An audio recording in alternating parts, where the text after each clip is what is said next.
The Awakening, 2nd edition, Book 1 of the Evaran Chronicles. Written by Adair Hart. Narrated by Michael Pauly.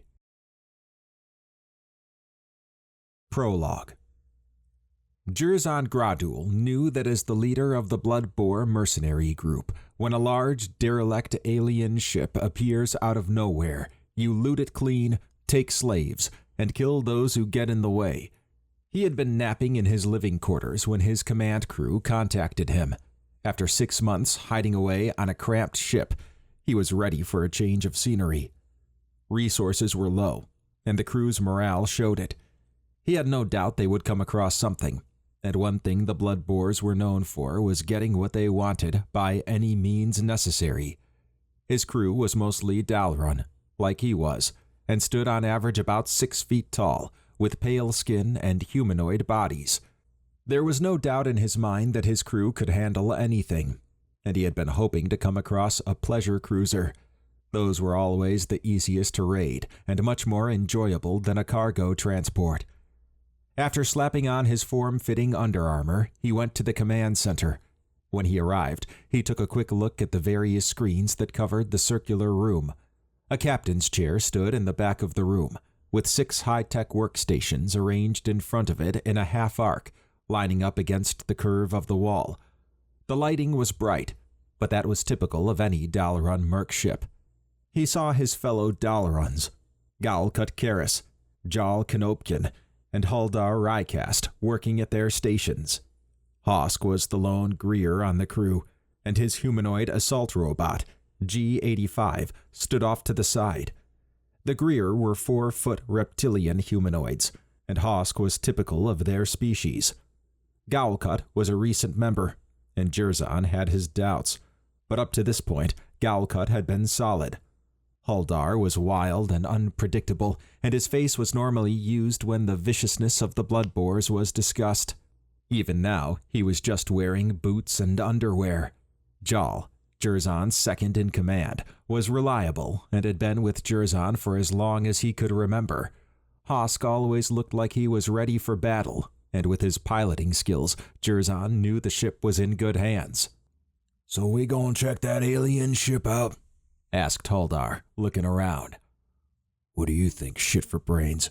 asked Jal. Hosk and Galcut laughed. Huldar smiled. "Fuck you." All right, said Jerzan. Everyone focused on him. "What do we know about this ship?" asked Jerzan. Galcut swayed his head. "Not much. Something's not right." Jerzan sighed.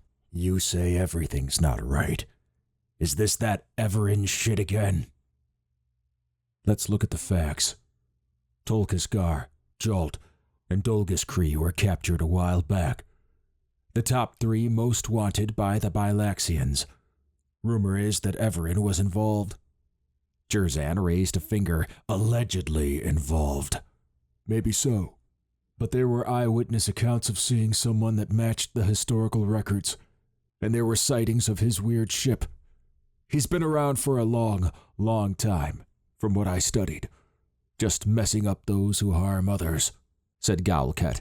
Huldar tossed a hand out. "So what if he's on this ship? We'll waste him." "I don't usually agree with you on much, but on this I do," said Jal. Galcut pointed at his console. "And what about that mysterious anomaly that popped in out of nowhere before that alien ship appeared? There was something else that came through and docked on the alien ship. It looks similar to Evaran's ship." "Your eyes are playing tricks on you," said Huldar. He slapped Hosk's arm. "Probably just a stray pilot. Not all of them can be Hosk." "Damn right," said Hosk in a gravelly voice. Galcut shook his head. "The capture of the 3 most wanted was unusual, and now we have something unusual before us. And in all cases, Evaran's ship was around." Jerzan could see Galcut's logic. It was one reason Jerzan liked Galcut. He had an analytical mind, but the lure of potentially high-value salvage, not to mention whatever else might be on the ship, was just too good an opportunity to pass up. Jerzan glanced at Gaulket. I understand your concern, but we're Bloodbores. We've got 12 highly trained mercs that can easily handle one person, mythical or not. He motioned at Jal. Any objection to hitting it? None. Let's raid this bitch, said Jowl. Jerzan tipped his head up at Hosk. Take us in. Going in, said Hosk. Gaulket exhaled from his nose as he eased back into his chair. It'll do us all good to get off this ship. Even for a little bit, said Jerzan. He eyed Gaulket. If you're going to be a problem, sit this one out. I'm fine, said Gaulket. I'll be with him, said Haldar. He grabbed his crotch. If this Evaran guy shows up, I got something for him. Everyone laughed. If you don't do him in, the smell will, said Jerzan. All right, Jowl. Make sure the others are aware of the situation and geared up accordingly. It's time to collect. Hosk, Jowl, and Haldar whooped and hollered. Jerzan nodded at everyone and exited the room. The thought of all the salvage they might get ran through his mind. If there was a crew alive on the alien ship, then maybe another urge could be satisfied. There would also definitely be food and drink supplies, something they could stock up on. The alien ship was just what the Bloodbores needed, and Jerzan would make sure they took advantage of it, regardless of if Evaran was there or not. Chapter 1. People do not normally walk through trees, as far as the laws of physics were concerned, yet looking through his office window, Dr. Albert Snowden had seen it happen twice in the last hour. With his fair-skinned hands clasped behind his back, he observed the large, open quad area with its sprinkling of trees through his second-floor office window. It was 2:00 p.m., Friday, March 1st, 2013, and he was between classes that he taught at a college in northwest Columbus, Ohio. There was only one class left on his itinerary for the day, Introduction to Astronomy. He sighed as he walked over to his office chair. After easing into it, he ran a hand over his balding head with its 2 gray tufts. He hoped he was not losing his mind. The glitches, as he was calling them, seemed to be increasing in regularity, and it was not just people walking through trees. It ran the gamut from people flying through the air to animals moving through cars. He knew those things should not be possible, but he had no rational explanation for the phenomena. The thought of losing his mind was not something he wanted to entertain. There was so much more he wanted to do in life. He fiddled with his brown bow tie that sat over his white shirt and brown vest. At least he could still dress himself. He passed his hand over his well-trimmed beard. Knock, knock. He exhaled sharply as he stood, smoothing out his brown twill pants. Come in. A middle-aged man, similar in size to Dr. Snowden at 5 feet 11 inches, entered the room. It was Dr. James Bryson, a fellow astronomer and professor, and also an old friend. Hey, ready for lunch? Asked Dr. Bryson. Sure. I wonder what monstrosity awaits us in the cafeteria today, said Dr. Snowden. Dr. Bryson grinned. To be fair, you get free food as a tenured benefit, so I wouldn't complain too much. You're right, said Dr. Snowden. He checked his pocket to make sure he had his card. I'm good to go. As they walked between campus buildings, Dr. Bryson cast a sidelong glance at Dr. Snowden. You all right? You seem kind of out of it today. Dr. Snowden sighed. I wish I could say I was okay, but I'm not sure, to be honest. Well, what's on your mind? All right. Have you seen anything out of the ordinary lately? Asked Dr. Snowden. Besides Janet being on time to faculty meetings? Dr. Snowden laughed. I'm being serious. I can't say that I have, said Dr. Bryson. I'm assuming you have. Yeah, it's hard to describe. Try me. They began to cross the grassy quad area. Dr. Snowden pointed at the tree he had seen earlier. I saw someone sort of phase out, then reappear in the tree, then pop back out of it. They walked through a tree.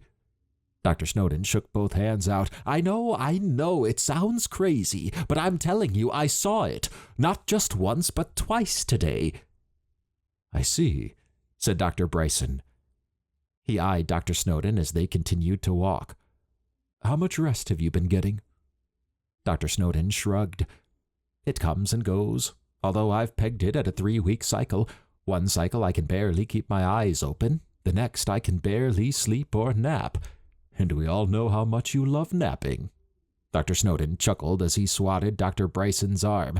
That aside, I have considered that lack of sleep or too much sleep could be a cause of these glitches.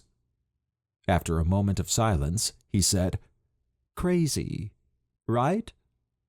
Dr. Bryson bobbed his head.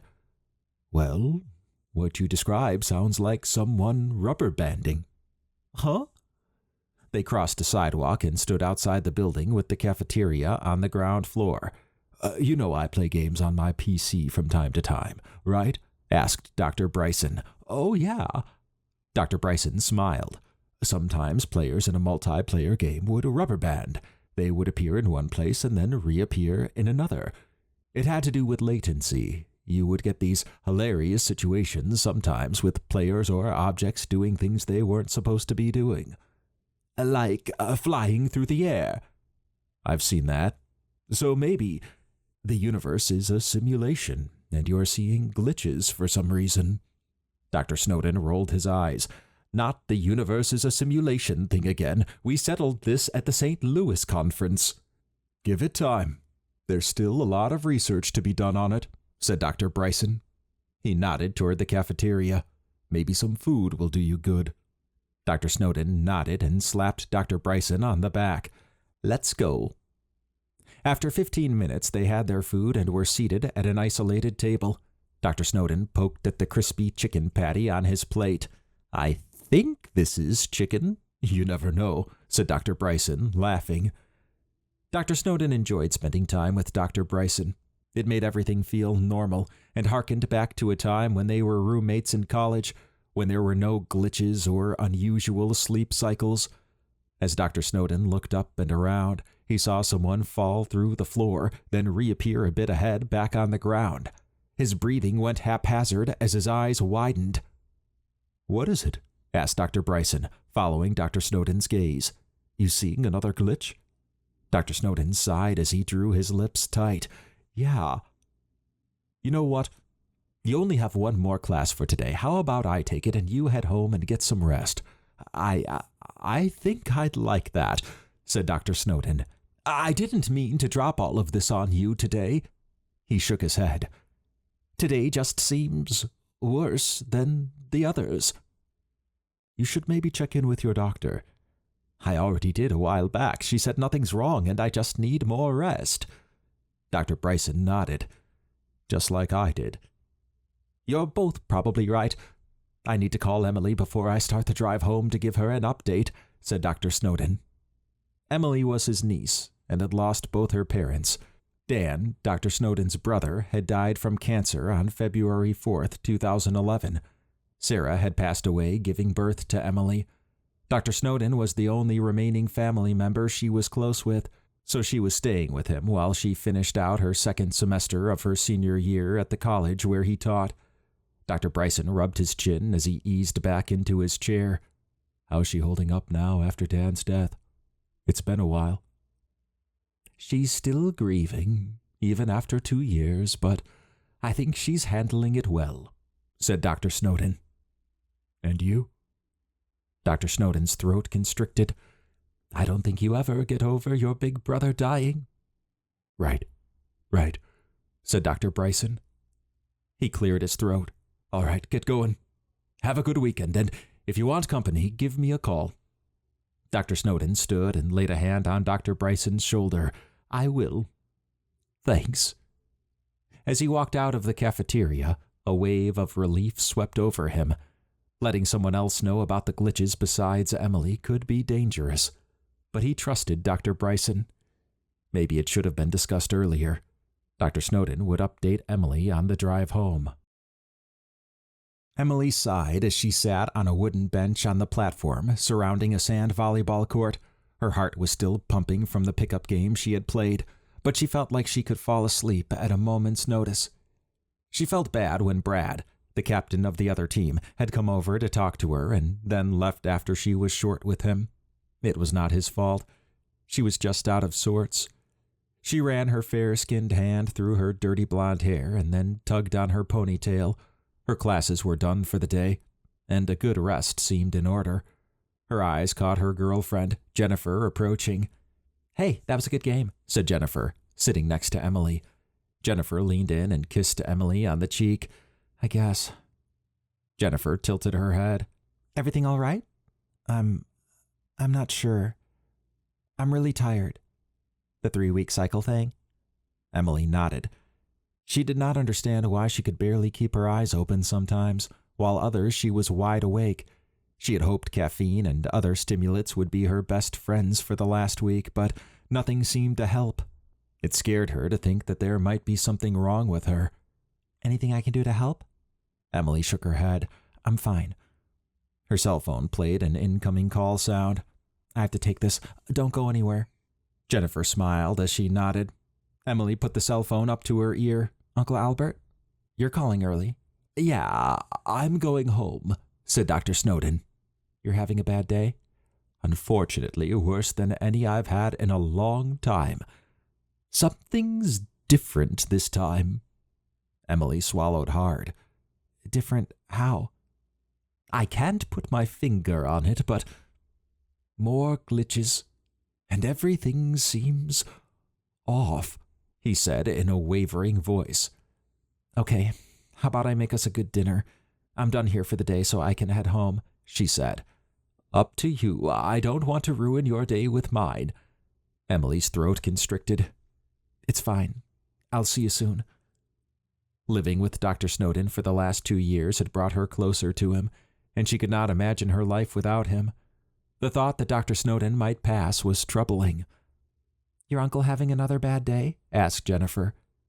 "Yeah, I probably should head home and see how he's doing." Jennifer nodded. "Okay, I know you probably want to be alone, but if you need me for anything..." Emily leaned in and gave Jennifer a deep kiss. After they pulled back, Jennifer smiled. "That'll hold me." They shared a chuckle. "All right, I better get going," said Emily.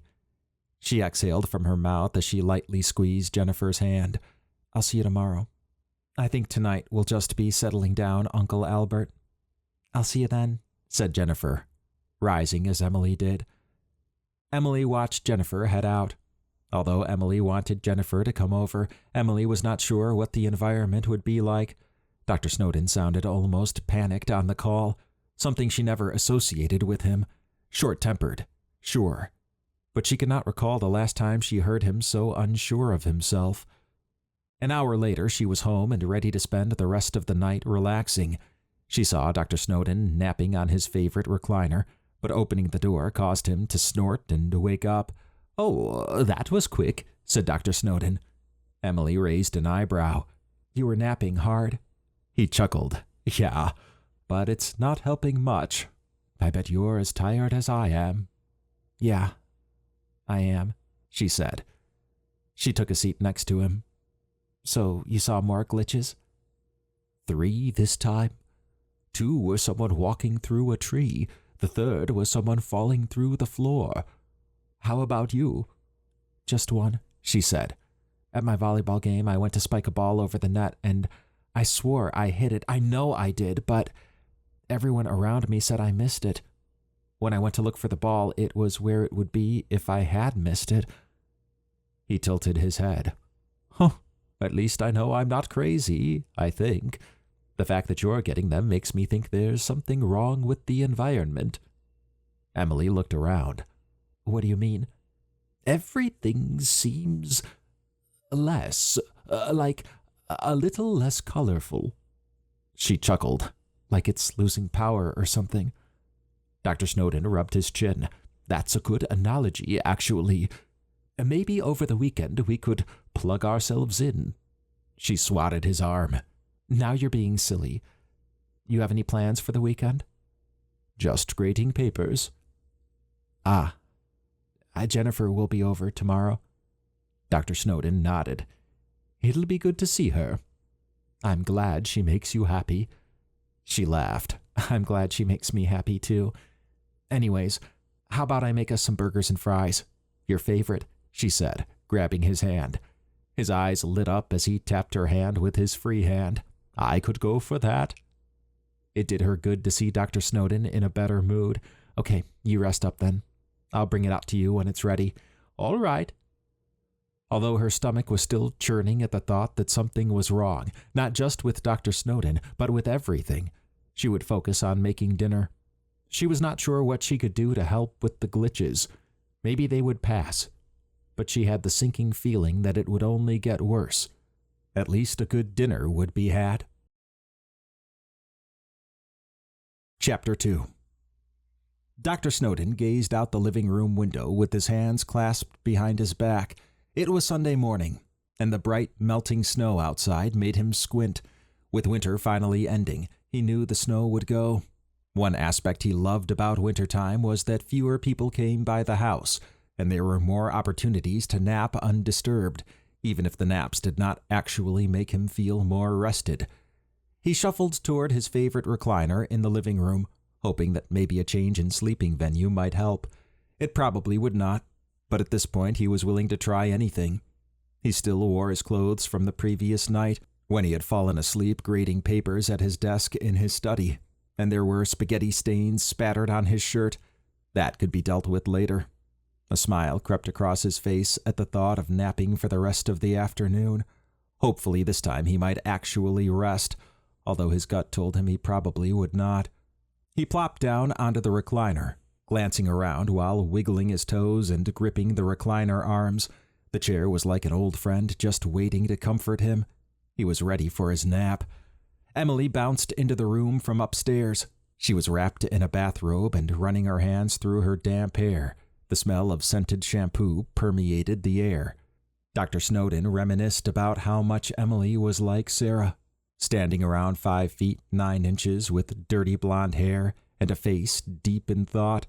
Despite that, she definitely had her father's disposition and personality traits. It sometimes felt as if he were talking with his brother. Uncle Albert, I'm going to the store here shortly to pick up a few things. Need anything? Like coffee? Asked Emily. I'm fine, actually, said Dr. Snowden, stroking his chin. We're running low on coffee. Can you pick that up? Make sure to get ground coffee, not that instant stuff. You don't need to get creamer again, either. You know I only drink my coffee straight black. She gave him a critical look. You stayed up late grading papers again, didn't you? And what happened to your shirt? Yes, I stayed up, but I did get all the papers graded. As for my shirt, I just devoured your spaghetti. Sometimes even got it into my mouth, he said with a smile. At least now I have the whole day ahead of me, and I can now enjoy studying a nap, for what it's worth. I'll be fine. You worry too much. Have a safe trip. Emily shook her head and sighed. She turned and bounded up the stairs. He appreciated her concern for his well-being, but it could be overbearing at times. It was her way of keeping him close after Dan died. Dr. Snowden enjoyed having her around, as she made the house feel more alive. She also reminded him of what was gone. With a final look around the living room, he reclined the chair and closed his eyes. Knock, knock. His eyes popped open. He had not expected anyone today that he could remember. It better not be Jehovah's Witnesses, like the ones Dr. Bryson sent last week. While Dr. Snowden enjoyed a good prank, 3 times in a month was a bit much. He rose from the recliner with an audible sigh and lumbered over to the front door, pausing to peep out the peephole. A Caucasian man in his mid-30s stood outside, with dirty blonde hair, a chiseled chin, and piercing blue eyes that seemed to penetrate the peephole. The man had on a dark blue and silver pinstripe suit and polished black shoes. His hair was short, with a small wave jutting out the front and to the side. The sides were shaved, giving an overall clean-cut profile. Dr. Snowden narrowed his eyes. This was definitely not a Jehovah's Witness. He had put up a no solicitor sign last year and made sure it was displayed prominently. There was no way this man could have missed it.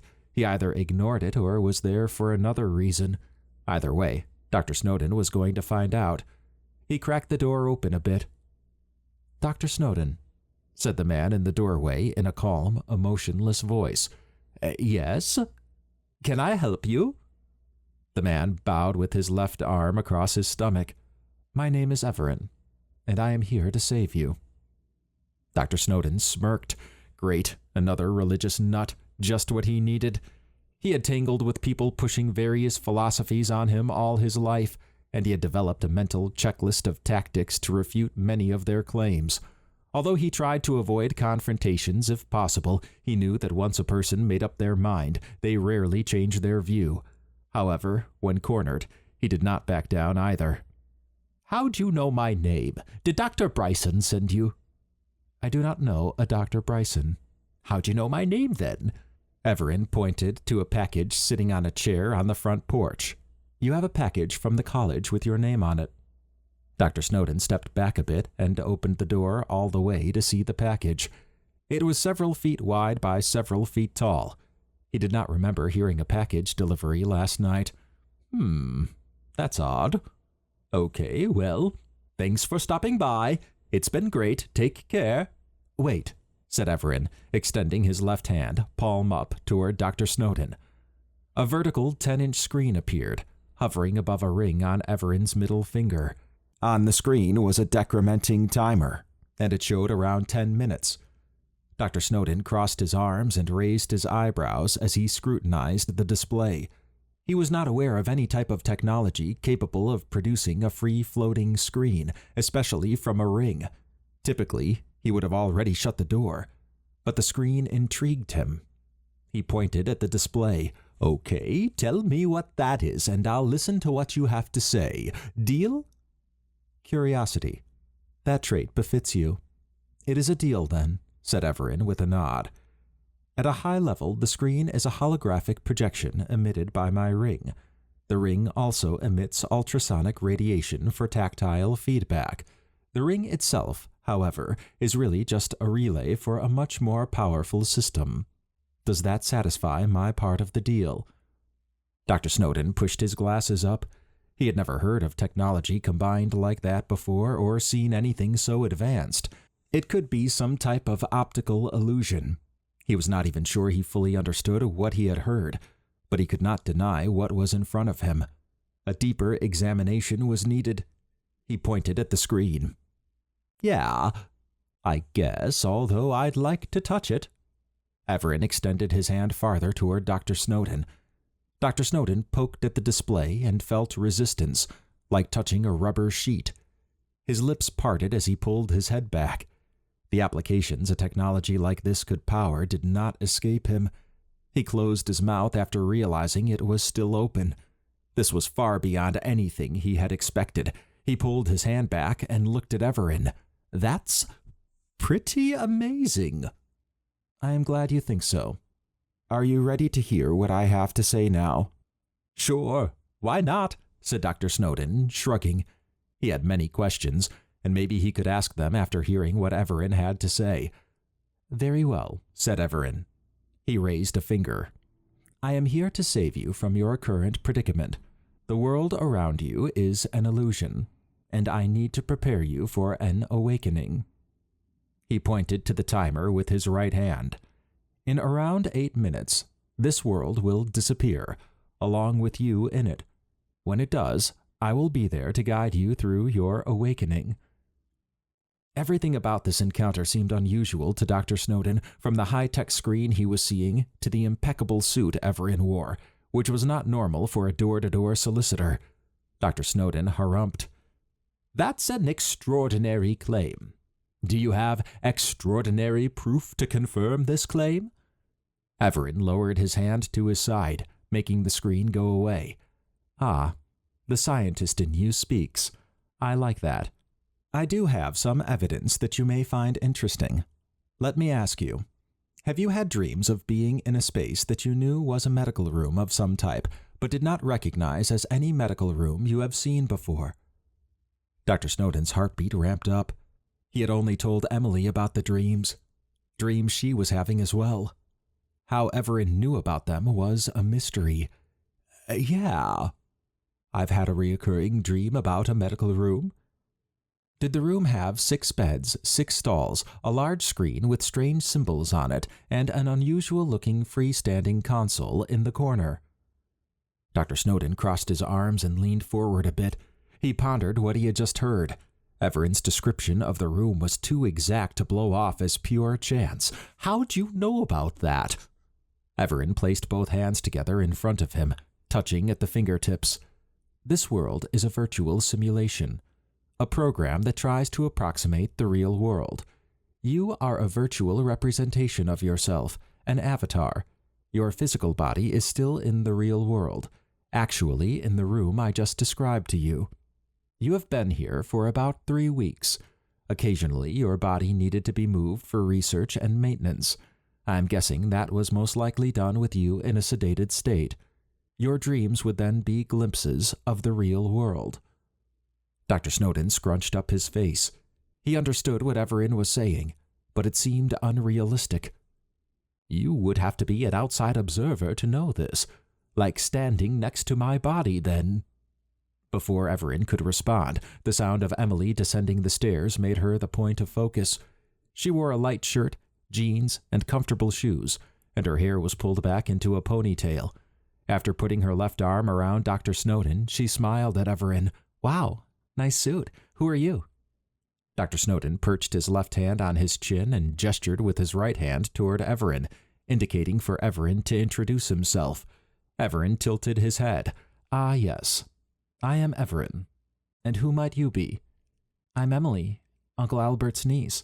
Am I interrupting something? Asked Emily, glancing at Dr. Snowden. Dr. Snowden grinned. No, not at all. He was explaining to me that we have a few more minutes before this world, which is a virtual simulation, disappears, and we awaken in the real world. I see, she said, giggling. He knew she would find it comical in the way he presented it, but he was beginning to believe Evaran's claim might have some merit. Evaran extended his left hand again, showing the screen from his ring to both of them.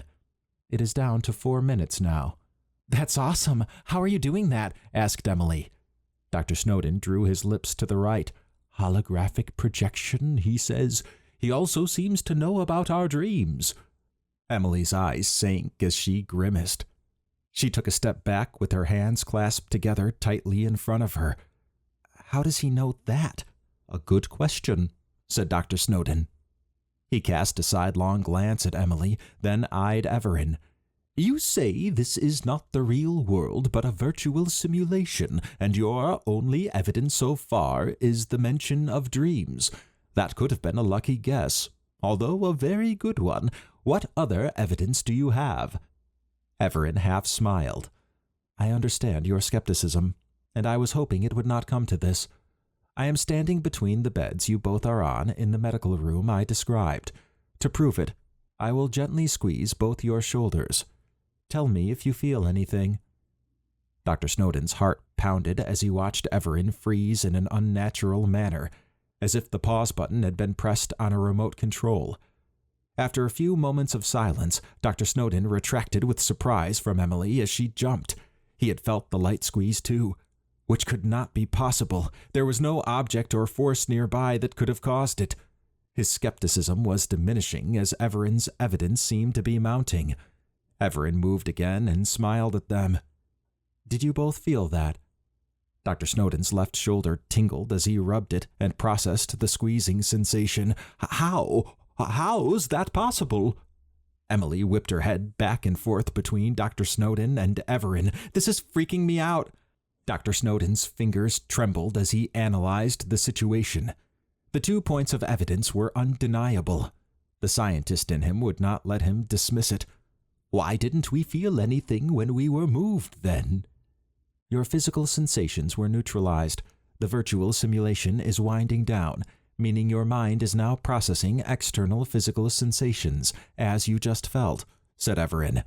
Well, I guess if this virtual simulation ends, that'll be the final proof. Evaran pointed to the timer again. You will have your proof then when the virtual simulation deallocation begins in 2 minutes. When the time comes, close your eyes and focus on clearing your mind. The sound of the deallocation will be all around. No physical harm will occur. Remember that. When it is over, both of you will be in the real world, in that medical room from your dreams. All I can do at this point is be your guide." Dr. Snowden and Emily poked their heads outside, surveying the environment. Dr. Snowden expected there to be something to lend credence to what Evaran was saying. Not seeing anything, he cocked his head at Evaran. "Assuming this is all true, are we the only ones in this virtual simulation?" Evaran stared at the ground. "There are 2 others. I was not able to visit them due to time constraints. I had to make a decision, and I chose you and Emily. I got to visit both of you at one time, and you both appear to be fairly level-headed. For the other 2, when they awaken, their experience will be vastly different from yours." Dr. Snowden wondered who the other 2 were, assuming this was not some elaborate hoax. "So what now?" asked Emily. Evaran cleared his throat and looked back up at them. "We wait. I accessed quite a bit from the medical room's logs. When you are both awake, I will try to explain everything." "Wait, were our names in those logs?" asked Dr. Snowden. "Yes, they were." "So you knew who we were all along then?" Evaran half smiled. "You are correct. However, I felt it would be better to get your attention first before exploring that aspect. The holographic projection worked as I predicted it would. I knew you would be curious based on your profile. However, it is time. Prepare yourselves." He looked off to the sky in the west. Dr. Snowden and Emily followed Evaran's gaze. The loud boom shattered the silence, and the house shuddered as if an earthquake had hit it. A jolt of adrenaline shot through Dr. Snowden. His breathing went ragged as he saw square chunks of the environment turning transparent, then fading to complete darkness. This must be the deallocation Evaran had mentioned. Why it was coming from the west was a mystery. The sound the deallocation generated was similar to radio static. Dr. Snowden rubbed the goosebumps on his arm and stepped out of the door in bewilderment. "You've got to be kidding me." Emily followed Dr. Snowden and gripped his right arm. "Whoa!" The deallocation crept faster toward them. Cars, houses, and streets disappeared before their eyes. Dr. Snowden shielded with his left arm instinctively as he saw the wind toss the neighbor's lawn fixtures around. "The deallocation is almost complete. Come stand by me. We will do this together," said Evaran. Dr. Snowden moved to Evaran's left side and hunched over, with Emily in tow. Evaran put his arm around Dr. Snowden while Emily maintained her death grip on Dr. Snowden's arm. "This isn't real. This is preposterous," said Dr. Snowden over the deafening noise. "Dr. Snowden, focus." Dr. Snowden and Emily shut their eyes and focused on blanking their minds. The deallocation was almost on them. Dr. Snowden peeped out and braced for impact. Although he could feel no pain, he felt himself beginning to slip away. Jay Bierman strummed his fingers on the steering wheel of his semi as he drove down a highway on another delivery. It was getting late, and his eyes were beginning to droop. Getting to a rest stop and lying up for the night was on his mind, and that was only a mile away. Trying to drive in the haze that seemed to cloud his mind was hard, and it seemed to be happening more. He adjusted his red and white trucker hat with his fair-skinned hands and briefly looked down at his red, puffy vest and the white shirt underneath. He grimaced at the stains from the chili dog he had picked up at the last rest stop. At least it did not get on his blue jeans. Looking up, his eyes widened. A car appeared out of nowhere in front of his semi and phased through the cab. He swerved to the side as his heartbeat shot through the roof. Half expecting a crash, he braced for impact. After a moment, he peeked out and saw that he was still moving at the same pace he had been, and there was no sign of a car. Looking around in confusion, he checked his mirrors. His breathing went haphazard as he reached the rest stop and pulled in. He took a moment to normalize his breathing. With a trembling hand, he shut off his semi and leaned back in his seat. A foul odor permeated the air. His nose wrinkled as he realized he had crapped his pants. Shaking his head, he stepped out of the truck and took a deep breath. Although he wanted to light up a cigarette, there were other pressing things to consider. He leaned against his truck and closed his eyes. Death should have claimed him. Yet somehow the car disappeared just as fast as it had appeared, and it was like he had never swerved. This was not the first time he had seen something that should not be possible. All through the week he had seen things, impossible things, things that had no basis in reality as he knew it. He sighed as he began to calm down. It was time to clean up. Another semi pulled in and stopped next to him.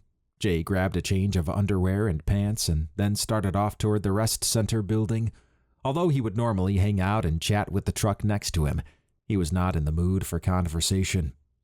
As he approached the visitor center, several people wrinkled their noses when they passed him. When he got to the bathroom, he found an open stall. He stripped off his pants and underwear and then cleaned himself up. It was not as bad as he thought it would be. His eyes popped open when the stalls disappeared, leaving him standing half nude in the open. A man washed his hands in the sink next to Jay's stall. Jay thought the man would say something, but it was as if he did not see anything unusual going on. It did not take long for Jay to get cleaned up, and by the time he had slipped on his change of underwear and pants, the stall had reappeared.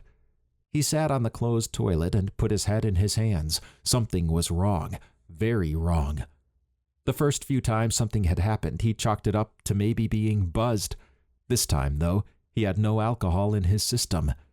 He stepped out of the stall and tossed his old underwear and pants into the garbage.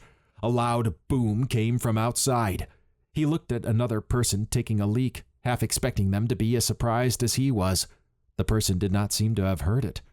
How that was possible bewildered Jay. He dried his hands and exited the building. The wind had picked up, and anything not nailed down seemed to be flying past him to the east. His eyes were immediately drawn to the unusual event to the west. It was like rectangular chunks of the sky were lighting up, then disappearing. He grabbed the arm of a man that was walking by and then pointed up. "You seeing that shit?" The man's gaze followed where Jay was pointing. "Seeing what?" "Exactly." Jay closed his eyes and exhaled from his mouth. Maybe it was just him. He let the man's arm go and then opened his eyes. The disturbance was getting closer, along with the weird static noise. The wind had also picked up speed. Jay began to sweat profusely as he realized that he was the only one able to see what was coming. Looking toward his truck, he was not sure he could even make it there in time before whatever was happening in the sky would claim him. He took off running toward the rest stop exit. When he reached the highway, he peeked back. The disturbance had reached the rest stop. His breathing went erratic when he could see nothing but pure darkness beyond the disturbance. It was like the night itself was reaching out to claim him. He grimaced when his truck was devoured. With a final look, he spun around and ran as hard as he could. The wind whipping around him told him that whatever was coming would reach him. He sighed, then stopped. After turning his hat backward, he clenched his fists as his face turned red. "Well, come on then, you pussy-ass darkness!" As the disturbance converged on him, he swung and kicked out. Whatever it was, he would go out fighting. The disturbance reached him, and everything went black. Sanjay Chandrakar knew that when compiling a program, he should see what was being compiled and if there were any errors or warnings. What he did not expect was seeing his monitor show live television for a moment. He also did not expect that his outfit of casual dress shoes with khakis and a tan buttoned-up short-sleeve shirt would dissipate, leaving him completely nude. His legs closed instinctively as he brought his arms together over his chest. Looking around, it seemed none of his classmates in his computer science class at a college in Cincinnati, Ohio, had noticed anything. After a moment, the screen changed back to the black and green colors he was used to, and his clothing had returned. He swatted his classmate's arm. "Chris, did you just see anything happen?" Chris looked around and then shook his head. "No, what am I looking for?" Sanjay sighed. Sweat had consumed his face, and he was not sure what was going on. Previous instances of unusual events had occurred, but they were limited to when he was out and about. Usually it was someone walking through a building. Other times, it was like everything disappeared, leaving him in some dark void, but then everything came back just as quickly as it had gone. He thought maybe it was his eyes playing tricks on him, or possibly lack of sleep. This was the first time it had happened in class. Chris wrinkled his eyebrows. "You all right, man?" Yeah, I'm okay," said Sanjay. He smiled and nodded. "Just tired, you know." "I do know," said Chris. He leaned back in his chair. "We had a raid last night, and your healing was way off." Sanjay sighed. Although he enjoyed playing massively multiplayer role-playing games, some of the events were tiresome. One event was a raid, and they involved various amounts of people and could take up to 6 hours to complete. The one he did the night before was 20 people, and everyone had a role. He was a healer, and there were several times when the monster they fought had talked to him directly. That should never happen.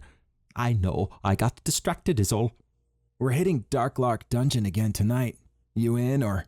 Sanjay shook his head. "I have to study. Too much going on." Chris nodded. "I probably should too." It was 4:30 p.m., and Sanjay's eyes were drooping. He could have fallen asleep without much effort. After saving his code and exiting out of his integrated development environment, he said, "I'ma go home. Rest up. Not feeling too good." "Cool. I'm going your way anyways. Let's get out of here," said Chris. As they walked toward their apartment complex, a growling and snarling bear appeared in front of them. Sanjay froze while Chris walked through the bear. The bear disappeared. Chris stopped and turned to face Sanjay. "You sure you're okay?" Sanjay's breathing went all over the place as his stomach churned. "You didn't see that?" "See what?" Sanjay squinted hard. After a moment, he opened his eyes and shook his head. "I think I'm sicker than I realize." Chris narrowed his eyes. "You're telling me you're hallucinating now or something?" "I don't know. I think I just need a good dinner and maybe some rest." They continued on. As they approached the apartment complex, a loud boom from the west filled the air. Sanjay froze again as Chris kept walking. Chris stopped. "What now?" Sanjay pivoted to the west to see what had caused the sound. His eyes popped open when he saw rectangular chunks of the sky shimmer, then turn dark. He pointed at the disturbance. "You don't see that?" Chris looked at where Sanjay was pointing. "No, I just see a clear sky. What should I be seeing?" A static noise permeated the air as the wind picked up. "That!" said Sanjay, pointing emphatically at the disturbance. "I don't see shit," said Chris. He tilted his head. "You been taking any meds or something?" Sanjay's legs wobbled as the disturbance reached the ground and began to fade anything it touched into darkness. He gathered his senses and began to run away from it. "Where the hell are you going?" asked Chris. Sanjay's heartbeat had gone nuclear, and he could barely control his breathing. The disturbance was moving fast, and when he got to his apartment complex, he realized he would not be able to outrun whatever was coming. His hands went cold when he saw the disturbance devour Chris. Sanjay took off down the street. The wind picked up, and the static noise became deafening. He tripped on the curb when he peered back. Spinning onto his back, he raised his arms and screamed as the disturbance reached him. Everything went black. Chapter 3.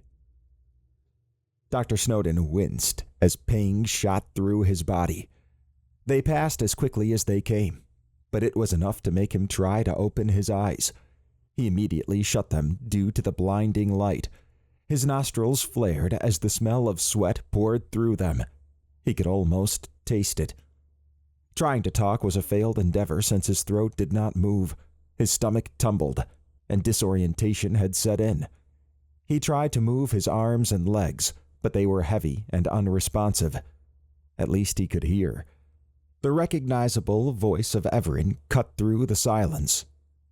"Do not try to move just yet. Your bodies are readjusting after a few weeks of being under. Even with the periodic maintenance done to you, your bodies are still in need of repair. The nanobots inside you are restoring your bodies now. It will be a few minutes or so." Prickles ran through Dr. Snowden's body. His hip region had the most intense tingling sensations, and his mind swirled as he tried to focus on Evaran's comment about nanobots. It seemed as each second passed, Dr. Snowden was able to move more. Squinting hard, he peeped out, letting his eyes adjust. The environment around him became less blurred, and sounds became clearer. Emily, coughing and moving around on her bed, caught his attention. At least she was there with him. The pace of recovery struck him as odd, like a cold car engine warming up. "These nanobots are a remarkable accomplishment," said Evaran. "They can repair damage and fight off diseases, and they even have rudimentary sensory aspects to them. I have seen other nanobots before, but never this advanced. They have integrated themselves quite efficiently. Interesting. I will need to download the schematics for these before we leave." Dr. Snowden was not sure what Evaran was talking about. Nanobots were not a new concept for Dr. Snowden, but it seemed they were in him doing something. His focus was trying to regain control of his senses. He attempted to open his eyes completely, but could only get them halfway there. His throat had unclenched, and the initial disorientation was passing. He tried sitting up, but his arms gave out. The prickle sensations were gone now, and in their place was a warmth spreading throughout his body. He knew these feelings were real. In the virtual simulation, his aches felt disconnected from the realization of them. He heard two men groaning. They must be going through the same thing he was. After several minutes, he tried sitting up again. His vision was sharp now, and he could move his body around better than he could ever recall.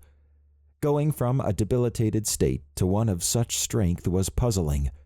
He sat up without a trace of weakness and swung his legs off the side of the table.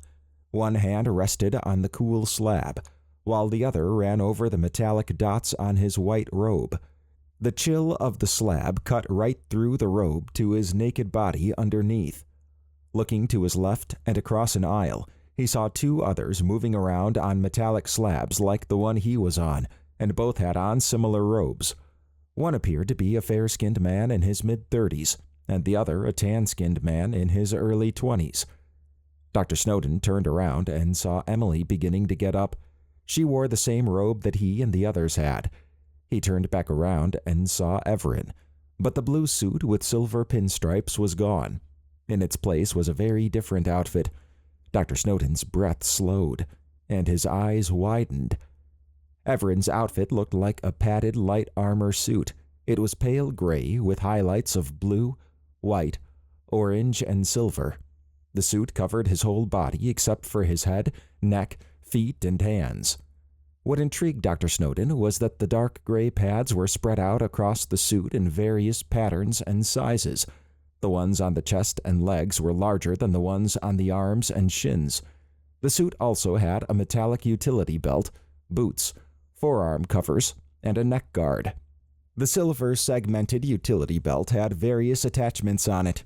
In the center of the belt was a dark gray buckle with a button in the middle. Dr. Snowden saw what appeared to be a card holder on the right side. Behind that, a cylindrical rod hung off the utility belt. It was metallic and had intricate designs on it with several buttons.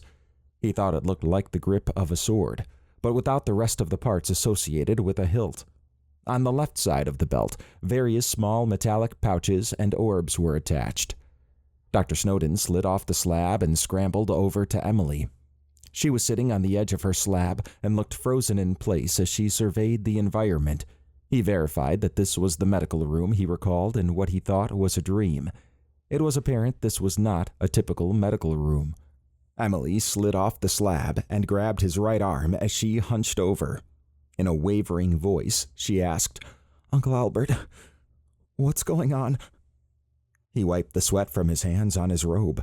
His right arm tingled as Emily's shallow breathing coursed over it.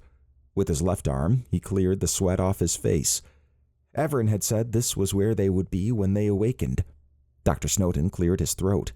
"I don't know, but this is the medical room from the dreams." The two men on the other slabs had sat up on the edges of their slabs. They rubbed their eyes and looked around. The older man slipped off the slab, his face contorted. What the fuck, man? Dr. Snowden stepped in front of Emily, with her still gripping his right arm. It was evident this man was unhinged. The younger man also slid off the slab. He jerked his head around and took off past the older man and Evaran. When he reached the end of the lab, he pounded on a light blue smoke-filled doorway. In a light Indian accent, he said, "Help! Someone help, please!" Evaran glanced at Dr. Snowden for a moment, then softened his look as he turned to the older man. With a raised hand, Evaran said in a calm voice, "Jay, please calm down. You are safe here. No one will hurt you."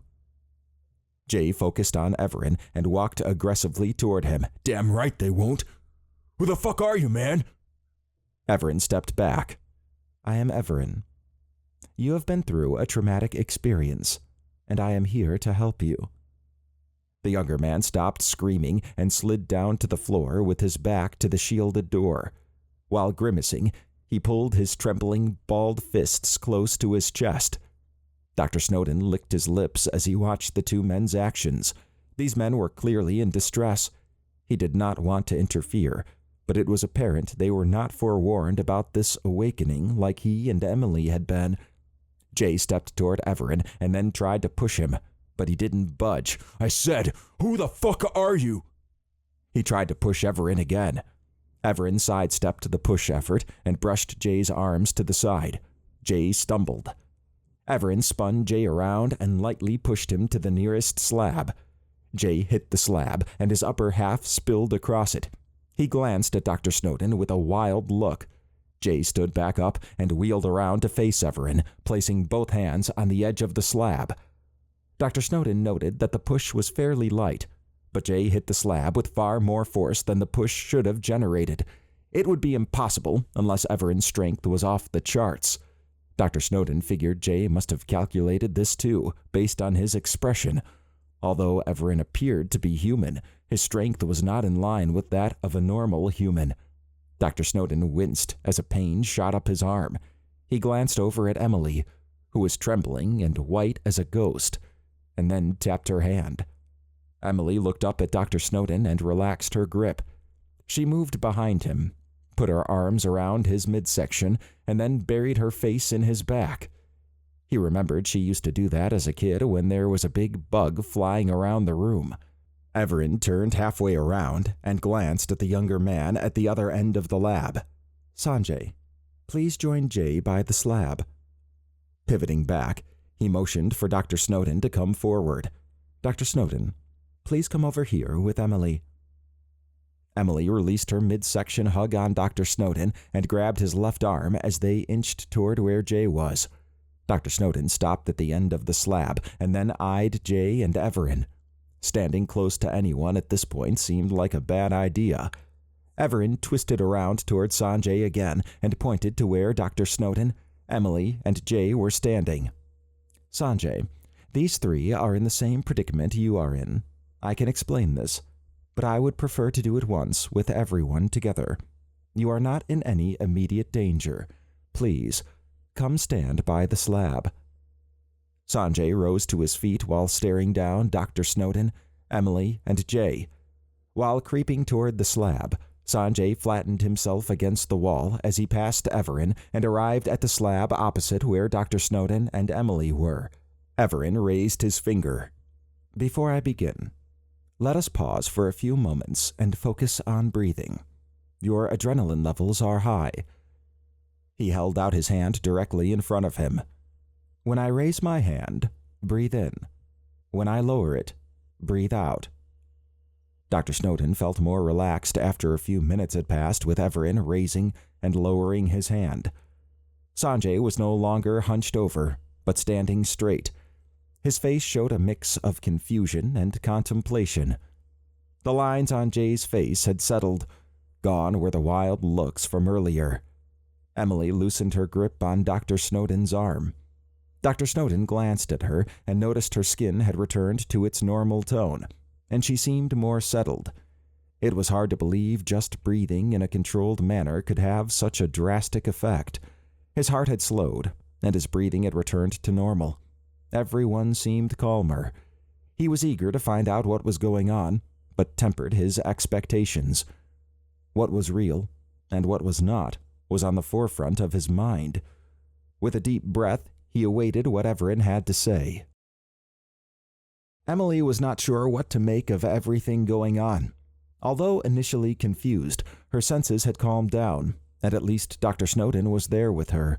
She did not know what to make of Jay and Sanjay, as Evaran had called them. They seemed confused and unpredictable.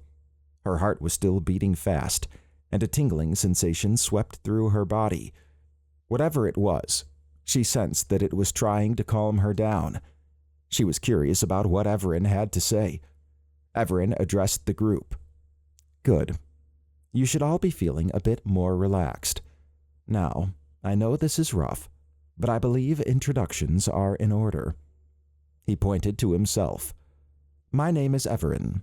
I would be what you term an alien, but it is more complicated than that. I am a traveler, and I help those in need, such as yourselves." Jay shuddered and glanced at the others, then flung his arm into the air as he turned toward Evaran. "You're an alien? Are you fucking kidding me?" "I assure you I am not kidding you, and I am not done yet. Bear with me," said Evaran with a hand raised out toward Jay. Jay exhaled sharply through his nose. Evaran pointed at Dr. Snowden. "This is Dr. Albert Snowden, a professor of astronomy at a college in Columbus, Ohio. And to his right," he said, pointing to Emily, "is his niece, Emily Snowden, who is a history student at the same college."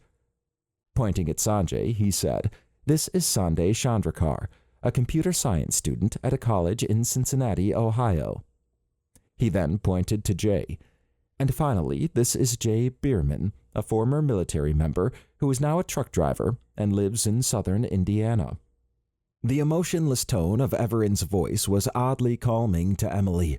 She was glad Evaran was there, as Jay seemed like he could be dangerous, and Sanjay seemed unpredictable. She studied Evaran as he stared at the ground. After a moment, Evaran looked back up. "This is going to sound incredible, but here is the situation.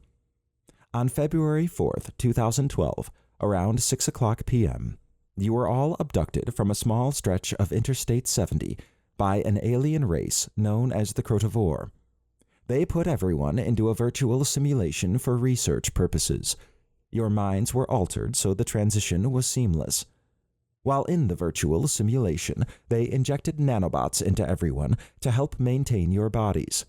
Then, on February 25th, 2012, 3 weeks later, they sustained some damage before entering a space-time rift that instantly took them to the Andromeda Galaxy. However, it ended up being 1 year into the future as well, March 2nd, 2013. I followed them through the rift and boarded their ship, and here we are." Jay snorted. "Now you're just messing with us." "I am not." Emily's shoulders slumped as she looked down. Although she was unsure of what she had just heard, the dates had sentimental value to her. It was the 2nd anniversary of the day her dad died. He had been buried in the town he grew up in. The day he died had been one of the hardest days for her, but this day was shaping up to be a close second. She frowned and, in a weak voice, said, "They abducted us on our way back from Dad's grave." Dr. Snowden gritted his teeth as he put his left arm around Emily and gave a light squeeze. His eyes blinked rapidly as he fixed his gaze on Evaran. "That's utterly ridiculous." Evaran extended his hands in a calming motion. "That is the current situation, and I have no reason to lie to you. You will be able to verify for yourself once we leave this room." Dr. Snowden's eyes narrowed. "You want us to believe that?" "I do. I know you have questions, and now is a good time to ask them." "What the hell is a virtual simulation?" asked Jay, rubbing his left cheek. "A computer program, right? That tries to simulate reality," said Sanjay, motioning with his right hand as if shaking an imaginary ball. Everyone turned to look at him. Evaran half smiled while tilting his head toward Sanjay. "That is correct. You were all connected to it. I think A more likely explanation is that we're part of some failed drug experiment. Maybe a government thing, said Dr. Snowden. Jay nodded his head and wagged a finger at Dr. Snowden. Yeah, I'm with Doc on that. I've heard about shit like this in the Army. Dr. Snowden drew his lips flat and shot Jay a look. Emily knew Dr. Snowden hated being called Doc. Evaran sighed and addressed Dr. Snowden. How would I have been able to appear to you and Emily in the virtual simulation then? I don't know. Maybe it was a shared hallucinogenic effect, or the power of suggestion or something, said Dr. Snowden, shrugging. No, and I do not think you believe that either. Sanjay eyed Dr. Snowden. You saw Evaran? In the virtual simulation? Emily and I did, yeah, assuming that was what it was, said Dr. Snowden, clearing his throat. I didn't see him either, said Jay. He waved a finger between himself and Sanjay. Maybe we weren't special enough. Dr. Snowden shook his head at Jay. Why didn't me and Jay see you? Asked Sanjay, looking at Evaran. Sanjay bobbed his head and pointed at Dr. Snowden and Emily. It would have been nice to get a heads up like they did. Evaran nodded. I was short on time. The systems sustaining the virtual simulation were ending. I decided to get at least 2 of you, rather than just 1. It was nothing personal, more a matter of efficiency. I figured the nanobots would have helped you and Jay adjust quickly. It took a little longer than I expected. I see, said Sanjay. I do feel calmer. More stable than just a few minutes ago, anyways. The nanobots are engineered to protect your body. You do not have anything to fear from them, and your well-being is their main goal. They sensed your heightened states when we paused earlier to breathe and tried to normalize it, said Evaran. I'm not sure I like the idea of these things in us, said Emily as she looked at her hands. She could almost feel them swimming around. They don't sound harmful. Nanobots are just tiny machines at the nanometer scale, said Sanjay. He looked at Emily while putting 2 fingers together with a small gap to indicate tiny. Emily glared at Sanjay. Yeah, I know what a nanobot is. She was not sure she liked Sanjay. Don't worry, said Dr. Snowden, chuckling. I don't think there are nanobots inside us making us magically feel better. Evaran shrugged. Whether or not you believe they are there is not relevant. Any doctor would be able to confirm their presence. I did not think you would dismiss your healing rate so easily. As I mentioned earlier, you will feel stronger and faster, along with some other side effects from here on out. A small metallic orb with a blue indented groove that crisscrossed it vertically and horizontally flew to the right of Evaran's shoulder and, in a monotonic voice with a digital rasp, said, Correction. They are functioning at 156% of optimal human operating capacity. Whoa, said Emily. What the heck? Said Dr. Snowden, leaning back a bit. Now what the fuck is that? Asked Jay, pointing at the orb. Oh, wow, said Sanjay, leaning forward. That, said Evaran, pointing at the orb, is my variable utility artificial intelligence orb, but his shortened name is V. Think of him as a mobile assistant, and also my friend. Jay turned toward Dr. Snowden. Doc, you ever seen shit like this before? It's Dr. Snowden to you, and no, I haven't, he said with a clenched jaw. I would imagine not, said Evaran. V took a while to build, and the voice synthesizer still needs some work, but V is highly functional and, more importantly, very handy and a good traveling companion. Is he a strong AI or weak? Asked Sanjay. A very good question. V is self-aware, and what you would classify as a strong AI. That's impressive, said Sanjay. V's lights glowed a bit brighter. I am glad you think so, said Evaran. Let us take a moment to breathe and relax. Think about what you have heard so far, and consider any questions you might have. Although time is of the essence, it would be good for you to gather your thoughts. Emily did not realize she needed a break until Evaran mentioned it. She did not know much about artificial intelligence, but it seemed Sanjay did. It looked to her like Sanjay was trying to butter up Evaran. She was still unsure of everything that was going on, and was not even sure if what she was experiencing was real or a deeply complex hallucination.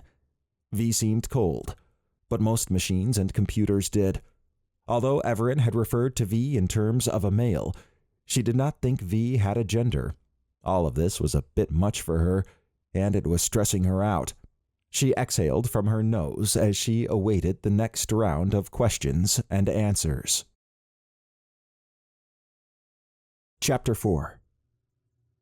During the few minutes everyone absorbed everything, Dr. Snowden had been assessing V, who was impressive, assuming the situation was real. Evaran seemed calm and level-headed, something Dr. Snowden appreciated. Sanjay seemed like a smart kid, and Dr. Snowden could see that Sanjay irritated Emily. Jay was another story, although given the situation, maybe he was acting differently. So far, Dr. Snowden had not been impressed. He was appreciative of the fact that Evaran gave them a minute to let it all sink in, because what had been said so far seemed incredible. "Okay, let us continue," said Evaran. "We left off discussing V." Jay snorted and crooked his thumb at V. "Enough about old Blue Ball. If all this shit you're saying is true, then who are these assholes that abducted us?" "Designation Blue Ball has been added," said V. Jay crinkled his eyebrows, with the left side of his lips upturned as he looked at V. "Do you wish to see your abductors?" said Evaran. Yeah, I do. They got an ass-whooping coming," said Jay. "Very well. Your abductors are an alien race known as the Crotivore. V. Display Crotivore species." "Acknowledged. Displaying Crotivore species," said V. He flew out a bit and then projected a holographic display of a 3-foot-tall creature. The creature had 6 eyes on a bulbous head. 2 were larger than the 4 surrounding them. Where a mouth would be, a short proboscis protruded. The body looked like a kidney bean covered in short hairs. The back had segmented armor plates, while 4 legs supported the body. 2 arms on each side of the body hung to the side, and each arm had a hand section with 3 slim fingers, one of which was opposable. Small antennae extended from the head, which had small, bumpy ridges around the top. "That looks like a large flea," said Emily as she stepped back and wrung her hands. "It's probably not a large flea," said Sanjay. Emily snapped her head around to glare at him. He ducked his face and looked away. Dr. Snowden figured it would freak out Emily. She did not like bugs. When she was a kid, he and Dan performed a bug check in her room before she went to sleep.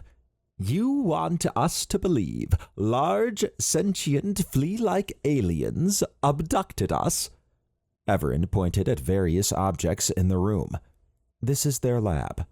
Would you conclude that the equipment design in this room was meant for humans?" Dr. Snowden followed Evaran's pointing and concluded that the freestanding console in the back of the room was designed oddly. The big screen to Evaran's right also had an unusual interface to it. "Maybe it isn't. But why'd they pick us?" "I am not sure. It could be random, maybe not. There is not a lot of information in the logs I looked at, but there may be more elsewhere. I plan to find out." Dr. Snowden shook his head. "How convenient." Evaran's eyes softened. "You are an astronomer, and I believe you would refer to their home galaxy as the Sombrero Galaxy. These Crotivore, however, do not exist yet in this time period. They are from the future, about 600,000 years or so." "The Sombrero Galaxy? That's around 8.6 megaparsecs away, roughly. Are you telling me they can time travel, too? That's impossible." "Mega what?" said Jay. Dr. Snowden circled his right hand in front of him. That's 29 million light years or so." "The fuck is a light year?" asked Jay with a crooked mouth. "An Earth metric that defines the distance light can travel in 1 year in a vacuum. Roughly 6 trillion miles," said Evaran. "Right," said Jay. nodding his head. Evaran tilted his head at Dr. Snowden. They did not do it on purpose. They traveled through space-time rifts, which makes travel instantaneous. Like a wormhole, right? Asked Sanjay. Evaran nodded. Conceptually, they are similar. There are different types of rifts. The one thing they all have in common is that they can connect 2 points wherever they might be, and travel is instantaneous. For instance, a space rift would allow travel from one galaxy to another. A time rift would allow one to go forward or backward in time in the same position in space. The ones the Crotovore used were space-time rifts, meaning they could travel to a different point in space in a different time. Dr. Snowden shook his head. No, that's simply not possible. To your species, perhaps. At least, not yet. Any other questions? Sanjay glanced at Dr. Snowden, then at Evaran.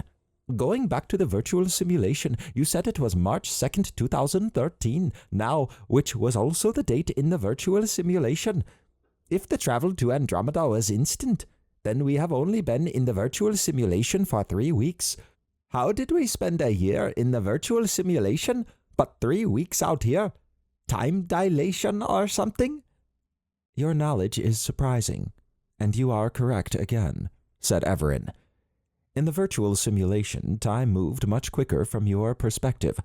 3 weeks in reality was roughly 1 year in the virtual simulation. The day and night cycles in the real world did not match up well with the virtual simulation cycle. Trying to sleep in the virtual simulation when your body in the real world was awake made it appear as if you had insomnia in the virtual simulation. In contrast, when your body in the real world was tired, it would appear as if you were drowsy in the virtual simulation. 1 day in the real world would be about 2 to 3 weeks in the simulation. You would have died of old age in there, at least based on the simulations I ran. Emily's lips turned down. So my senior year wasn't real? That is correct, said Evaran. That's ridiculous, said Dr. Snowden. He tossed a hand out. You're saying it's been 1 year and 3 weeks since my brother died and not 2 years? I am, said Evaran. Makes sense to me, said Sanjay. Jay glanced at Sanjay. How you understanding all this shit, Chief? Sanjay clenched his jaw and bobbed his head as he faced Jay. Firstly, my name is Sanjay. Secondly, you have the wrong Indian. Thirdly, I watch and read a lot of science fiction. These things are covered quite a bit. It does require having the ability to read and listen, so I understand your confusion. Jay snapped his head back and narrowed his eyes. Sanjay gulped and turned away from him and faced Evaran. Dr. Snowden rubbed his chin. No wonder he was having trouble believing any of this. It did sound like science fiction to him. Okay, well, if we're on an alien ship, how is it that we can breathe? The air actually has a slightly different composition than what you are used to, said Evaran.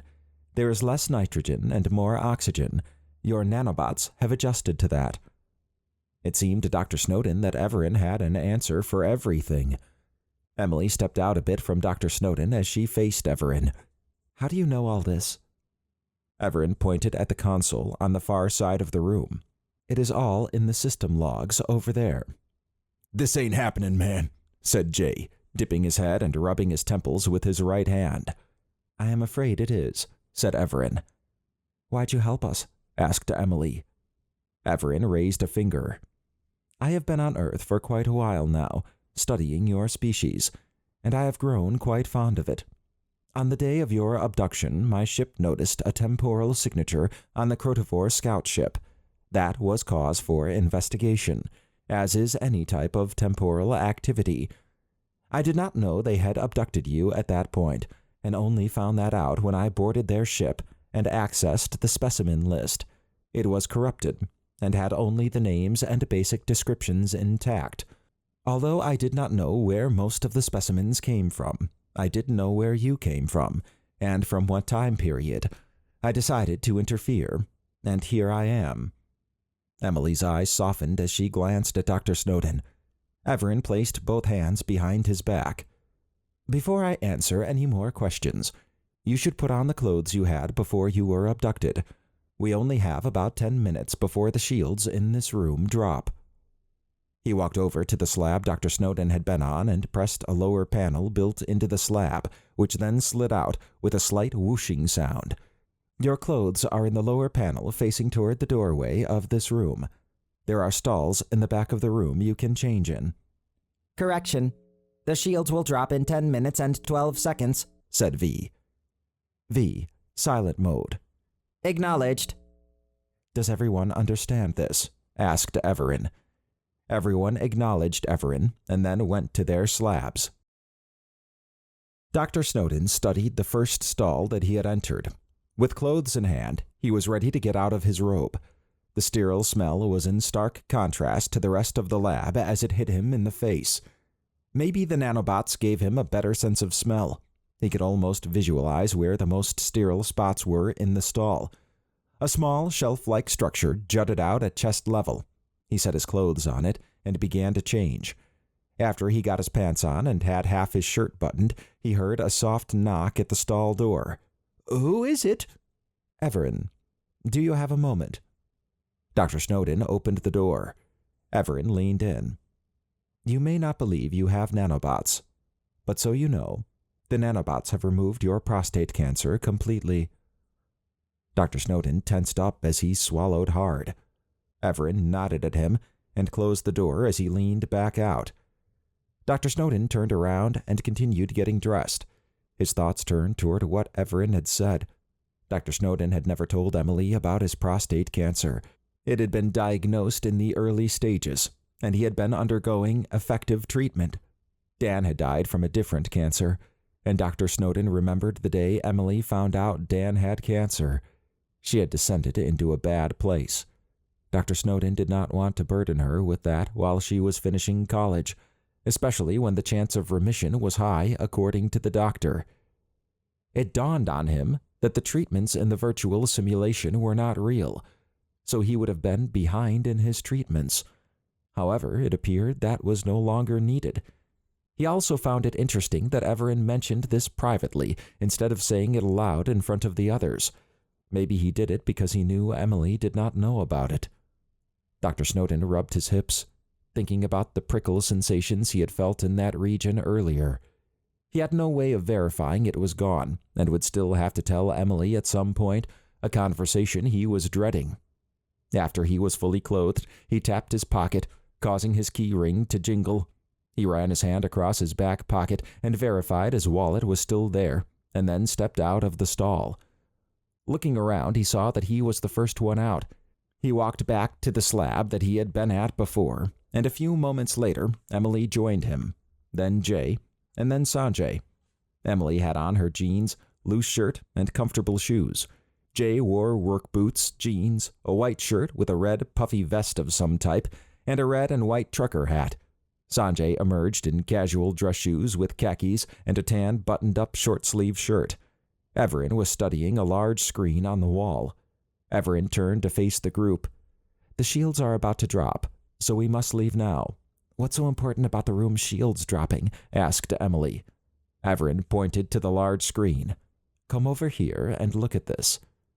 Everyone assembled around Evaran. Evaran took a credit card-like device from his belt and placed it vertically next to the console by the large screen. It snapped into a hovering position 1 inch from the console. An unstable blue light appeared between the card and the console, but after a few moments it stabilized and emitted a steady light.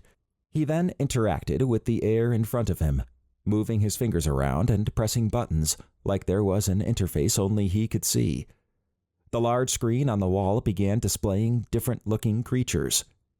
"You were not the only specimens on board," said Evaran. "This ship has sustained damage and is currently hurtling toward a planet. Impact is in 2 hours. Thankfully, the shields in this room lasted as long as they did, as the other specimen room's shields have dropped already. Those specimens, as seen on this screen, are now freely roaming the ship. That is why the crew is dead." "This is so fucked up, man," said Jay. Dr. Snowden's stomach rolled as he examined the screen.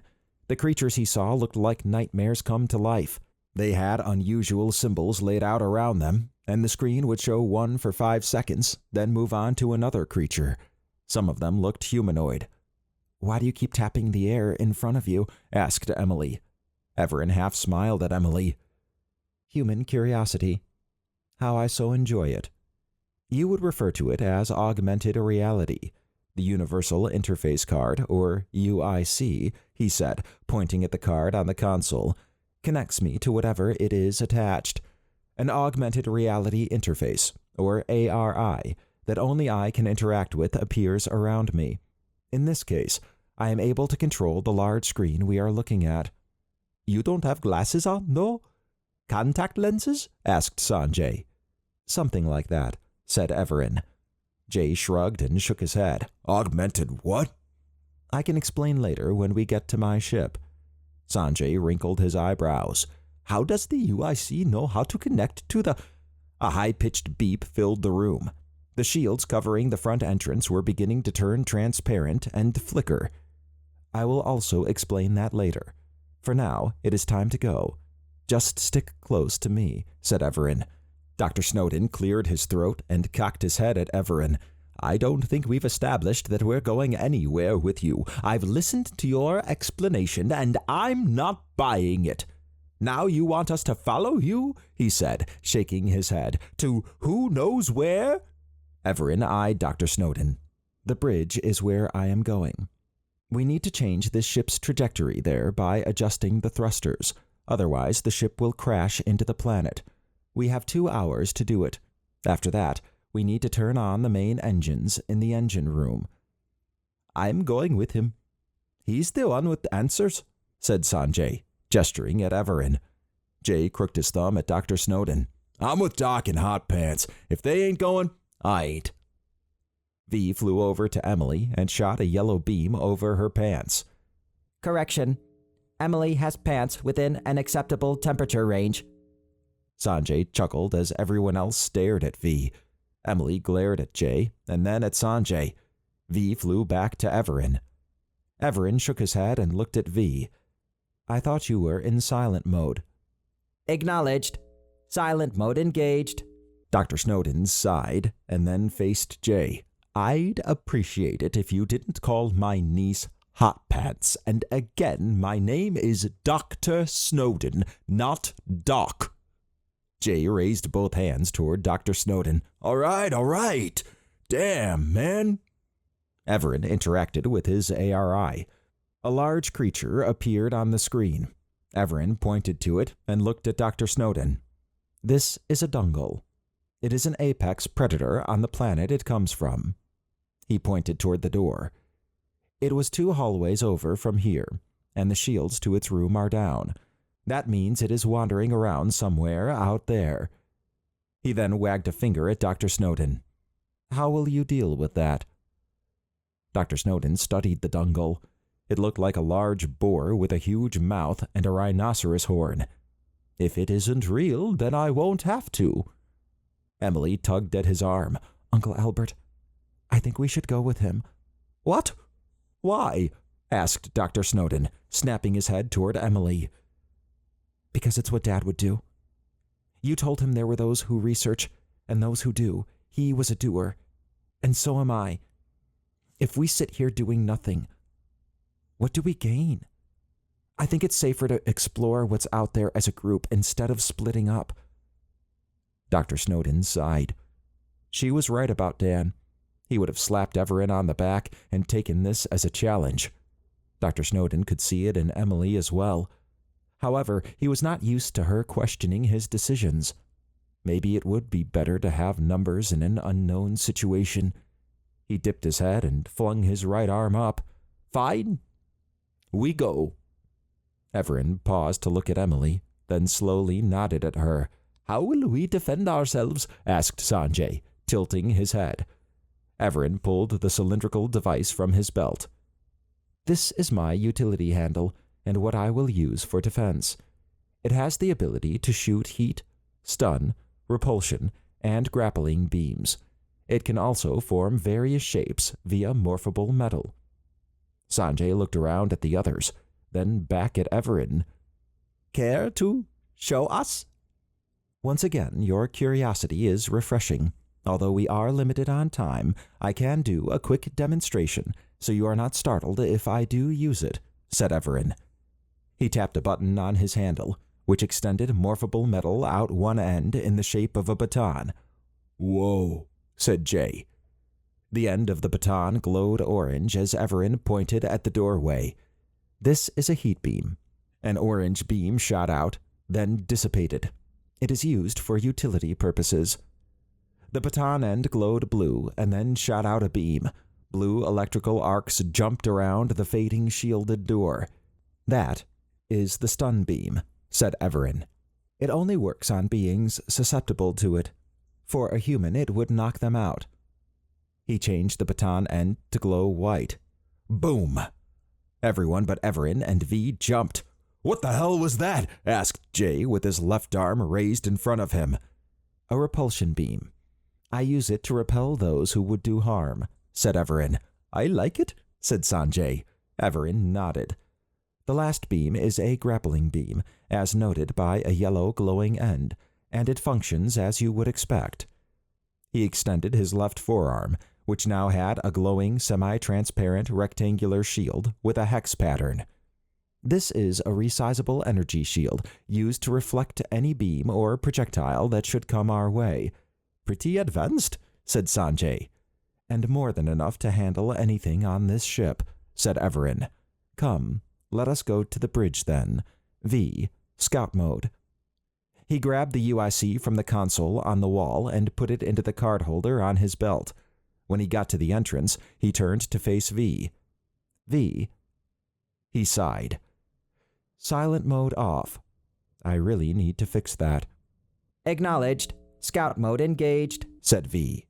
Dr. Snowden noted that Evaran walked with confidence, his head held high and shoulders squared, as if this was an everyday thing for him. The utility handle and shield were way beyond anything Dr. Snowden had seen. The one thing that stood out to him was that when the repulsion beam fired, there was no recoil. Either Evaran was insanely strong, or the recoil was absorbed by the handle. Also, everything seemed non-lethal. Maybe that was on purpose. Everyone followed Evaran to the doorway, where the light blue smoke over it had dissipated. V flew to the doorway and shimmered briefly before vanishing.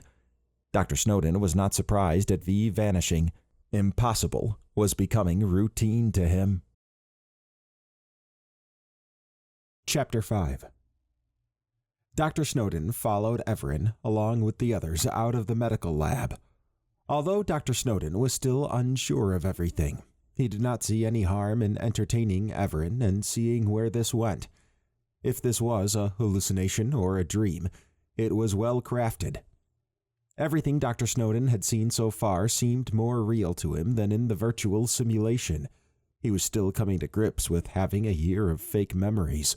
A part of him wondered if he was maybe in another simulation. That would at least make the current situation more plausible.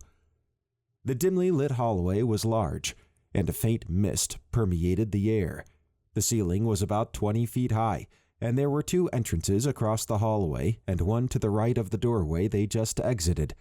At the end of the hallway was a larger entrance. Alongside each room opening was a high-tech workstation with unusual equipment on the side. The walls were covered with metallic panels, broken up every now and then with a screen and elongated, flat, U-shaped tubules with a red-spotted, flesh-like texture jutting out every few panels or so. Several feet from the ceiling on all sides was a glass-like black strip outlined with gold borders that wrapped around the whole hallway. Jay waved his hand in front of his face. Damn, smells like a wet dog up in here. The Crotivore probably had a similar reaction entering your room, said Evaran. Jay cocked his head as if to say something, but shrugged his shoulders and looked around. Dr. Snowden wrinkled his nose. He had a similar thought about the smell. Coming from the well-lit lab and into the dimly lit hallway sent chills through him. He waved his hand through the mist that seemed to float above the ground. There did not seem to be an obvious source for the mist. Focusing ahead, He noted that the other entrances did not have shields on them, which made him wonder if others had been in there. Looking up, he pointed to the barely visible strips. "What are those?" Evaran tilted his head up to look at the strip. "It is a holographic projection strip, similar to my ring from the virtual simulation, but the strip is much more advanced. If they were working, I would be able to show you a holographic representation of a Crotivore AI. "How convenient they're busted," said Dr. Snowden. Evaran paused to look at Dr. Snowden, then turned and waved for everyone to follow. They continued out into a hallway. At the end of it, they stepped into a large cylindrical area with an open center. Dr. Snowden did not see a floor or ceiling in the middle, but the walkway they were on, and those above and below, extended around the edges in a full circle. It was difficult for him to see too much, as the mist seemed to be denser. 4 half-cylindrical columns were evenly spaced on each walkway, and he figured they were some type of support structure.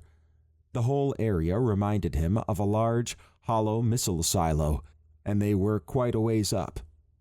He moved to the walkway's edge and looked down a few levels, then up. "How big is this? I can't see the floor or ceiling." "It is several miles each way. We are on level 546 out of 1,000 or so levels. We need to go up to level 555, where the main bridge concourse is. There is an elevator system nearby we can use," said Evaran, pointing to the nearest half-cylindrical column. Jay laughed. "Several miles? In a building? Come on, man!" "You still believe this is a building?" "Yeah, I do," said Jay, glancing at Dr. Snowden. Dr. Snowden nodded his head at Jay. "Until proven otherwise, I agree with Jay's assessment." Evaran narrowed his eyes for a moment. "Okay." They reached the featureless half-cylindrical column. Evaran placed his UIC on the wall console and interacted with his ARI, causing the half-cylindrical column to rotate, exposing a spacious interior with gray walls. In we go, then. After stepping inside, Dr. Snowden examined the interior. It was featureless, except for one console. He was not sure where the light was coming from, but it was everywhere. The symbols on the console looked like rubbish to him. The elevator doors slid shut, and after a few moments they reopened to level 555. Dr. Snowden was amazed at how fast it went up 9 levels. After stepping out, he recognized that this level was about 3 stories high, much different than the other levels he had seen. He jumped as a shrieking sound rang out from far away. It sounded like something in pain. Between that, the mist, and the low lighting, the ambiance was beginning to get to him. Real or not, this place was ominous. He rubbed the goosebumps on his arm. After a few minutes, they reached main bridge concourse entrance. Dr. Snowden took a moment to examine the archway. The border of the entrance had thick, segmented blocks ringing it. Each segment had a circle on it, with an alien symbol in the circle. It was elegant in its simplicity, and he wondered what material it was made out of. He could barely see the end of the main bridge concourse. This is a pretty big room. "How far to the bridge?" "Approximately 1 mile," said V, appearing next to Dr. Snowden. Dr. Snowden flinched. He had forgotten V was flying around. Thanks, V." "Acknowledged," said V. His lights glowed a bit brighter as he flew to Evaran. "V, map the concourse," said Evaran. "Acknowledged. Mapping mode engaged," said V. He flew off toward the end of the main bridge concourse, emanating a 2-dimensional circular red light that expanded to all sides of the room. "When V gets back, we will have a 3-dimensional scan of the room. I just want to make sure it is clear before we proceed," said Evaran. "You think there might be other specimens in there?" said Emily, watching V fly down the main bridge concourse. "Possibly. It is a large area, which has some tactical disadvantages for us," said Evaran, raising a finger. "What else would V be scanning for?" asked Sanjay, looking at Emily. Emily shot a look at Sanjay. "I don't know."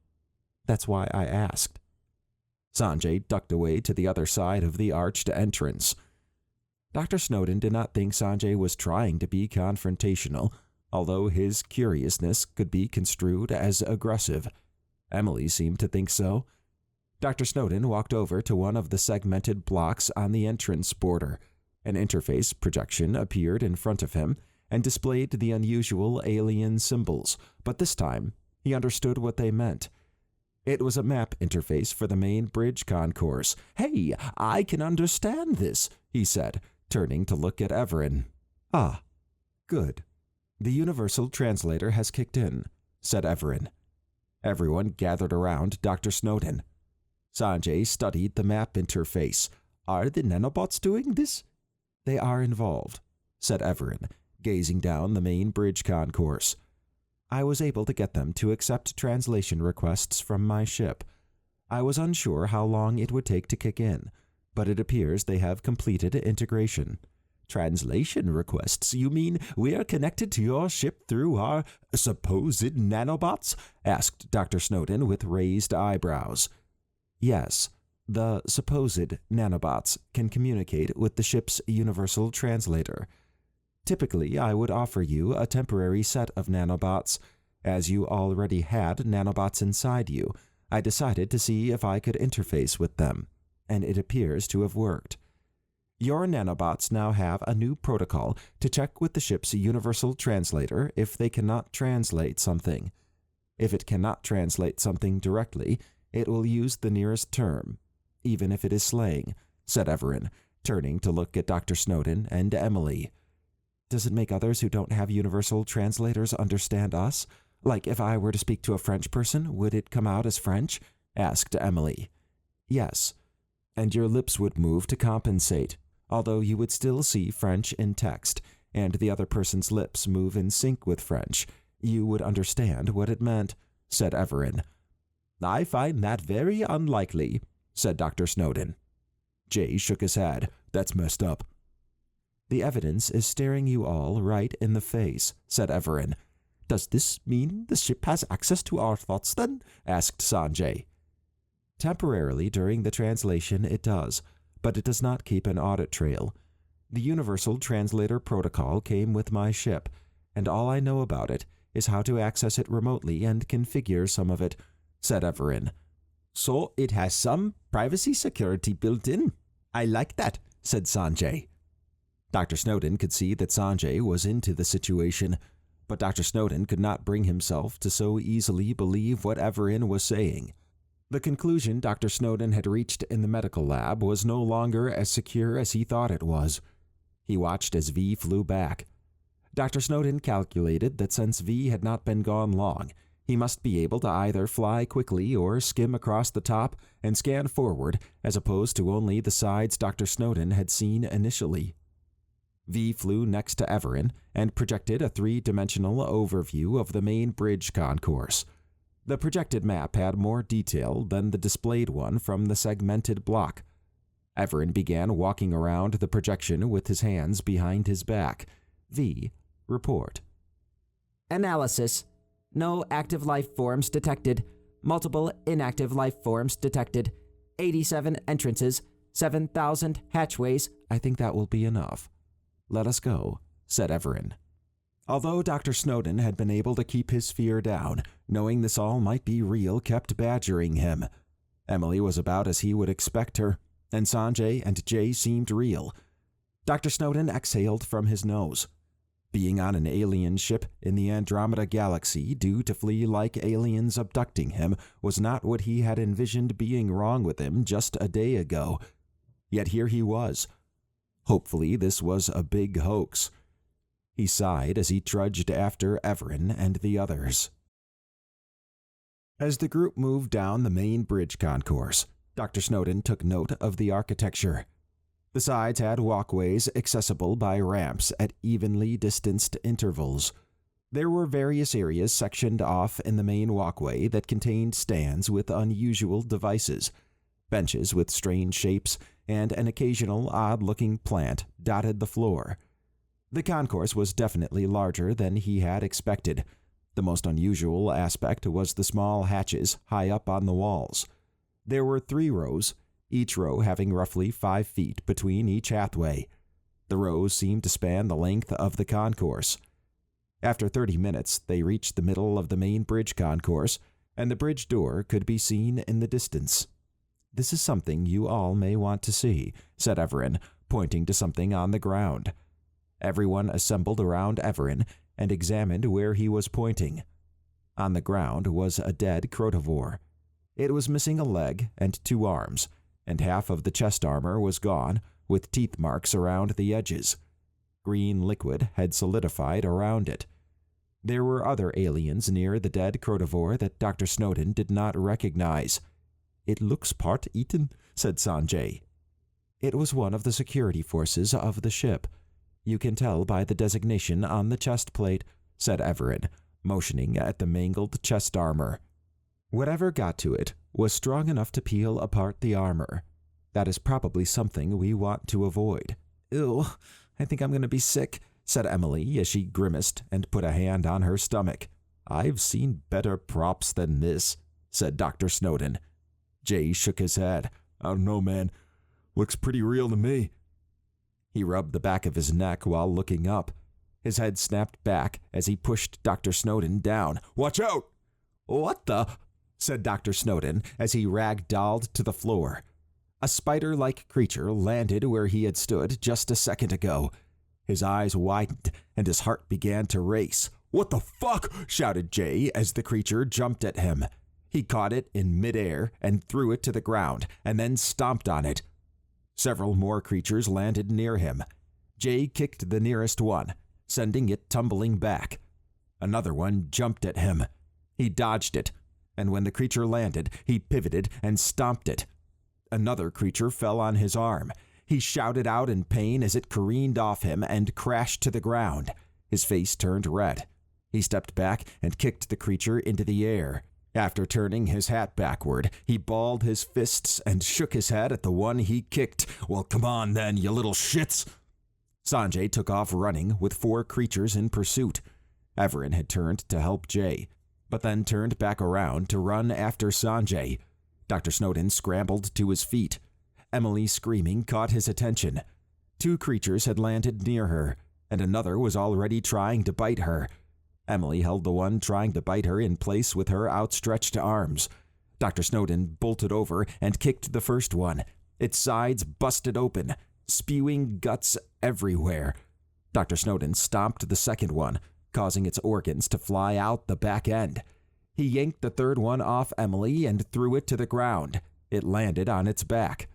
Dr. Snowden's eyes flared as adrenaline surged through him. It tried to flip over, but he got to it first, kneeling to slam his fists into its soft underbelly. It shuddered as black blood spattered out. Dr. Snowden grunted as his vision blurred, and he raged that they would threaten Emily. He grabbed a leg. Rip, and another. Rip, and another. Rip. The creature stopped moving. The nauseating smell of guts permeated the air. Dr. Snowden turned as he heard the thump of another one landing near him. He reached out and grabbed it. His fist slammed into the creature's multi-eyed face, crushing it. A sharp pain shot up his leg where another had bitten him. He grunted as he pulled it off him. Using his right hand, he flipped and crushed it. It shrieked and then gurgled. Black blood oozed everywhere.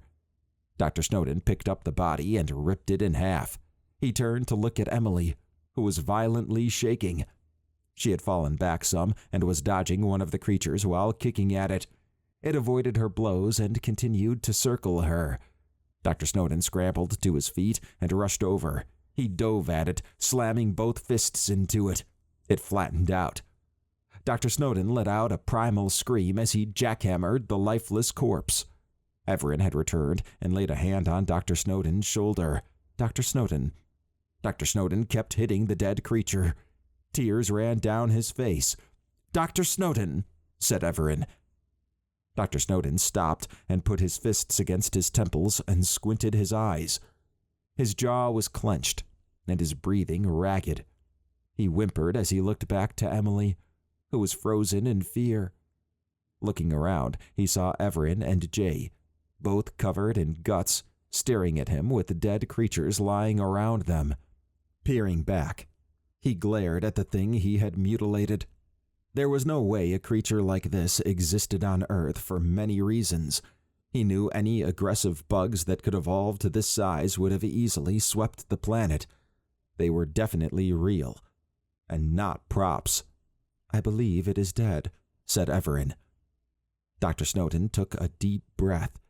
He splayed out his arms as he leaned forward and dry heaved.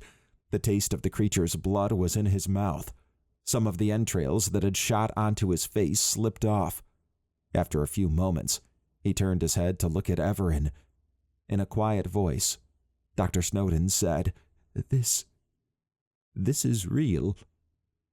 Evaran's eyes softened as he nodded at Dr. Snowden. "Yes, it is." He lightly squeezed Dr. Snowden's shoulder. Emily walked over and put her trembling hand on Dr. Snowden's other shoulder and whispered, "Uncle Albert?" Dr. Snowden turned to face her. His body shuddered as more tears ran down the sides of his face. In a cracked voice, he said, "I was wrong." He looked down and squinted hard. His lips drew down. "I was so wrong," he said in a hushed tone while looking at Emily. "It's okay," whispered Emily as she knelt to hug him. She sniffled and wiped a tear off her face. Jay looked around, then at Evaran. With clenched fists, he said, "Sanjay ran away. That little chicken shit." Evaran sighed and turned to face Jay. "It was a rough situation. Do not judge him harshly. Nonetheless, we need to move. Those were Drog. The ones you saw were just the scouts, and the smallest of their type. Some escaped back to their brood." "Oh, that's fucking great, man," said Jay, tossing his right arm into the air. Dr. Snowden stood up with the help of Emily. He looked at the ground as the warm sensation of embarrassment washed through him. His heart slowed down as he measured his breath. Thoughts ran wild in his mind. Being wrong on this level bothered him. He put his hand on the bite on his leg. It was just a minor surface wound, but it stung. To add to the uneasiness, the smell of the corpses was overpowering. He walked to Jay. Jay slapped Dr. Snowden on the back. "Damn, Dr. Snowden. You literally kicked the shit out of them, man. Fuck yeah." Dr. Snowden exhaled sharply and nodded at Jay. His push was timely, and the situation could have been much worse. When it came to fight or flight, he was all fight. Dr. Snowden cleared his throat. "Call me Doc." "All right then," said Jay, nodding at Dr. Snowden. Evaran tilted his head while raising his hand. "The brood has arrived at the entrance. We must move. Now." Dr. Snowden rubbed the goosebumps on his arms. The intensity of Evaran's face startled Dr. Snowden back to reality. V had flown off, back toward the main bridge concourse entrance, per a motion from Evaran. It took the group 20 minutes to hustle to the main bridge door.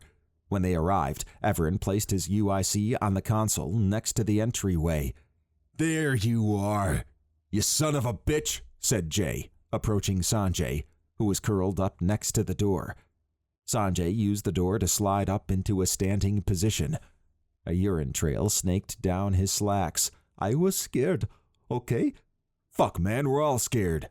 Doesn't mean we don't watch each other's back," said Jay. "Jay, this is not the time for this," said Evaran. Jay shook his head and exhaled sharply. "God, what a pussy." He walked away from Sanjay.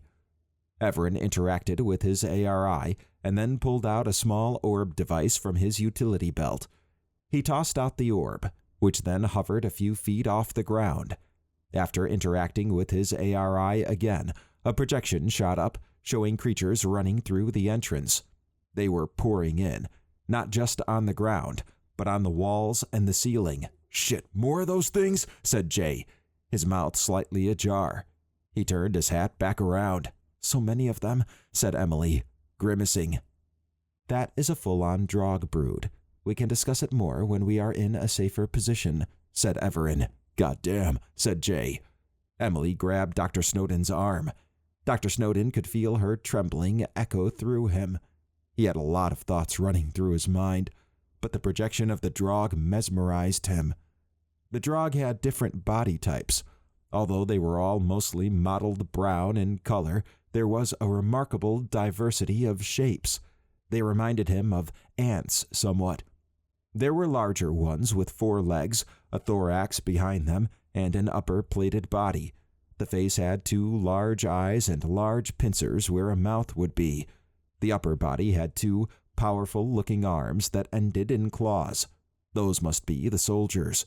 Then there were 2 smaller types running around the larger ones. The first one was the type they had just run into. It was a darker brown than the rest of the Drog. They also seemed to move much faster than the rest.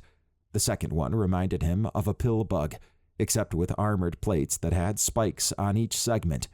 It had a tube of some sort coming from its face. Those must be specialized workers.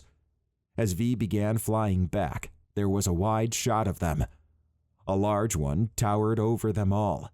The body reminded him of a large praying mantis, but this one had arms ending in large claws instead of praying forelegs, and there were all sorts of protruding spikes on it. Dr. Snowden figured it was the size of an elephant, and the face reminded him of a spider's. It had multiple eyes and large fangs projecting from its mouth.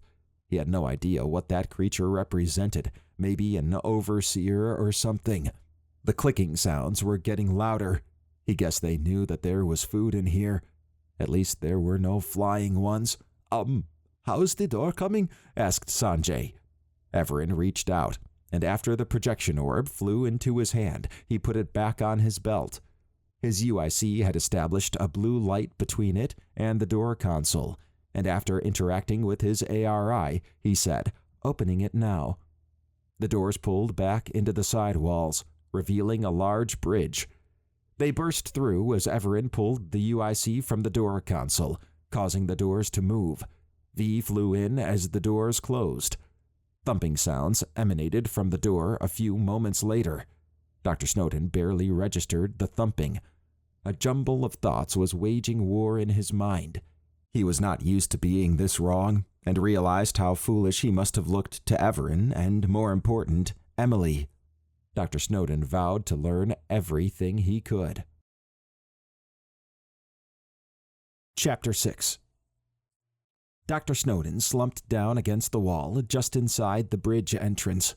He could not believe what had just happened, yet it had been right in front of him. This was real.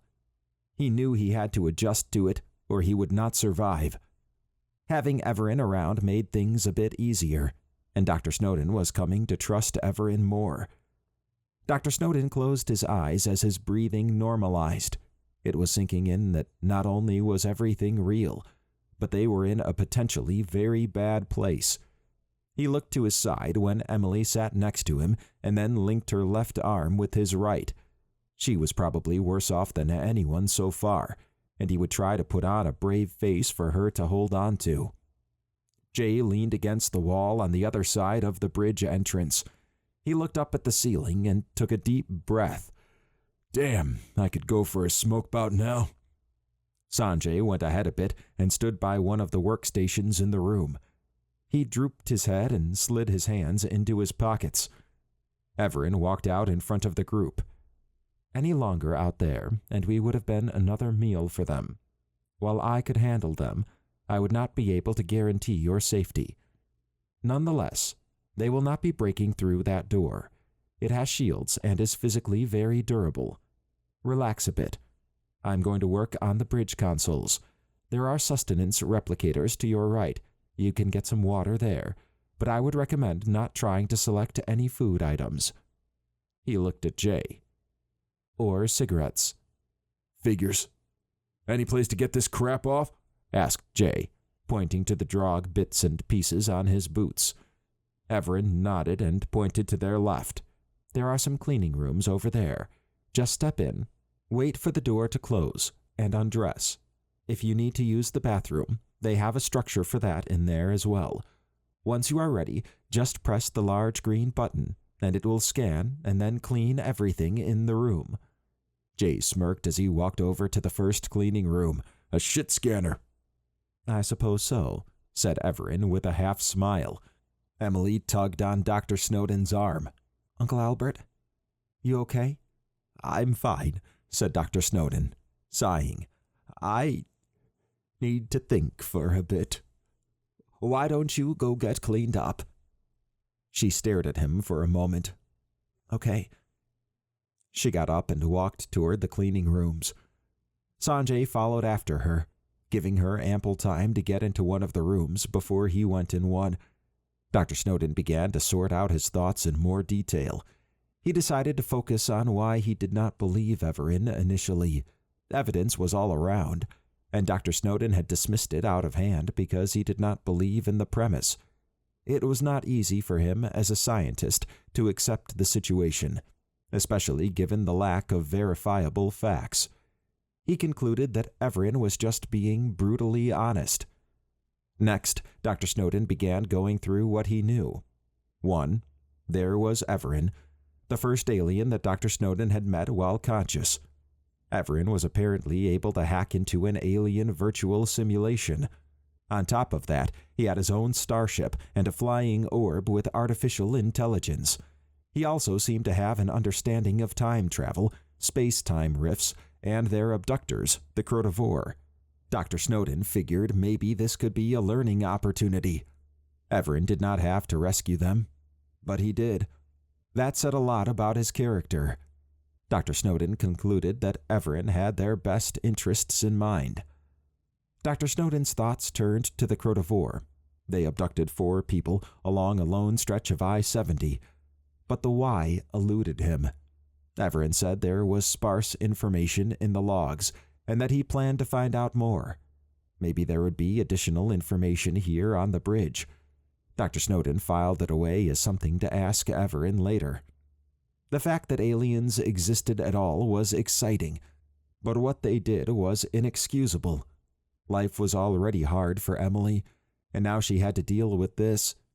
It saddened Dr. Snowden that meeting aliens for the first time was not in an effort of cooperation, but a violation of his very being. He tried to subdue those thoughts, but they simmered in the back of his mind. Then there was the virtual simulation. It felt real. The sensations he felt now were much different, and the sudden onset of insomnia now made sense. 1 hour awake in the real world was probably a day or 2 in the virtual simulation. No wonder trying to sleep in there was so hard. Other times he could barely keep his eyes open. Evaran mentioned that death was a real possibility, and for these Bloodbore it would have been just another failed experiment. Dr. Snowden looked at his hand and flexed it. He imagined the nanobots swimming around in there. They cured his prostate cancer, and he felt like he was 21 again. He had doubted their existence, but he could feel their effects on him when fighting the Drog, and even now, he felt a bit calmer, despite knowing that he should be going out of his mind about the situation. If they kept his body in this shape, he was not sure he wanted them out. Evaran had mentioned the nanobots had sensory functions, but Dr. Snowden did not know what that meant. Emily would definitely want them out, but maybe after hearing what they did, she would change her mind.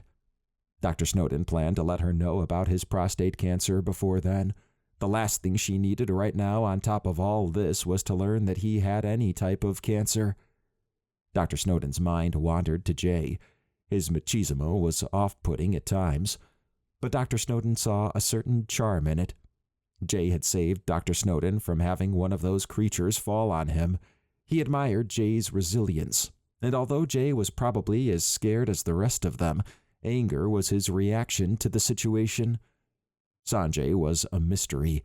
He seemed to be a bright kid, but crippling fear caused him to run at the first sign of trouble, not once, but twice. His awakening had been rough like Jay's had. Dr. Snowden was glad Evaran had visited him and Emily. The next plan of attack was to learn as much as possible. If this was real, Dr. Snowden needed to know the lay of the land. Evaran seemed willing to share some information, so Dr. Snowden would take advantage of that. He stood up and walked over to the cleaning rooms. There were 6 of them, and 3 were active. After entering an open room, the doors closed. Like in the stall in the medical lab, Dr. Snowden was hit by a strong scent, except this one smelled like vinegar.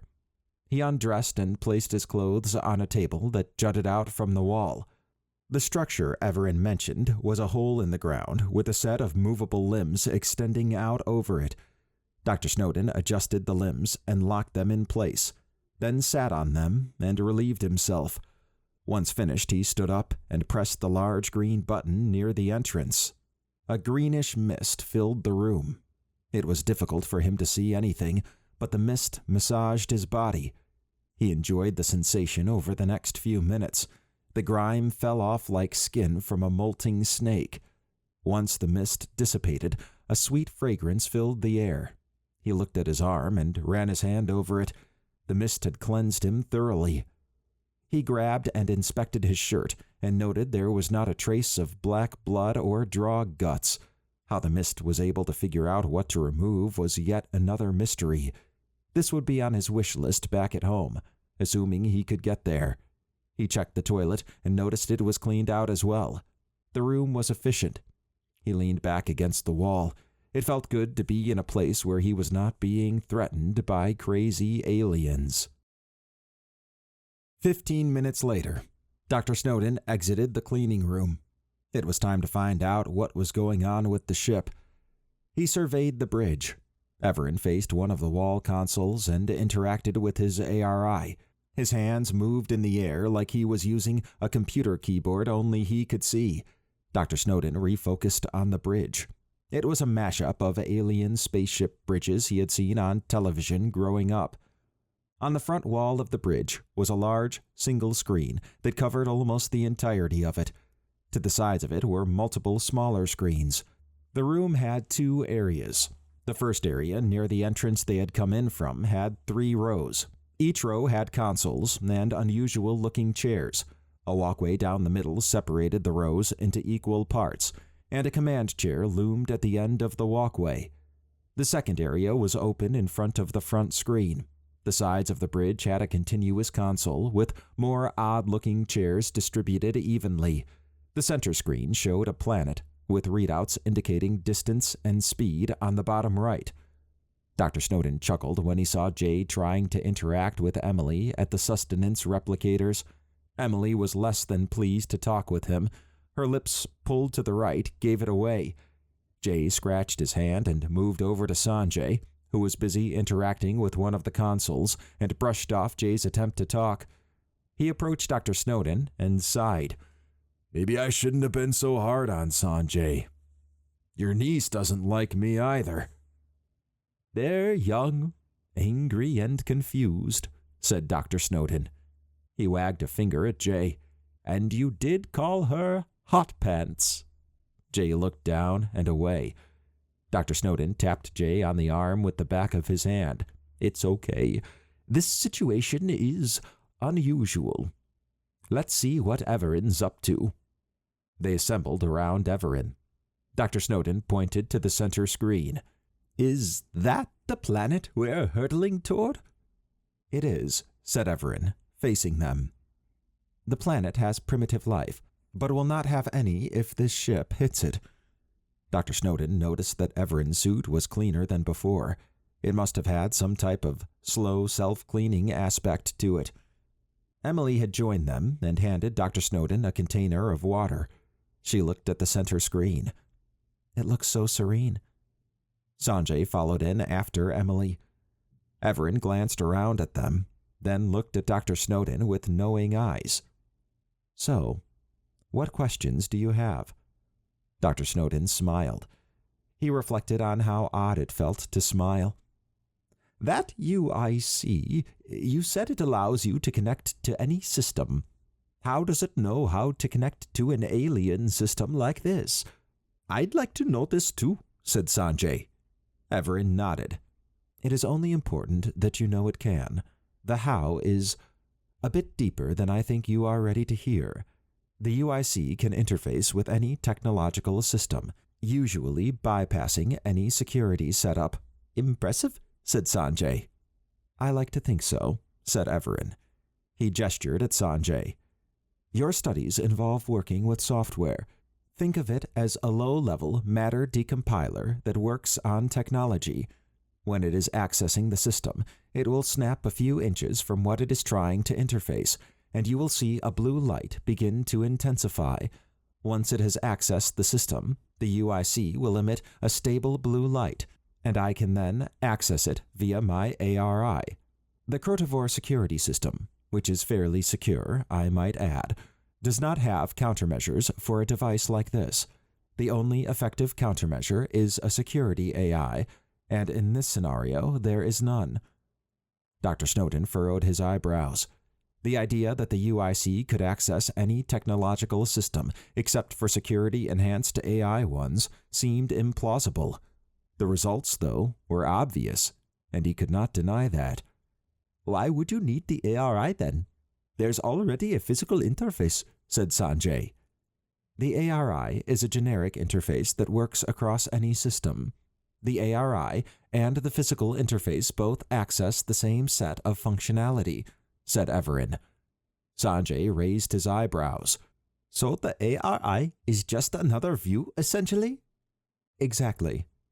Imagine a sphere where the bottom is at your hips and the top is at your head. Inside that sphere surface live the interfaces. I get readouts on the surrounding environment from the UIC, or from V's scanning, or mine as well, said Evaran. Damn, that's sweet, said Jay. Yes, it is. Dr. Snowden shook his head. I can't even imagine that. Could these nanobots inside us give us something like that? Evaran half grinned at Dr. Snowden. Perhaps. I will investigate the possibility later. Dr. Snowden's eyes lit up. I hate to interrupt, but these Drog creatures, are they specimens like us? Asked Emily. Evaran tilted his head at Emily. Yes. They have been extinct for a very long time. Nasty creatures, and in following with the theme of the other specimens, apex predators of their world. Why'd these asshole Crotivore pick so many of them? Asked Jay. I do not think they picked up all the ones we saw. I am guessing they picked up a brood queen by accident. She would need considerable amounts of food to make that many, though. Dr. Snowden gulped. What are we going to do about them? If we go out there, we wouldn't stand a chance. To that point, I have been trying to access the Crotivore Global Security Control System, but it is too far gone. However, I have been able to access the local security control system and reroute some functionality, said Evaran. He tapped at his ARI and directed them to look at the main screen. You can see it in action for yourselves. Everyone turned to the main screen and watched the Drog roaming outside the door. The Drog brood was feasting on the dead Crotivore and other dead aliens. A beeping sound rang out, and metallic spider-like robots swarmed from the hatches and attacked the Drog. The robots began dismantling the Drog with incredible efficiency. The Drog retreated with the robots in pursuit. Man, they kick ass, said Jay. Those are security drones. They are strong and fast and can jump and scale walls, and they have numbers. They are also all networked to the ship, so they have a sensor advantage and can communicate instantly with each other, said Evaran. Where were they earlier? We could have used their help, said Emily. They would not have distinguished us from the Drog had they come out. In addition to that, they can only be turned on from here since the global security control system is down. It was one of the first systems to go down since it is a primary system. They will ignore us since we are now honorary crew members. I added us to their ship roster database when I reactivated the local security control system, and they have been updated. However, the update only applies to the ones outside this door. We will need to be careful if we see any outside the surrounding bridge area. Oh, said Emily. Evaran raised a finger. I did find some other information on your profiles in the system. It seems they kept a master copy of them here. It had information gleaned from the virtual simulation, as well as the state of your memories from your initial entry into it. They all turned back around to look at Evaran. "Like what?" asked Jay. "To start, it says you just had a son before entering the virtual simulation."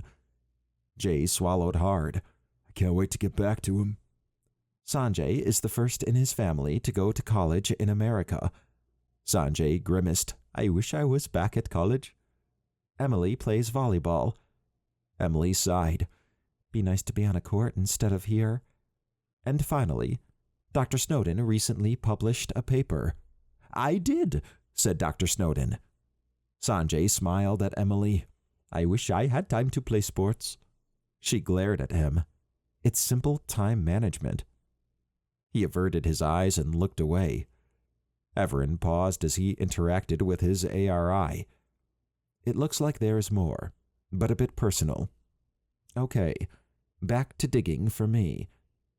Sanjay went to one of the consoles and began interacting with it while Jay hit the sustenance replicators. Dr. Snowden and Emily approached one of the consoles in the back row. A dead crotivore lay sprawled out to the side of it. It was in similar shape to the one they saw outside. The odor of the rotting flesh wafted through the air. Emily grimaced as she walked past it. Dr. Snowden scrutinized the console. He reached out to touch the glass-like surface, tracing its multiple circular interfaces along the multicolored lines that connected them. It reminded him of a circuit chip with swirls. He ran his finger across each quadrant of the main circular interface, noting it lit up where his finger touched. Running his finger over a smaller circle displayed a series of menu options. The interface would probably work better with 4 eyes, given how spread out the information was. He was able to catch some of the words, but the interface moved too fast. It seemed like a mess. "I can barely read anything on this," said Emily as she touched the screen. A golden circle lit up under her finger. "I guess if I had 4 arms, more than 2 eyes, and the ability to process information at blazing speeds, it might make more sense," said Dr. Snowden. He bumped Emily slightly with his shoulder, causing her to smile. He was glad that at least in all the chaos, she was holding on. The sense of dread that pervaded him was not going away any time soon, and the longer he was on the ship, the stronger it got. Over the next 15 minutes, Dr. Snowden perused the various workstations.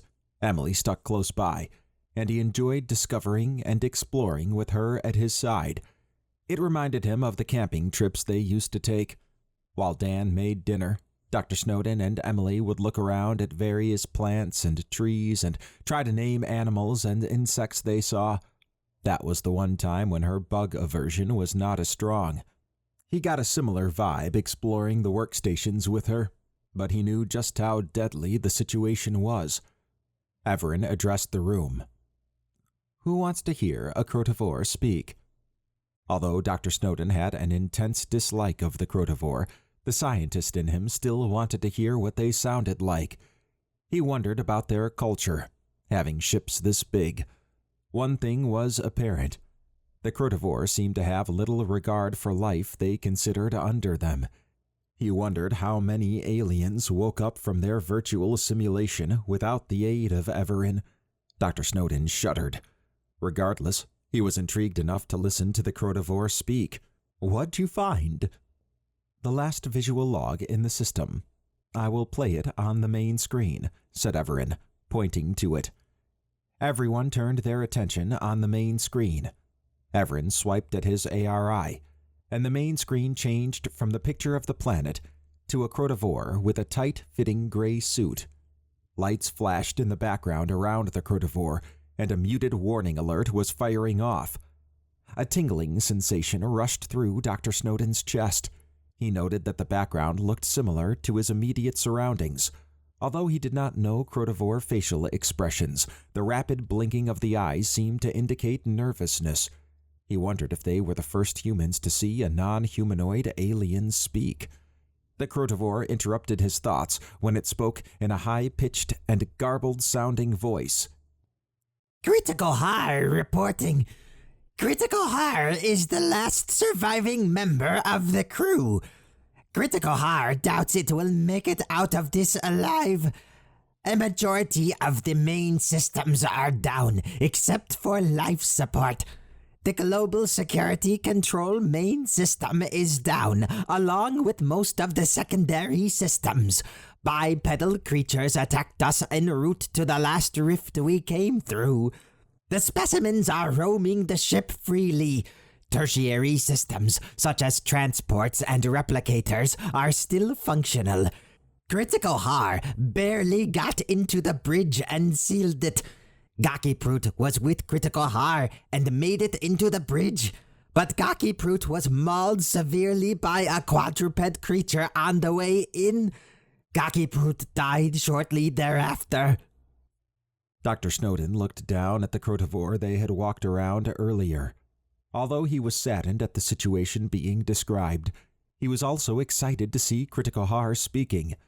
Their odd speech made him wonder if this was how they truly spoke, or if it was a glitch in the universal translator. Maybe the translator could evolve to make it sound more normal over time. Then again, he doubted he would ever hear another crotivore speak. It seemed when Gakiprut was mentioned, Critical Har's eyes blinked slower, and its voice slowed down. Maybe these crotivore did have emotions. Dr. Snowden cast a sidelong glance at Evaran, who had his hand on his chin and his finger on his lips. It struck Dr. Snowden again that for Evaran this was probably nothing out of the ordinary. However, this was a once-in-a-lifetime experience unfolding before Dr. Snowden. He turned to look back at the display as Critical Har continued speaking. Critical Har doesn't know if anyone will ever listen to this, but beware the rifts. This journey through the rifts did not go as planned. It was to be a quick jump through and back. The probes that initially tested it went in and came back. They reported an unknown constellation on the other end. We thought it was stable, but found that it is not. The talk of rifts piqued Dr. Snowden's curiosity. Evaran had mentioned them earlier, and Dr. Snowden wondered if they were some form of an Einstein-Rosen bridge. He focused back on the screen. Critical Har continued on. We have been through 18 rifts now, with each one placing us in an unknown location. However, we still did our mission, picking up species for study and researching every place we went. At our last pickup, we retrieved 4 bipedal creatures. That region appears to have an unusually high amount of bipedal forms.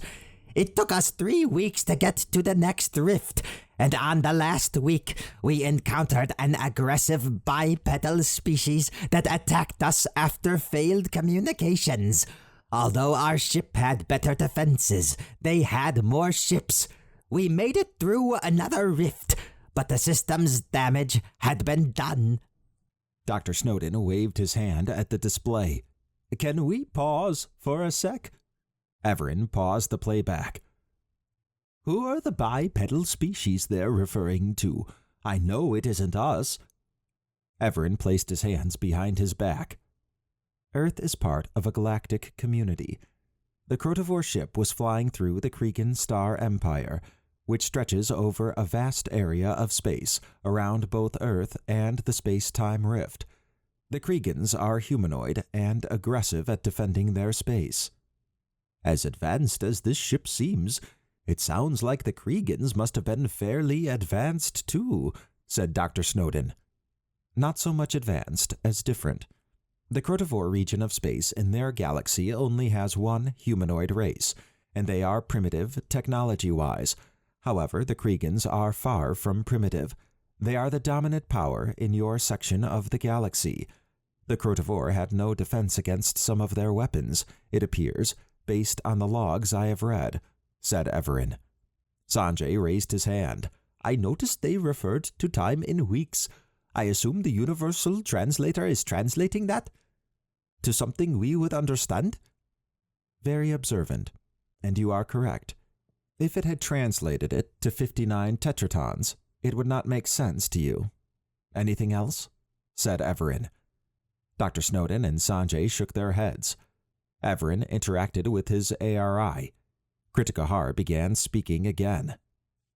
Kritikahar was able to guide the ship to the nearest planet, which seems to have primitive life. If the life pods can fire, there may be a chance of getting out of this. Kritikahar is heading to the docking bay now.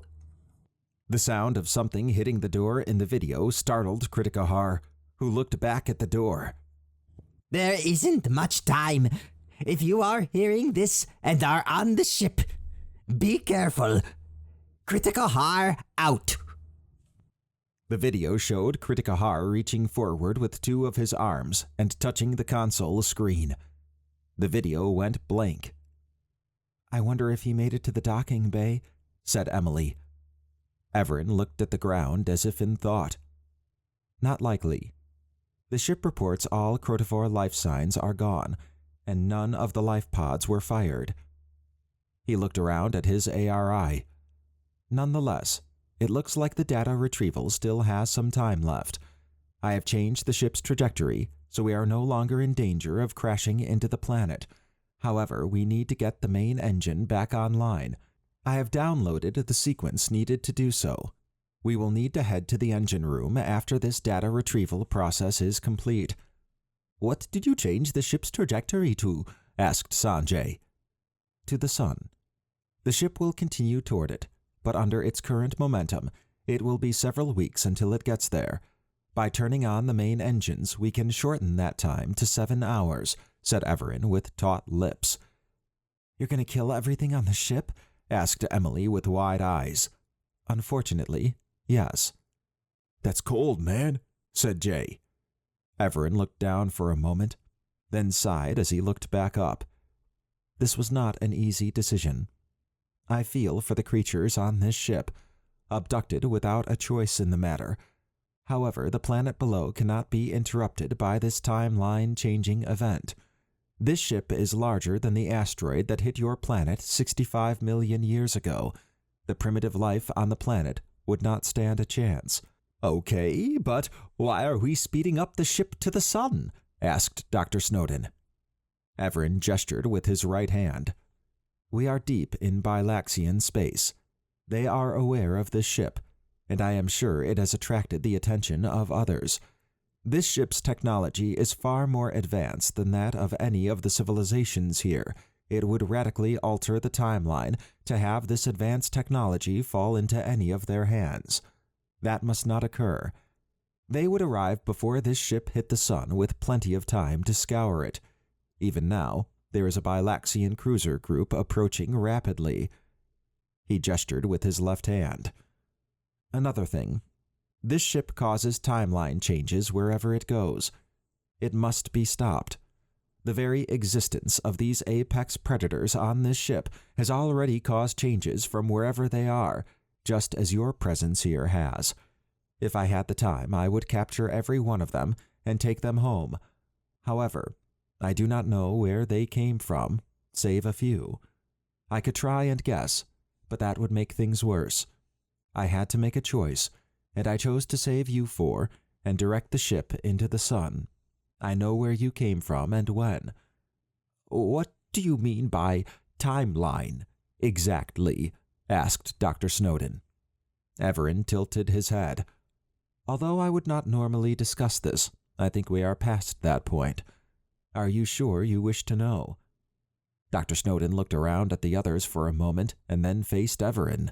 Well, yeah. Okay then. I am glad you are still curious after recent events, said Evaran. He raised a finger. Now, on to my explanation. Your universe has many instances. Each instance has a defined chronological sequence of events, which is called a timeline. Let me give you an analogy. Let us say the Crotivore never abducted you and your life continued on as normal. A year after your brother's funeral, you meet the woman of your dreams. Hell yeah, Doc, said Jay, nodding with a crooked smile. Dr. Snowden cocked his head at Jay Hey, it could happen. Yes, it could, said Evaran. We will call that the default state of the timeline at that point. Now along comes the Crotivore, and they abduct you before you meet this woman. Your future has now changed. Since your future has changed, anyone or anything that had interacted with you also changes. This is how the timeline maintains referential integrity. Any change in the timeline causes an update toward the future. This is referred to as a cascading timeline update. The point where you meet the woman of your dreams no longer happens now. She would go on about her life, never having met you. That assumes there is a future that exists and can be updated, though, said Dr. Snowden. Evaran half grinned. You are beginning to understand. Dr. Snowden had heard some of these terms before, but wasn't sure how they could be verified. So when we go back to Earth, the timeline will reset back to the default state, right? Not quite. You all are changed now, both physically and mentally, and your lives may be different because of this event. Back to the analogy. Say the woman was a doctor, and you originally met her at a checkup. However, now that you are back, you can no longer go to the doctor, since it would expose your nanobots. You would never meet her. It goes a lot deeper than that, and would require extensive learning on your part to fully understand. Dr. Snowden shook his head. It sounded crazy to him. So, do these cascading timeline updates cross over to other timelines? They do not. The timeline is one entity, and updates are localized to it.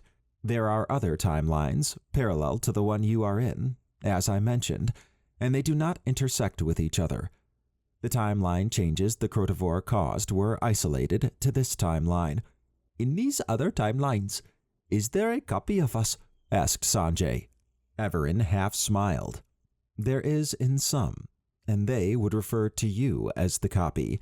However, your timeline is one of the rare ones where your species evolved to dominate Earth. By rare, I mean several million timelines. That should give you an idea of how many timelines there are. In the last one I visited, Earth was dominated by a species you commonly refer to as Neanderthal. I do not want to give away more information on that than I already have. Dr. Snowden sighed. He wondered what a modern-day Neanderthal society would look like. The very idea lit his mind on fire. There were many questions he wanted to ask, but he figured Evaran was not going to answer all of them. Dr. Snowden got the feeling that Evaran had already said more than he was comfortable with. There is some time left for this data retrieval process. Feel free to look around the bridge, said Evaran. Dr. Snowden watched as everyone split off. He wanted to talk with Evaran more, but assumed Evaran suggested everyone look around as a means of distraction. With that in mind, Dr. Snowden decided to examine the bridge in more detail. Chapter 7. Sanjay went to one of the remote workstations near the front of the bridge. He felt like the outcast of the group, something that seemed to happen more often than not. He liked Dr. Snowden and could sense that in another time and place they would get along well. Academics were always Sanjay's strong point, and dealing with professors was something he enjoyed. He was unsure of Jay. He came off as brutish and crude.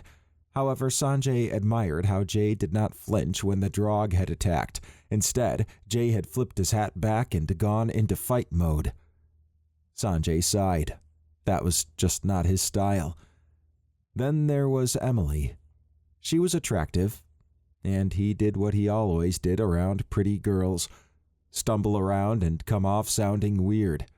Even on an alien ship in the Andromeda Galaxy, he could not escape his awkwardness.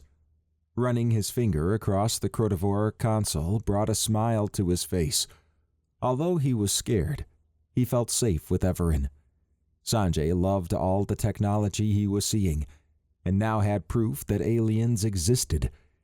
He just wished they had asked him instead of abducting him. With a sigh, he studied the console. He could tell that from a graphical user interface perspective, it was not built for humans. What intrigued him was that it looked like they had some type of command line interface in the bottom right of the console. He chuckled to think that some Crotivore preferred the simplicity and power of a command line interface versus a graphical one, a battle he knew all about from his studies. "Hey," said Emily.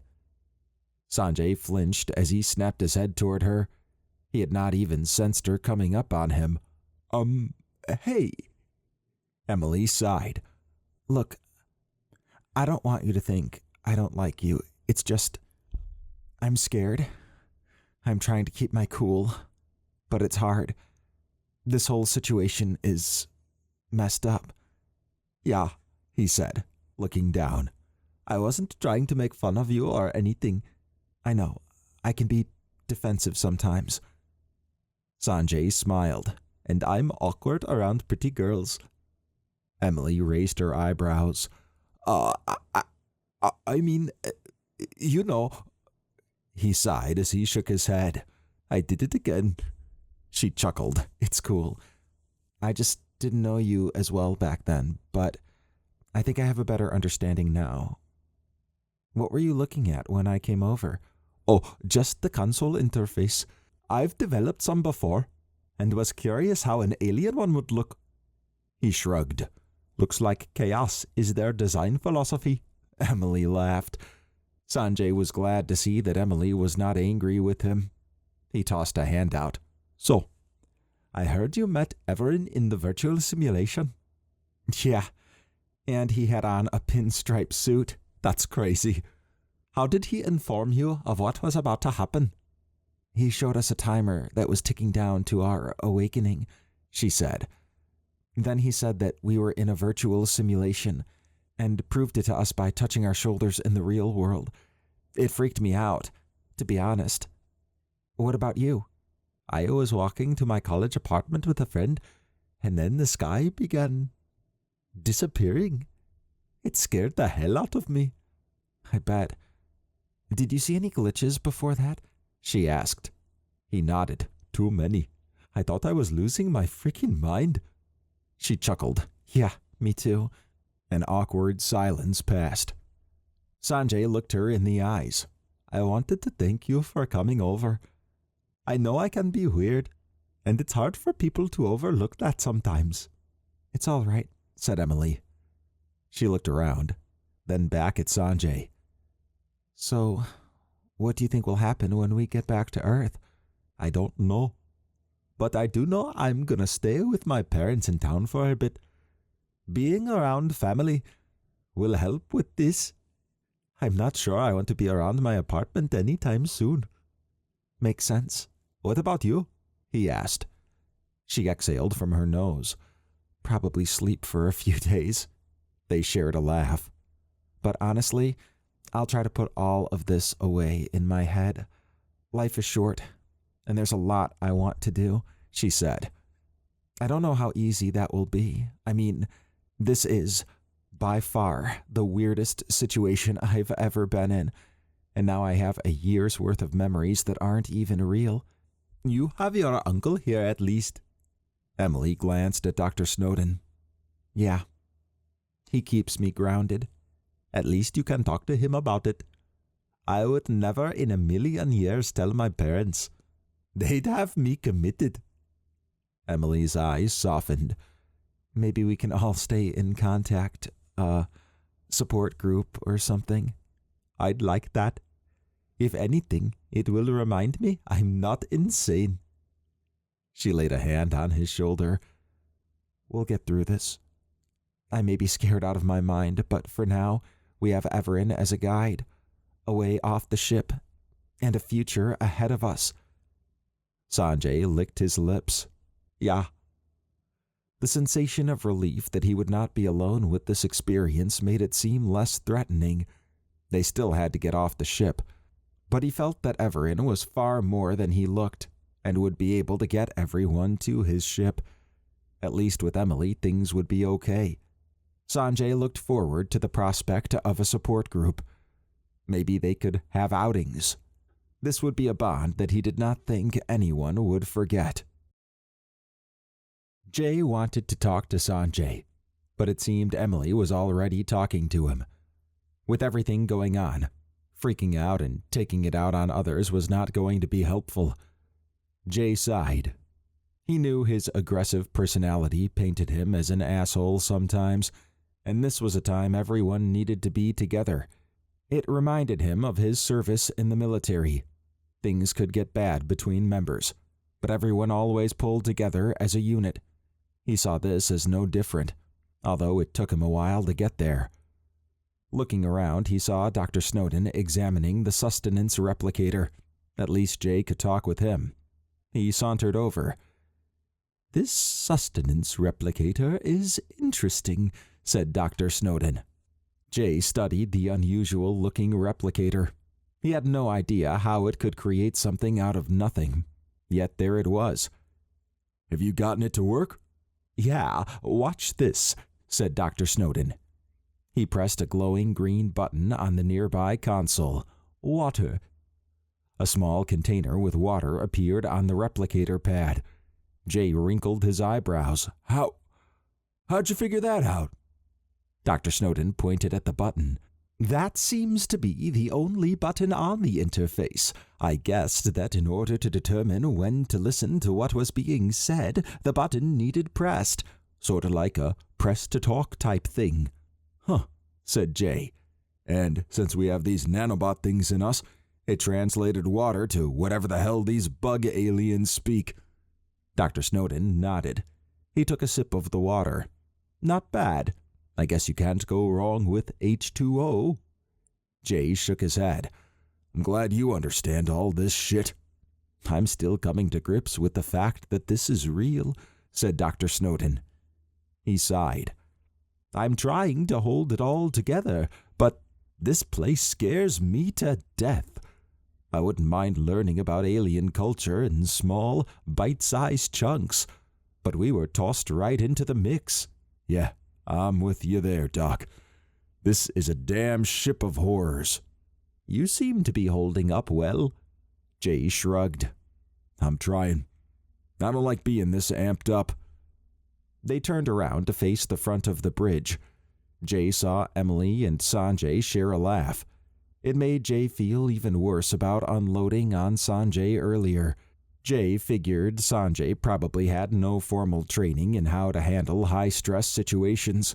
Unfortunately, he ran into one and Jay was less than helpful. He sighed. Keeping it together was what he needed to do, and although the bridge was safe for the moment, his anxiety was through the roof. Fighting the Drog gave him an adrenaline boost, but thinking about them now made his skin crawl.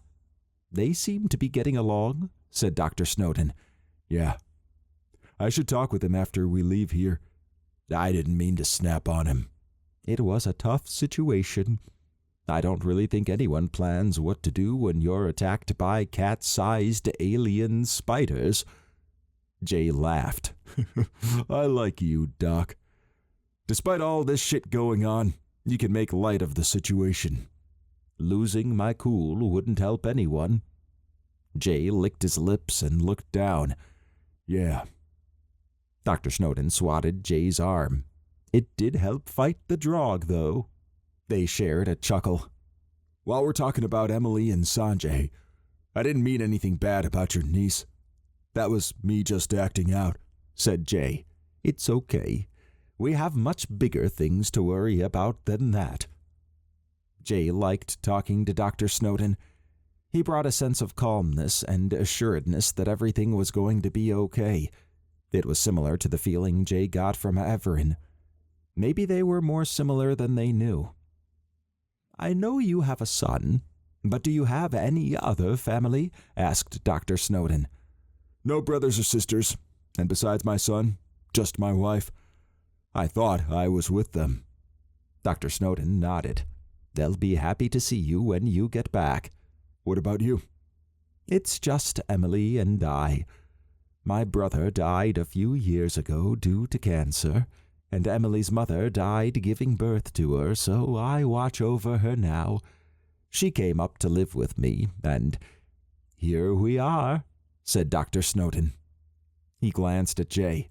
"Great job I'm doing. Huh. Jay shrugged. You're doing your best, man. That's all you can do. Yeah. Dr. Snowden shook a finger out. You know, I bet these virtual simulation memories are going to be hard to deal with when we get back. Never really thought about that, but I could see it. Imagine going back and finding out you weren't married. Jay shook his head. We were married earlier than I guess whenever all this alien shit happened, but I could see mixing up conversations that are now just in my head. She'll have a field day telling me she never said things I thought she did. Some of them will probably be true. Dr. Snowden chuckled. Jay's muscles relaxed some. It felt good to talk, knowing that the memories being formed were real. The fake memories from the virtual simulation would probably make things worse with his wife. He would need to watch what he said. This all assumed he would make it back. He looked in Evaran's direction. So what do you make of this Evaran guy? To me, it seems like his knowledge is even more advanced than the Crotovore.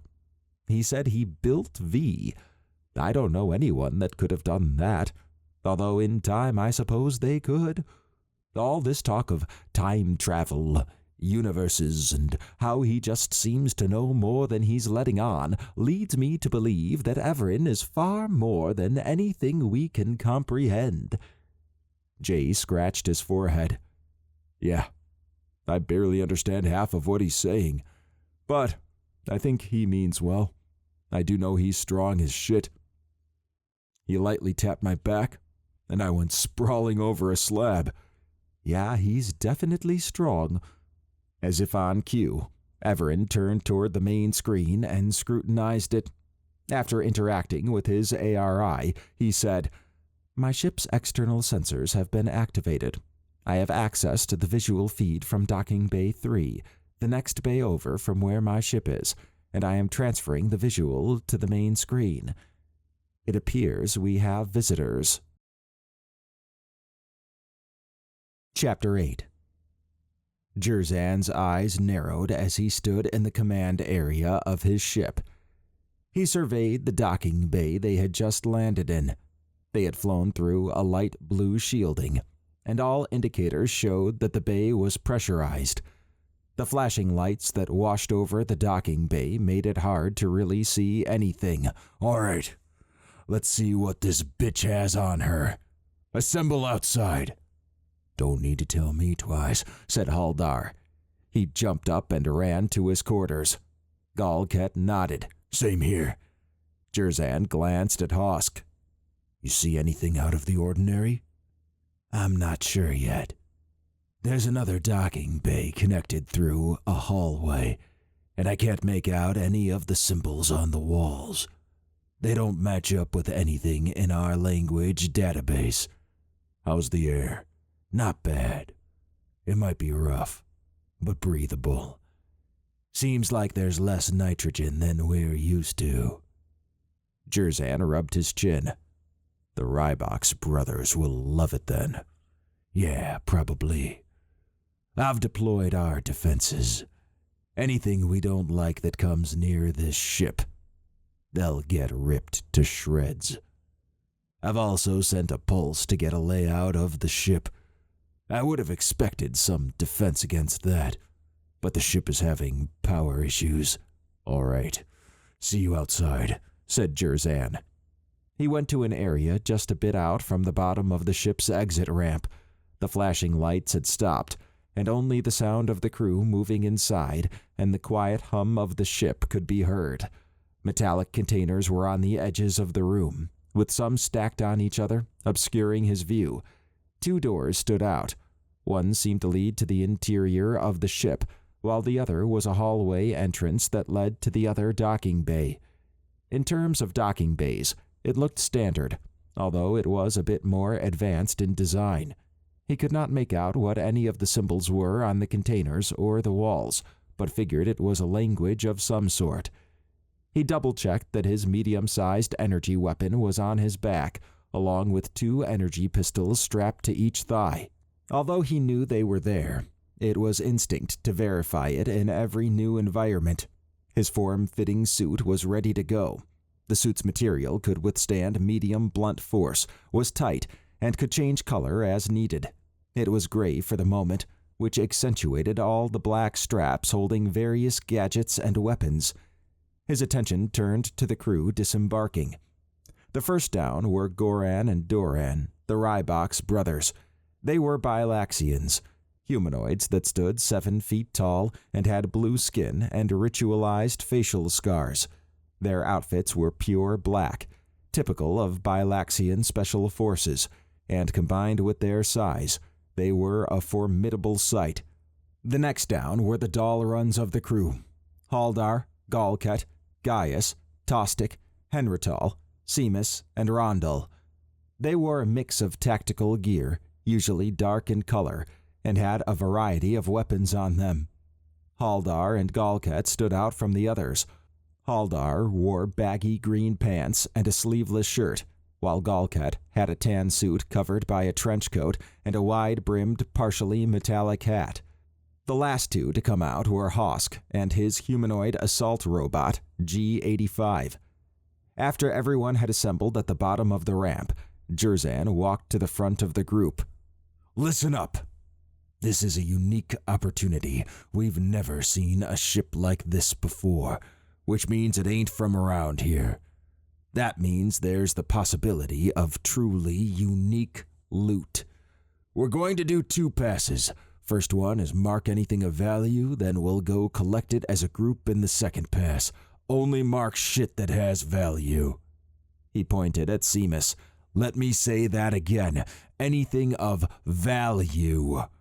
No partially severed legs. The group laughed as Rondel slapped Seamus's arm. Seamus harumphed. Jerzan continued on.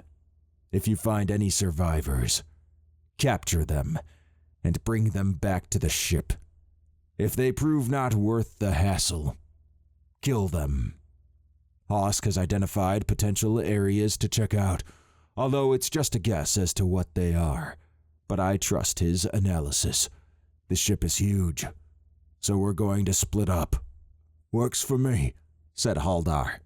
I figured you'd like that, said Jerzan. Now, on to the assignments. Jarl and Gaius are with me, and we're going to hit the research labs, or at least what looks like it. Goran and Doran, you 2 are together and can check out the engine room. Haldar and Galket, you 2 will check out the large areas Hosk picked out. Probably some type of storage. Seamus and Rondel, hit the bridge area. Tostic and Henrital, there's a massive storage area down below you 2 can investigate. Hosk and G-85 will secure this area and the other openings to this room. Is everyone clear on what they need to do? What about the other docking bay? We should secure that first while everyone's here, said Hosk. Good idea, said Jerzan. Everyone not defending the ship, follow me. The group went down the hallway to docking bay 4. Jerzan's eyes immediately trained on the odd-looking, disc-shaped ship that sat off to the side. Damn, that's Evaran's ship, I'm telling you, said Galket. If I'm right, there'll be a shield around it that's impenetrable. Shielding appeared when the group walked around trying to poke at the ship. Jerzan, what do you want to do with this? Asked Rondel. Hell if I know. I bet their crew is somewhere on board, though, said Jerzan. He snapped his fingers. Gather round, assholes. The men complied. We might have a crew loose on board. Standard rules apply. No killing. Capture only. And, said Jerzan, pointing at Haldar, no sampling their entertainment value before they get to the ship. I hate sloppy seconds. Everyone shared a laugh. You may get thirds, said Haldar, slapping Galket's arm. I got a bad feeling about this, said Galket. Jerzan shook his head. You always have bad feelings. All right, everyone, keep in contact every hour with Hosk and plan to meet back here in 4 hours. Let's move it. The group went back to Docking Bay 3 since Docking Bay 4's hallway exit was sealed due to wreckage. Jerzan noted that Hosk had begun the arduous task of setting up defenses around the perimeter of the ship. G-85 positioned itself near the front of the ship, with arms splayed outward. Jerzan chuckled as he watched Hosk grapple to a beam on the ceiling and set up a device that scanned the docking bay and the surrounding area for life signs. He would have his work cut out for him if things went bad. Jerzan looked to his sides to see Jal and Gaius ready to go, and then they all moved out. It had been about 15 minutes since everyone had split up, and Galket's stomach was churning. Most runs were easy since they involved people. Dealing with an unknown ship in an unstable state was an invitation for trouble. The hallway they were in seemed bland, with metallic paneled floors, ceiling, and walls. The dim lighting and odd mist just made everything seem more sinister than it should. At least he was with Huldar. As crazy as he was, when it came down to a fight, he was always the first in. Galket sighed. Hopefully we can get in and out quick. Will you relax? Asked Huldar. The life signs were weak and sporadic. Besides, we haven't been challenged since we arrived. I'm thinking, there's a vulnerable crew here. Galket shook his head. Do you ever think out of the head on your shoulders? Huldar laughed, and then his face went rigid. He pointed forward. Some noise up ahead. They pulled out their weapons and crept forward. Galket's eyes narrowed as a scaly creature on two powerful legs exited a room. It was bent forward and had a long tail. The snout filled with sharp teeth indicated it was a predator of some type. The creature snorted and stomped the ground. Well, fuck you too, said Huldar, opening fire with his energy-based assault rifle. The beams reflected off the creature's scaled hide. It ducked back into the room. They ran up to the room with weapons aimed forward. Galket could not see any sign of the creature and, after noticing the doorway on the other side, figured it had run away. Huldar laughed. That creature was a bitch all snorting and shit. Yeah, but I don't think that was a crew member. Probably not. Maybe it was a lost pet, said Huldar. It could be. What type of alien species keeps predators like that as pets, though? Especially ones with reflective scaling. Huldar shrugged. If they wanted to stop us, they would have showed themselves by now. I guess. They entered the room and looked around, then continued on back toward their designated area. After going a bit farther, Galket spotted something on the ground. It was an alien with a suit on, and it reminded him of a large bug. Something had slashed through the chest armor, and green blood was pooled around. He gestured at the corpse. Check that out. Looks like that was a crew member. How can you tell? Asked Huldar. The markings on the armor are similar to what we saw in the docking bay, said Galket. He narrowed his eyes and looked around. I don't think the crew is alive. Huldar shook his head. If that species the crew, then let's hope there are some other aliens I can play with. Galket laughed. You'd still do a crew member if we caught it? Yeah, probably. Galket knew Huldar's sexual appetite was voracious. It was not limited to just species with two legs. He did not differentiate if there was the potential for pleasure. The last few weeks had been rough for Galket, since he had his living quarters next to Huldar, who was not shy about broadcasting what he was doing with his hands and his body up to 3 times a day. Galket knew that if they saw a dull-run-like female anywhere on board, Huldar would do everything to get her, even risk his life. After 30 minutes, they came to a large, dimly lit room. Galket could barely make out the cargo containers that seemed to fill the area.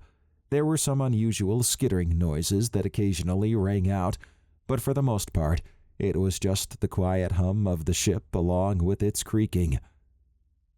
What do you think this room is? Asked Huldar. Storage of some type, said Galket. He motioned at one of the containers nearby. Let's check to see what it is. After entering the room, Haldar kicked at one of the containers. The skittering noises stopped. Galkat looked around. How about we not make a lot of noise? Haldar grinned. I was just checking if it was hollow. Seems full of something. Yeah, there's a console near the front, but I can't make out what it's saying. We'll mark it and come back with some equipment to rip it open. Haldar nodded.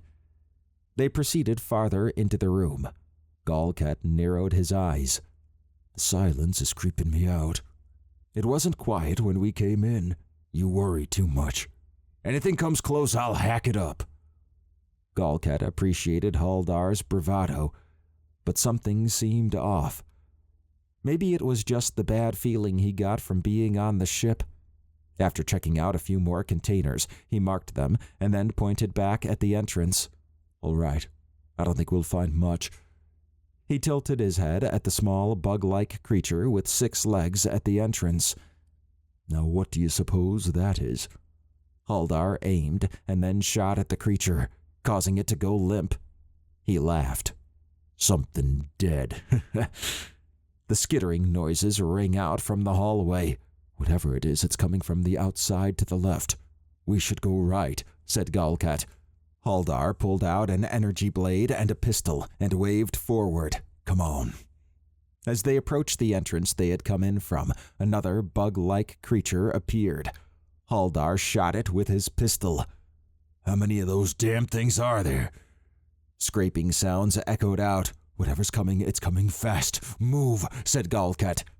They entered the hallway. Galkat's eyes popped open at the swarm of bug-like creatures scurrying their way. Some were larger, with various appendages, while others were smaller and moving fast. There were some other types, but they presented a wall of teeth, mandibles, and claws and were approaching rapidly. Let's get the hell out of here! Haldar stood his ground and opened fire. Some of the creatures fell, but were replaced by others. Galkat grabbed Haldar's arm. Quit playing around, man, let's go! Haldar fired off one last shot and then pivoted and ran. Looking back, Galkat saw the creatures pouring into the room they had just left. Whatever was in there, those creatures wanted it more than he or Haldar did.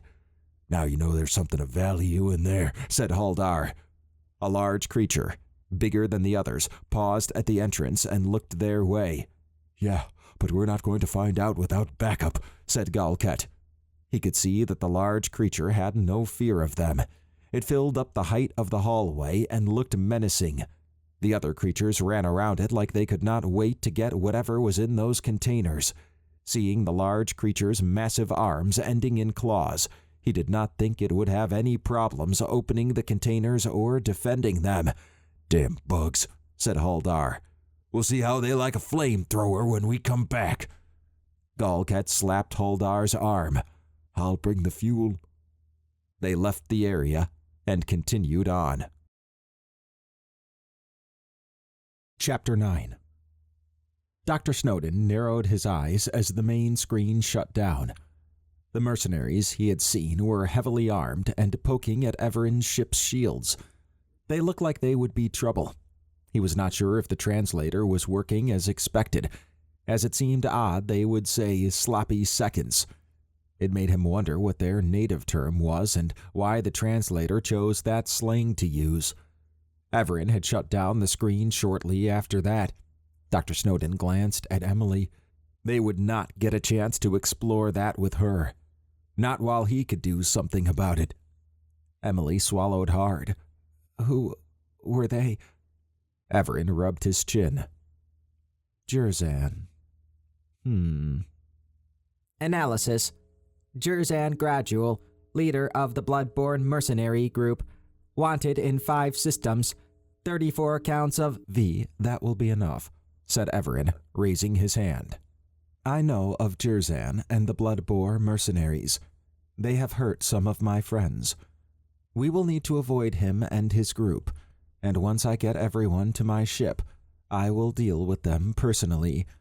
How does V know who that is? Asked Dr. Snowden. I have traveled in this region before and have information from this time period, said Evaran, "Oh, I see," said Dr. Snowden. Jay snorted and shook his head. "Great.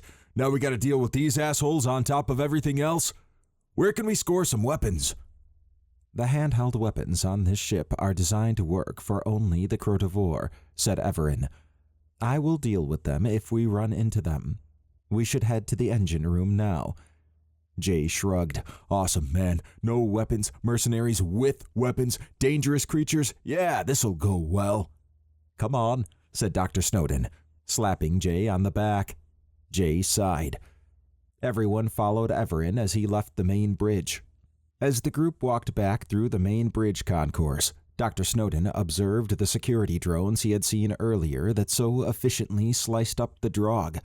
The drones milled about, but kept their distance. They were spraying a gel of some type on the dead Drog.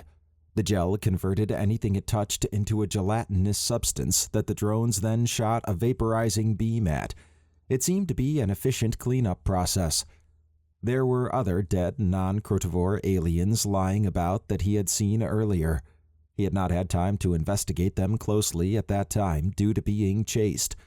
What they were doing there, and what relationship they had with the Crotivore, was a mystery. Maybe they were researchers from other civilizations. The main bridge concourse did seem to be a bit brighter, but that may have been from the lighter mist. The stench was bad before, but it was much worse now, and the smell of raw flesh wafted through the air. He jumped a few times at the random noises that filtered into the area. His pace quickened as they approached the entrance. After an hour on the main bridge concourse, they reached the end of it and exited back onto the walkway in the large cylindrical area. V flew out and then down into the open area. As they approached the elevator, he flew back up from outside the railing and toward them. He hovered by Evaran and then projected a display before them. Analysis. Life form detected on level 283. The projection showed a large canine-looking creature. Black, chitin-like armor punctured the creature's silver fur, and it had a large head and jaw. The head was mostly mouth with a set of 4 eyes. The ears stood up on each side of its head, and its body was very muscular. The creature looked up curiously with a tilted head when V scanned it. Dr. Snowden thought it looked like a large hyena with black plate armor. Evaran studied the display and then interacted with his ARI. Interesting. It appears we have a crawl on board. That would qualify as a dangerous creature. That may be the quadruped the Crotivore was referring to. "You've seen this before?" asked Emily. "Yes. This one is a little different, but a crawl nonetheless. Crawl are sentient creatures. They are not quite as intelligent as your species, at least from the time period this one is from. The Gremlin Empire used them in the front lines, and sometimes used them for entertainment in pit fighting. Their descendants are still around in this time period, unlike the Drog, and they have a sizable population spread out across the Andromeda galaxy. This is probably not something the Crotivore should have picked up either, as the Crawl would see them as a threat.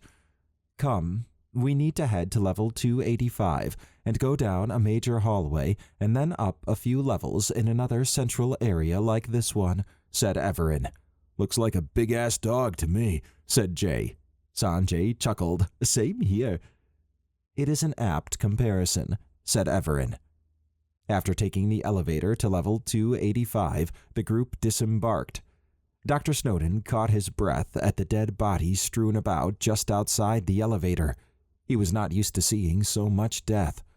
Not all the dead bodies were Crotivore, similar to the main bridge concourse. He did recognize the white robes with dots on some of the bodies, though. The stench was different here, as if the flesh had been cooked. "Damn, it smells like rotten ass out here," said Jay, grimacing. Analysis. Is this a smell you have encountered often before? Jay drew his head back. "No, I don't often smell rotten ass." Acknowledged. Sanjay chuckled. V's interaction intrigued Dr. Snowden. It seemed like V was trying to be friendly, but it came out awkward. Dr. Snowden did not think V meant any harm and was probably just trying his best. At least these seem to have some personality. Dr. Snowden gestured at the corpses. Looks like a fight happened down here. Were these other aliens with the white robes specimens like us? Most likely, said Evaran. This is a specimen-specific robe. Some were other alien species traveling with the Crotivore, it would appear. He approached one of the corpses and scanned it with his ring. Interesting. These were killed by energy weapons. He looked around. You think it was the mercenaries? Asked Dr. Snowden. Possibly. We are exposed here. Let us go. The group continued down the walkway. Dr. Snowden spun around as a noise caught his attention. He did not see anything, but was sure that if he heard it, then Evaran would have heard it. Evaran, do you hear something? Yes. A group of small creatures is following us. It is not the crawl. I am sure they are specimens, although I am unfamiliar with the scent. They have decided not to show themselves, and I think if they were aggressive, they would have made a move by now. They have been following us since we got off the elevator, said Evaran. They probably saw all them aliens get blasted and bailed, said Jay. Maybe, said Dr. Snowden, shrugging.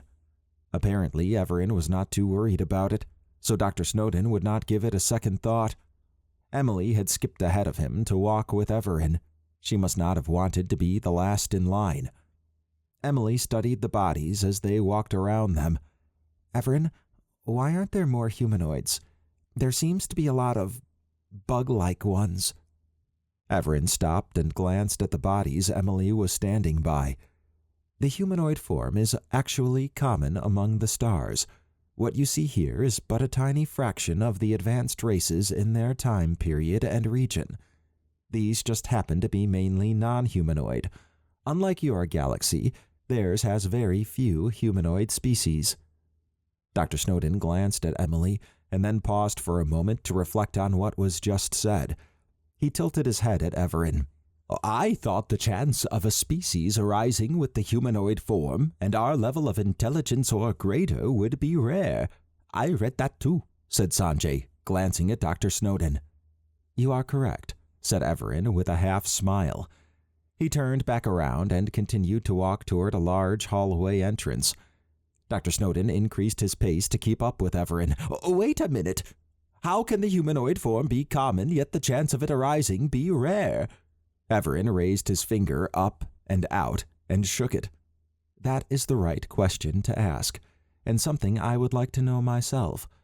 I have encountered far too many humanoid species, including yours, for it to be merely coincidence. Tracking it all down takes time, but it is on my list of things to find out. Dr. Snowden nodded. It was oddly reassuring that Evaran, despite his apparent knowledge, did not know everything. On the other hand, Dr. Snowden did wish that Evaran could have answered that. It must be greatly satisfying to travel through time and space and resolve mysteries like this one. At least for the moment, and as much as Dr. Snowden's nerves were frayed, the group seemed to be safe. He hoped they did not run into any other creatures or mercenaries. At least Emily seemed calmer, as did Jay and Sanjay. Maybe they would get out of this in one piece and have a good laugh about it. Looking around, though, he was not sure he would ever have fond memories of this place. He exhaled from his nose as he tried to keep up with the group. Rondell surveyed the room he and Seamus were in. On the ground were dead, bug-like aliens that looked like they had been killed in their sleep.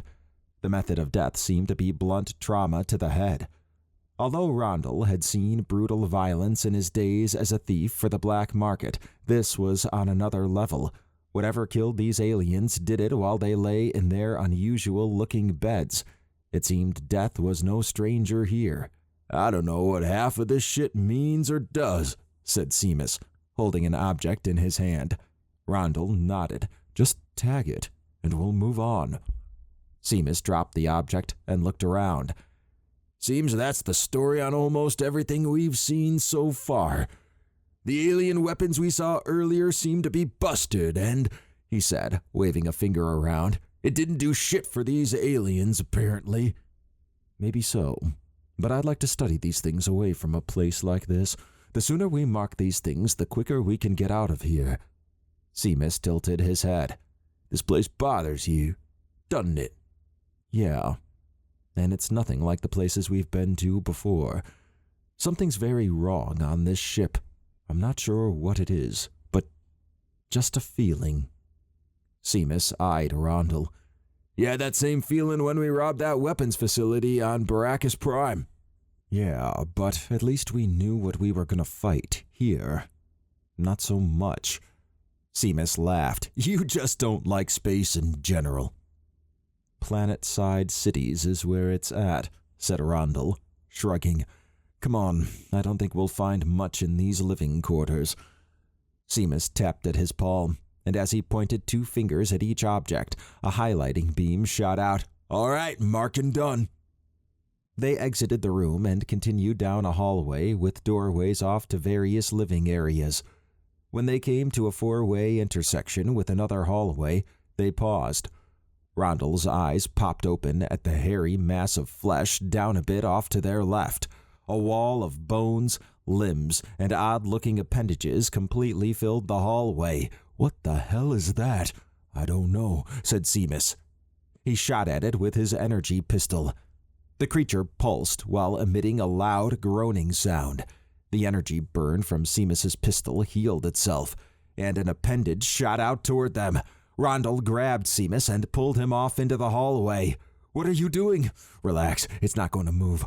All it can do is shoot that tentacle thing out at us." "Yeah, a tentacle thing that almost reached you. That shit pulls you in. I think you become a part of it," said Rondel. Seamus making dumb decisions was not unusual, but in a place like this, it could be the tipping point. Rondel knew that Jerzan did not like Seamus and only let him travel with the Bloodbores since it was a requirement for Rondel joining. He sighed. "We're thieves, not mercenaries. Shooting that thing is what Huldar would do." Seamus looked down for a moment. "Yeah, that's on me. And yeah, I'm nothing like Huldar. I hate that guy." "Yeah, no shit. I think most do. He's a loose cannon. All right, come on. Let's just mark some things." After a while, they reached a room with massive shipping containers in it. The lighting was dimmer inside the room, and there was an odd chattering sound coming from a darkened hallway opposite of them. Busted displays hung on the walls. Rondel performed a thermal scan. Outside of a few lights, there was not a lot of power to the room, but the temperature was higher than the hallway they were looking in from. Maybe it had something to do with the pod-shaped organic structures on the ground that caught his attention. A slimy substance covered the structures, giving them a sleek sheen. He tossed his hand out to the right, hitting Seamus in the chest. "We're not going in there." Seamus looked around. "Those egg-looking things might be useful." "We can mark them from here." "You get another bad sense?" Rondel narrowed his eyes. "This is a den of some type, and I do think those are eggs. That means whatever laid them is big and probably nearby. Let's not provoke it." Seamus nodded. They turned back and went down another hallway. When they reached the end, they entered a massive cylindrical room with walkways ringing the edges and ramps going up and down to the different levels. "Looks like a central access way to the rest of the ship," said Seamus. Rondel grinned. "Yep." His helmet picked up voices. Looking around, he spotted movement several levels up from where they were. He pulled Seamus back. "There's something up there." "I'm checking it out. Cover me." Seamus pulled out his 2 pistols and faced down the hallway they had just come from. Rondel grabbed his sniper rifle and kneeled. After adjusting his rifle and activating its recording feature, he anchored himself and peered through the scope, which showed several Dalaruns walking. It was the Dalarun female that made Rondel grin. She looked to be younger than the others, with dirty blonde hair. Although he could only see the upper half due to the walkway's guardrails, she looked to be physically fit. That could be months of entertainment for the crew. There was another younger Dalarun male, although his skin was tan. That was not unheard of, but definitely unusual. He too could be part of the entertainment. The others could be sold on the slave market, assuming Jerzan decided to keep them for sale. "What are you seeing?" asked Seamus. Check for yourself. I think you're gonna like what you see," said Rondel, standing and putting his sniper rifle on his back. He grabbed his dual pistols. "I'll cover." Seamus switched places, and after getting his sniper rifle out and peering through the scopes, he said, "Oh man, that alone is worth the trip. I call first night with the girl." Rondel laughed. "We can switch when we're done with them, but yeah, we can claim first rights." He switched on group comms. "Jerzan, transmitting a video feed of what we found. Looks like a group of doll runs."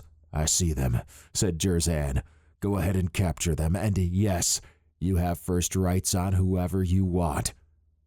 "Damn it," said Haldar over group comms. Jerzan, I don't know about this, said Galkat. That one in front looks an awful lot like Evaran from what I read. Good. Then we can capture him and put to rest this idea that he is some sort of long-lived hero, said Jerzan. This is a mistake, said Galkat. Quit being a pussy, said Gaius. Seamus, Rondel, get some slaves.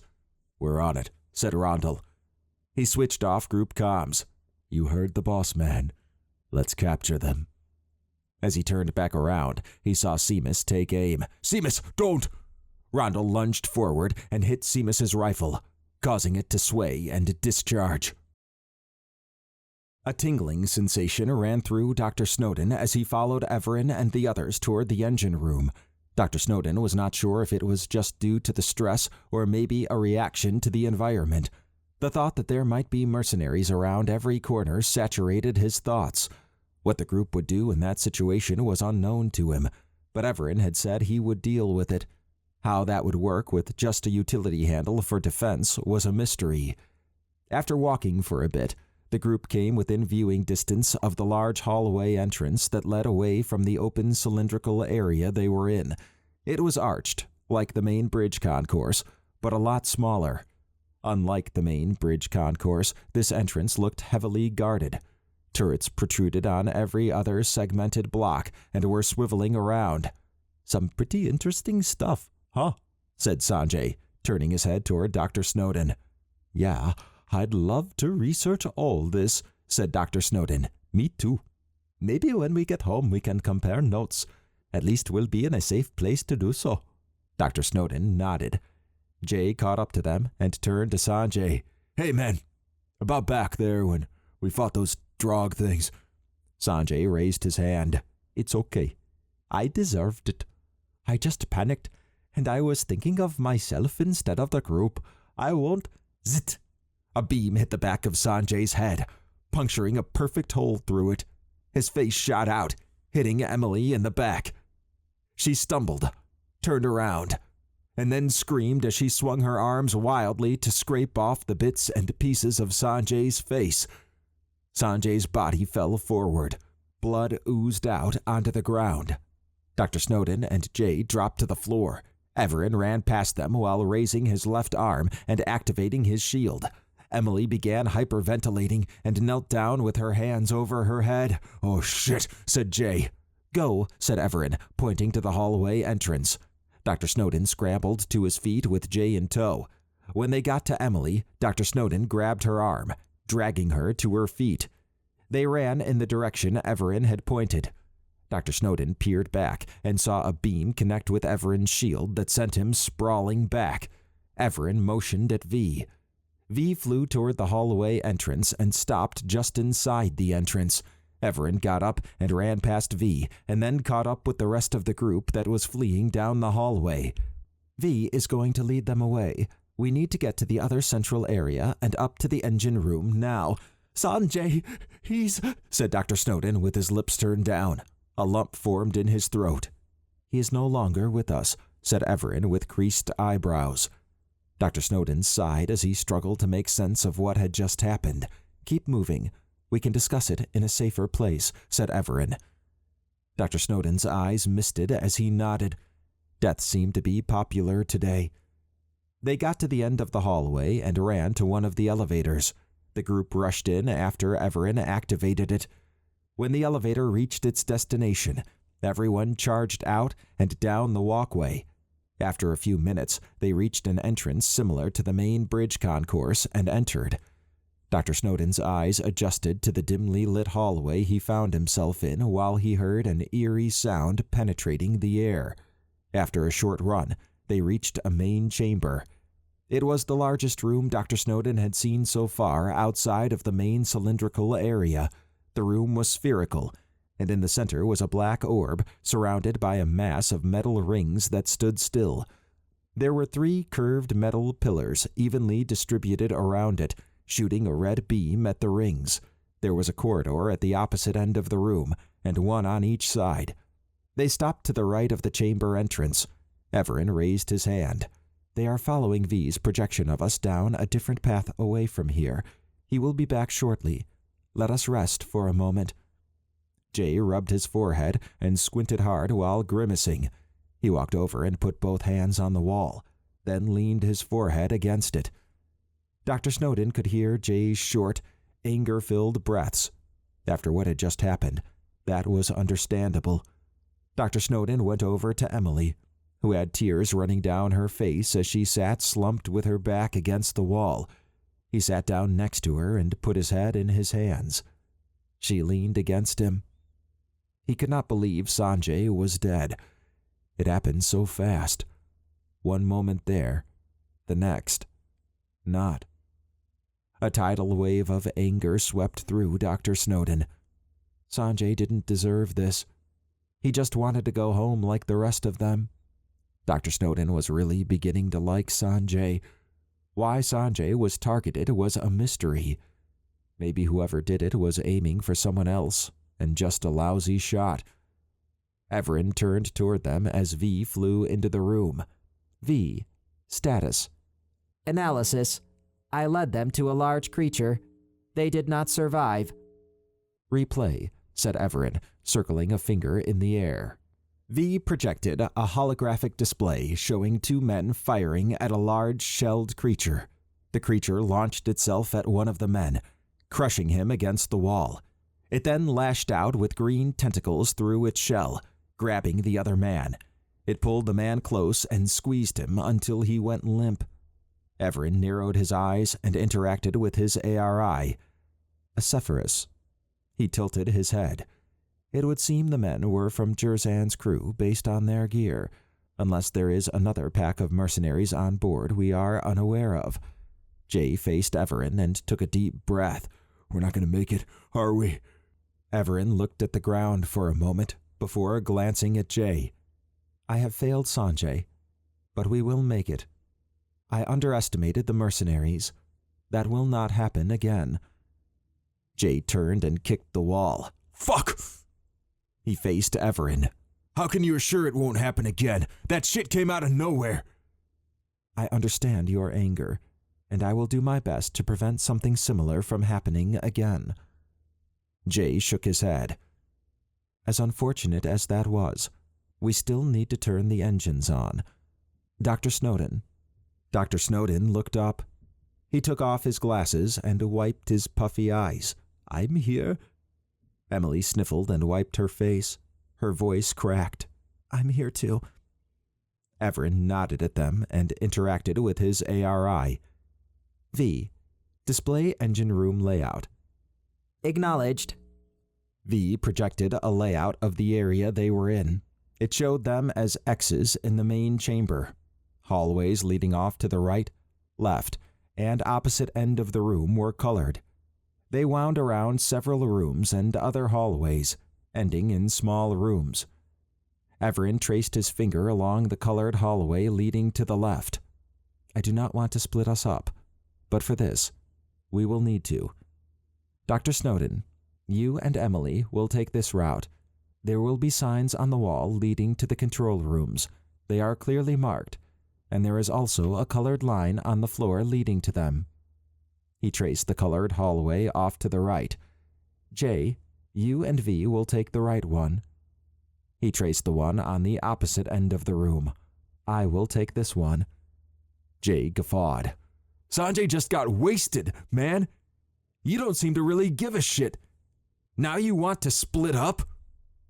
Evaran pointed to the red beams in the center of the room. Those red beams need to be disabled, and shutting them down is a manual process. It requires at least 3 people per the Crotovore security protocol. I have already disabled all the security checks and door locks here, so we just need to get to the control rooms. If there was another way, we would be doing it. I cannot physically be in 3 places at the same time. I hate having to ask this of you, but there is no other choice. I do not like what happened to Sanjay, but we cannot change it. Only try to prevent it from occurring again. Jay snorted. Whatever, man. Dr. Snowden stood up and crossed his arms while slightly bending forward. Splitting up did not sound like a wise decision after what had happened, and he agreed with Jay's assessment. Evaran seemed almost indifferent to Sanjay's loss, or maybe emotion was not something Evaran showed easily. It seemed odd how he expressed emotion. Very constrained. Then again, he was an alien or something else, so maybe it was different for him. V, display the unlocking panel, said Evaran. V projected a wall in the control room. It showed a panel cover with a screen above it.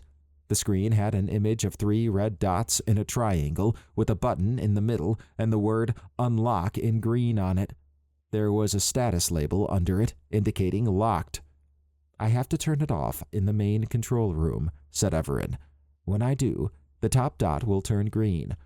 When it turns green, there is only a 5-minute window to get both the others unlocked. To do that, press the button in the middle. The button will appear disabled, and the panel cover underneath it will slide back. V projected the sequence, showing the panel sliding back. A cylinder with a handle was embedded in the wall. The status will say pull. You will pull out the cylinder, turn it until the status on the screen says push, then push it back in. Once it is back in, the status will say ready, and the button will be enabled with the word lock on it. Press the button. The panel will slide forward to close, and the red dot corresponding to your control room will turn green. When all 3 are green, the engines will fire, said Evaran. V projected the final steps. Everyone clear. Dr. Snowden's eyes dulled, and his shoulders slumped. Sounds kinda simplistic for a ship this advanced. Evaran nodded.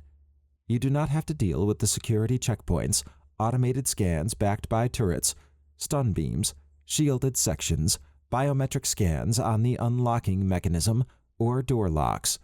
The manual process is just a backup in case the main automation system goes down. We are activating the secondary systems. Simple, perhaps, but far from easy if the ship was not damaged. Dr. Snowden sighed and shook his head. Doesn't sound like we have a choice. Come on, Emily. He reached toward Emily. She grabbed his hand and stood up. I will get to the main control room before you do, said Evaran. V will let me know when you get to yours, Jay. The time to get there should be about the same for you, Dr. Snowden. Remember to only begin the process once the top red dot is green. Okay. We meet back here once it is done. Good luck. Jay sighed. Fine.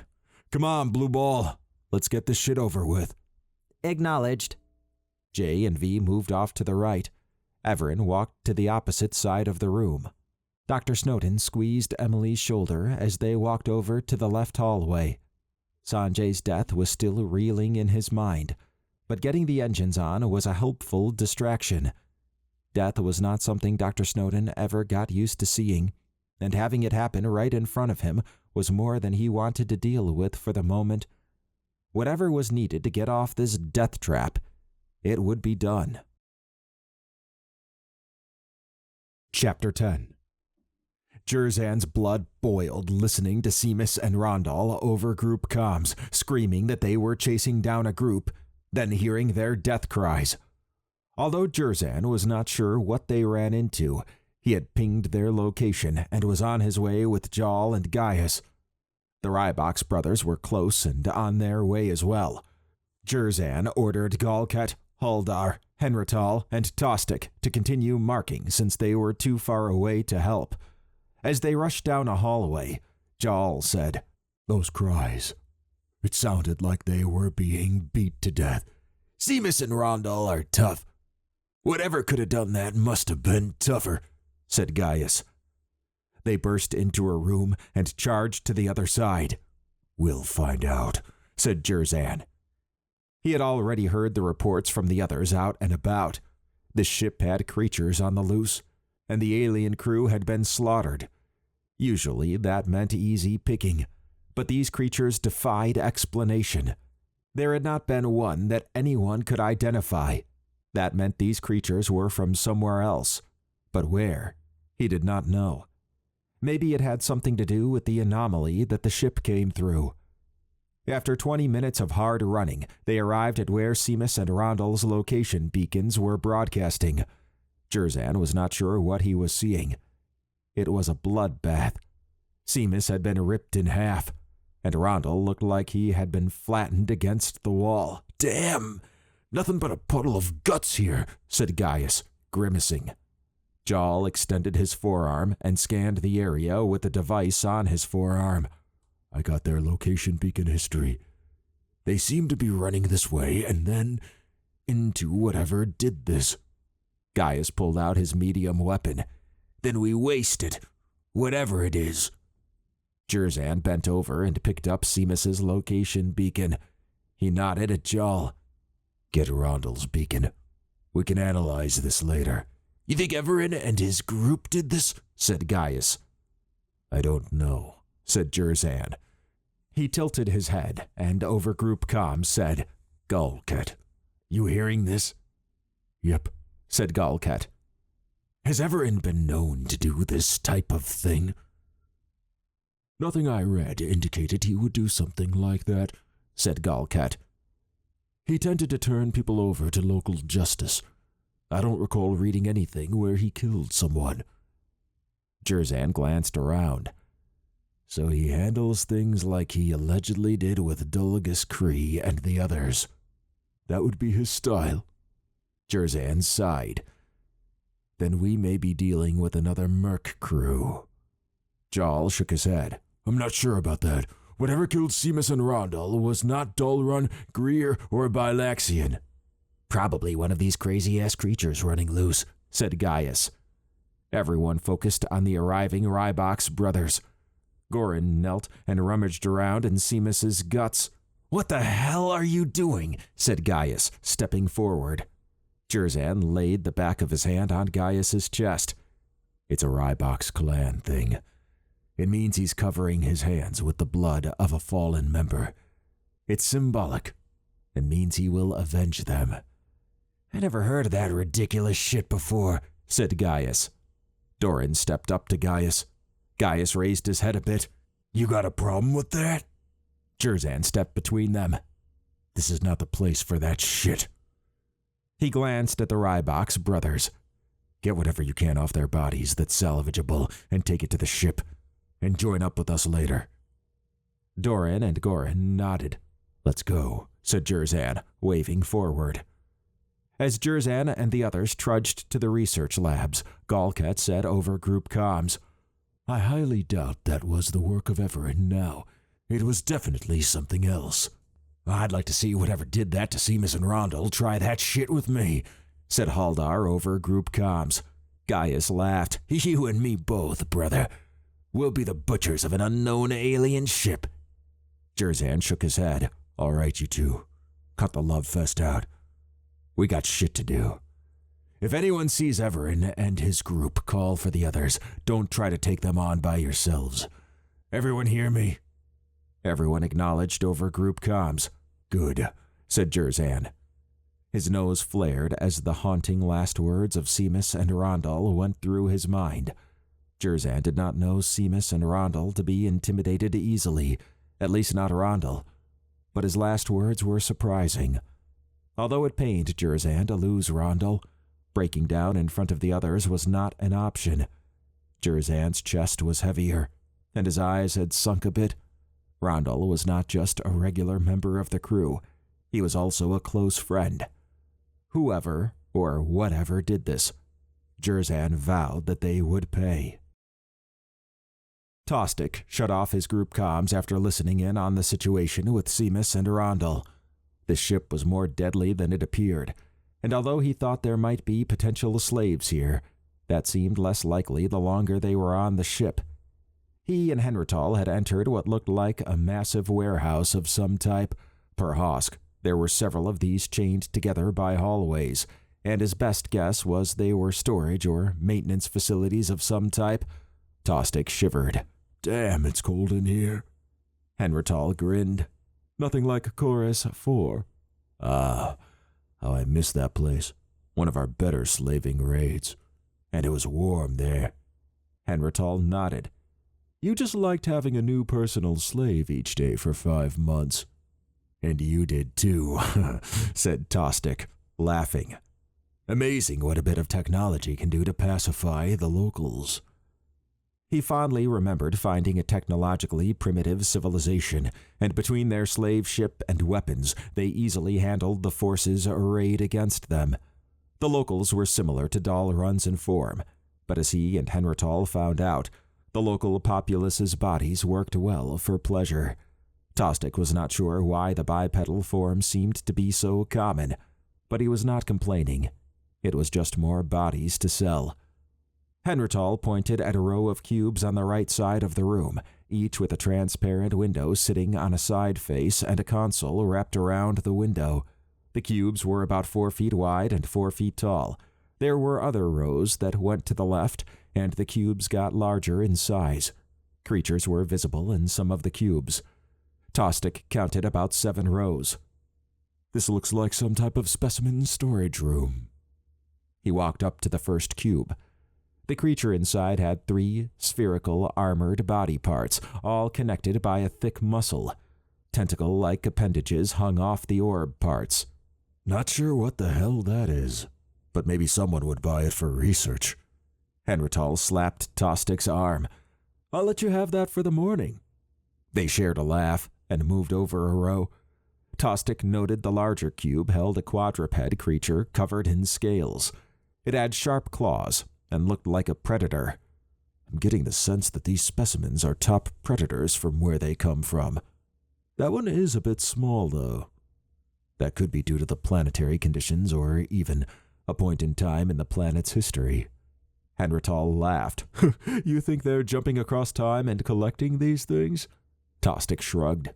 Maybe across space, too. The ship did appear out of nowhere. Maybe. You've been listening to Galkek too much. There was a rustling sound on the opposite side of the warehouse. They raised their weapons. Tostig waved forward as they crept down the aisle with weapons aimed forward. Detecting 2 life signs, said Henrital. I see 'em, said Tostig. He saw that the life signs were weak, but matched a Dalrun-sized creature. As they approached, Henrital called out, "Come out! Whatever you are!" A cat-like humanoid with blue and orange fur and white stripes stepped out from behind one of the cubes. "Hold her right there," said Henrital, aiming at the alien. The alien paused. Tostig glanced around. There should be 2. He stepped to the left and used the angle to see that there was another alien behind the cube. "The second is back here." The alien uttered some sounds. "Translator doesn't work with whatever these are, but they appear to be sentient," said Henrital. Tostig gestured for the second alien to step out. The second alien complied. Henrital smiled. "Looks like the first one is male based on its size. The other seems to be female." Tostig laughed. "You just want to try blue fur." The male alien stood in front of the female and uttered more sounds. "Not sure what the hell this thing is trying to say," said Henrital. "Cover me." He lowered his weapon and let it hang from his shoulder as he reached behind him and pulled out 2 magnetic wrist restraints and a collar. The male alien adopted a defensive stance. Henrital tossed the restraints and collar before the male alien and then raised his weapon. With a motion toward the restraints and collar, he said, "I don't know if you can understand this, but put those on." The male alien picked up the restraints and sniffed them, then tossed them on the ground. When he picked up the collar, his eyes flared.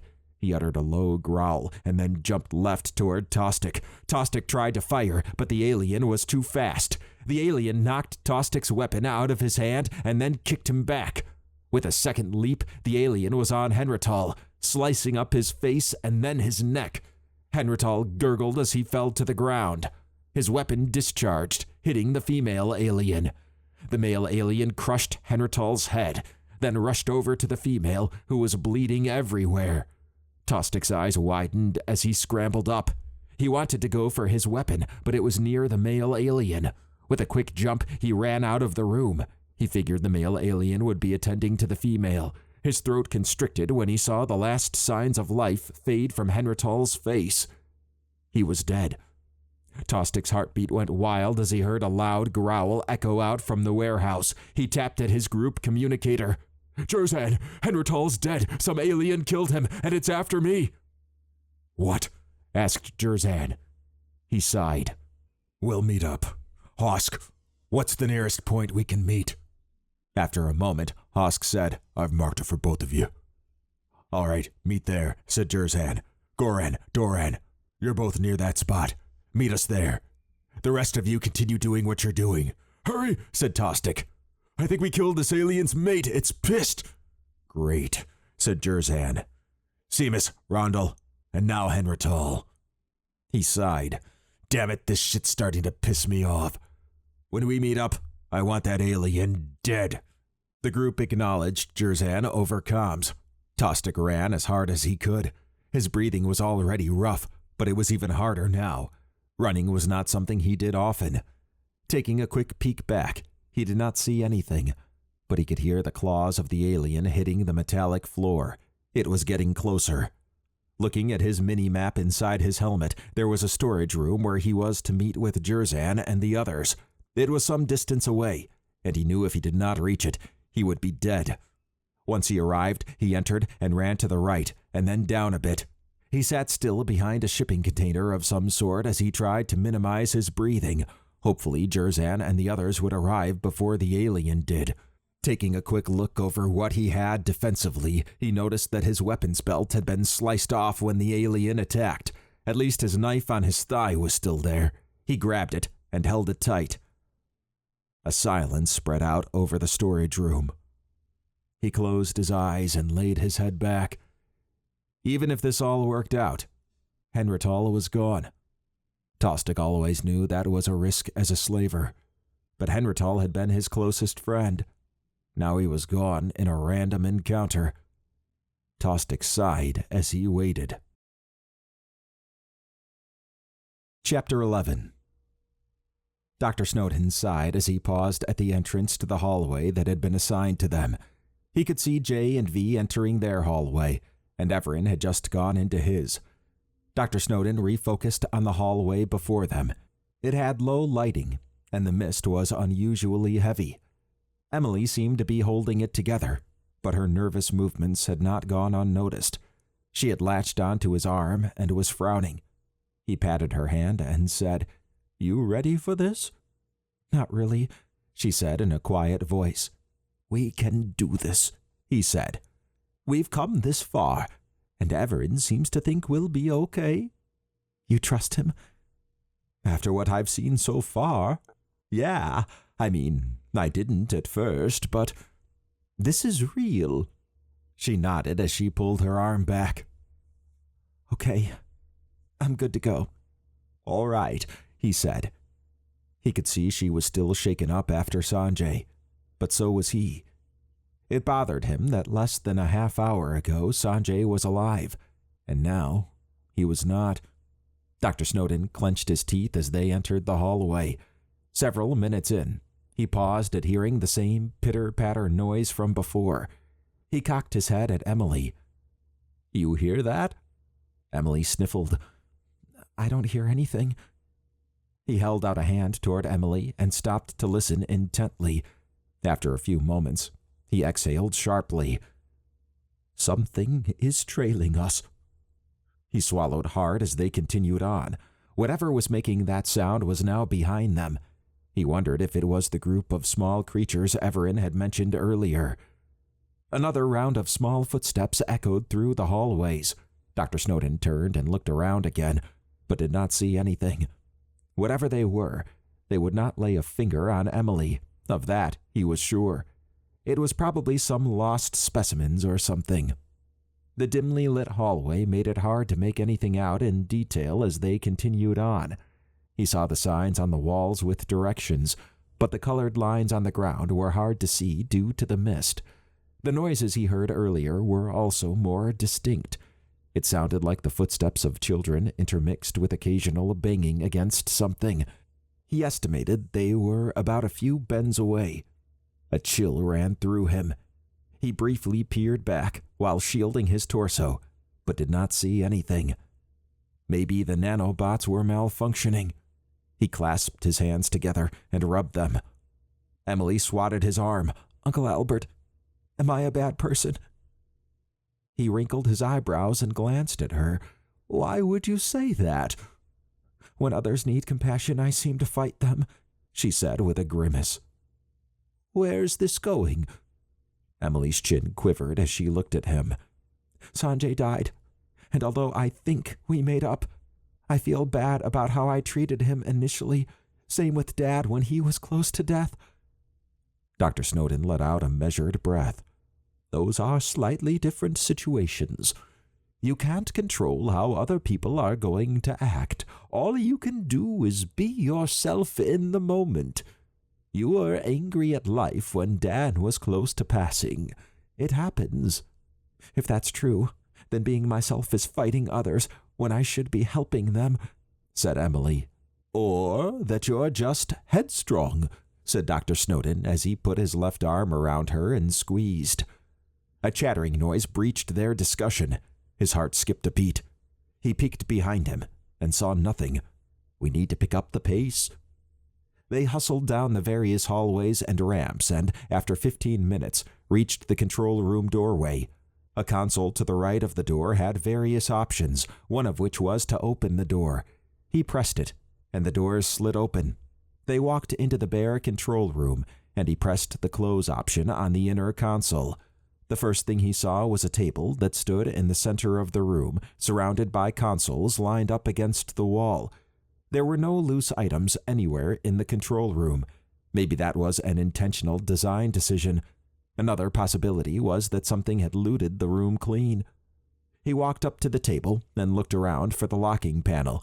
After finding it on the wall to the left of the room's entrance, he verified that the dot at the top was red, so he figured Evaran must not have started the process yet. 3 slow knocks rang out from the door. Emily moved behind Dr. Snowden. He froze as another 3 knocks rang out. Whatever it was knocking, so it must have some semblance of intelligence. He walked up to the door and turned to Emily while pointing to the unlock panel. "Watch that panel." "What are you going to do?" asked Emily as she walked over to the unlock panel. "I'm not." The door slipped open. A small, red-skinned humanoid alien stood in the room's entrance. Dr. Snowden swallowed hard and drew his head back. The alien stood about 3 feet tall and had large, black eyes, and its grayish hair stood upright in a frizzled pattern. The mouth was excessively large for the face. He wondered why a small alien would need such a large mouth. The ears, eyes, and nose had bone-like piercings, and it wore a chest piece that also looked like it was made of some type of bone. Below the chest piece was a belt with what appeared to be various other bone pieces held in place by leather strips. It reminded him of a pygmy headhunter. Maybe it was just as frightened as he was. He figured he would try to communicate with it. Emily gasped with wide eyes. "Uncle Albert, what is that?" He gulped. "I don't know." He approached the alien and placed his trembling left hand over his chest. "Hello. I am Dr. Albert Snowden." The alien tilted its head at him and put its hand on its chest. Dr. Snowden waved his right hand in front of him, and the alien responded by waving its hand at him. The alien seemed to be sentient, as he had thought. Then he saw that there were 2 more behind it, gazing intently at him. Their big, black eyes shined in the dim hallway. His chest tightened, and his fingers went cold. He pushed up his glasses. This did not seem right. It felt like they were sizing him up. Maybe he could show them he was not a threat. He raised both hands in front of him. The aliens tilted their heads and then looked at each other. With a sharp, piercing cry, the first one turned around and lunged at him. It revealed a mouth full of sharp teeth. He sidestepped the charge. The first one slid to a stop. The second one rushed at him. He grabbed it by its hair when it was within range and slammed it against the wall. The first one jumped on the table behind him. Emily screamed. The third one rushed in. He ignored the third one and went for the first one. With a quick motion, he grabbed it off the table and slung it at the second one, which was just getting up. Looking over at the unlocking panel screens, he saw that the dot was now green. "Emily, unlock it!" Emily gritted her teeth and began the unlocking process. Dr. Snowden turned at the sound of bones scraping. A pain shot up his right leg as the third one he had ignored stabbed him. Adrenaline surged through him. His vision blurred as his face turned red. These things meant to kill. The third one faced Emily and swayed as it approached her. Dr. Snowden snatched it by the hair with his right arm, pulling it back toward him. Rage bubbled inside at the thought it would try to hurt Emily. After placing his left arm around its throat, he pulled hard to the right, snapping its neck. The smell of sweat and blood saturated the air. The first and second ones shrieked as they ganged up on him. He wheeled around and kicked the first one back down with his left leg. The second one dodged his kick and pulled out a bone knife. It positioned itself near his left leg. Stab! He howled as he fell to the ground. "Uncle Albert, it's set," said Emily, trembling. His breathing went ragged as his speech slurred. "Get out of the room!" "I'm not leaving you," shouted Emily. He kicked out at the second one. It dodged him again and then raised its arm toward his right leg. Stab! His jaw clenched as he grunted when the bone knife lodged itself near the first wound. He tried to stand up using the table, but fell back down. "Go!" "No!" screamed Emily as she pushed the second alien away. She pulled the knife out of Dr. Snowden's right leg. The second one staggered back up and rushed her. "No!" She stabbed it in the eye. It howled and fell back into the wall. The first one jumped at her. "Get away," she said with tears running down her face. She punched it midair, sending it sprawling. It hit the wall and slid down. When it was on the ground, it whimpered as it put both hands on its head. She grabbed Dr. Snowden by the arms. "Come on." She dragged him out of the room and hit the close option on the console on the way out. The doors slid shut. Thumping sounds emanated from the other side. She helped Dr. Snowden up and put her arm around him. They took off toward the main engine room. The adrenaline was still pumping through him. He struggled to keep his eyes open, and his breathing was ragged. Looking down, he massaged the 3 stab wounds with a free hand. They must have poisoned him. His voice slurred. "It won't take them long to get out." "I know. Let them come," said Emily with a clenched jaw and a guttural voice. He did a double take. Emily's face was strained, and her eyes had a look of defiance, just like Dan's did when he was backed into a corner. Dr. Snowden had never seen her like this before. Whatever was happening, it was hard to concentrate, and he was not sure he was going to make it. He exhaled from his mouth as he concentrated on trying to move. Jay sighed as he tapped the lock button. Other than odd noises here and there, it had been a quiet trip to his control room. V had tried to initiate some conversation, but Jay's mind was still tumbling, thinking about Sanjay. His death was senseless, but at least those responsible paid the price. He glanced at V. "All right, Blue Ball. I think this is done." Analysis. The 3 dots are green, so Dr. Snowden and Emily must have set theirs as well. Jay nodded. "Let's get out of here." Acknowledged. They exited the room and were on their way back to the main engine room. Query. I understand you are upset about Sanjay. Do you blame Evaran? Jay tossed a hand out. "Nah, as powerful as I think he is, he can't know everything. That shot that took Sanjay was from below. How could Evaran have known about that? By the way, good job on leading those assholes to that Cephii thing. Zephyrus. Yeah, that. How'd you find it? Asked Jay. I was not looking for it. Based on the Zephyrus's approach, I calculated that it must have heard the commotion and come to investigate. Jay looked down. Karma's a powerful bitch. Query. For what reason? Jay shook his head. It's just a figure of speech. It means you do bad shit, it comes back to you. In this case, they took Sanjay's life, and in the end, their lives were taken. I see. Jay paused as he picked up the sound of small footsteps. You hearing that shit? Analysis.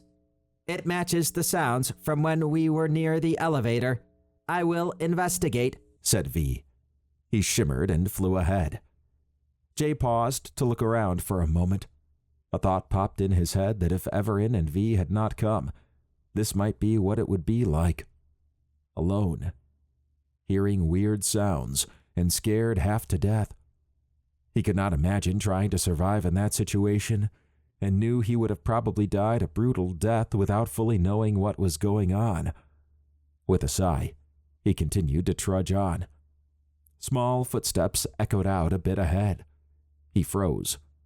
Whatever was making those sounds was just a bend or two away. He scouted the area to see if there was anything he could use to defend himself.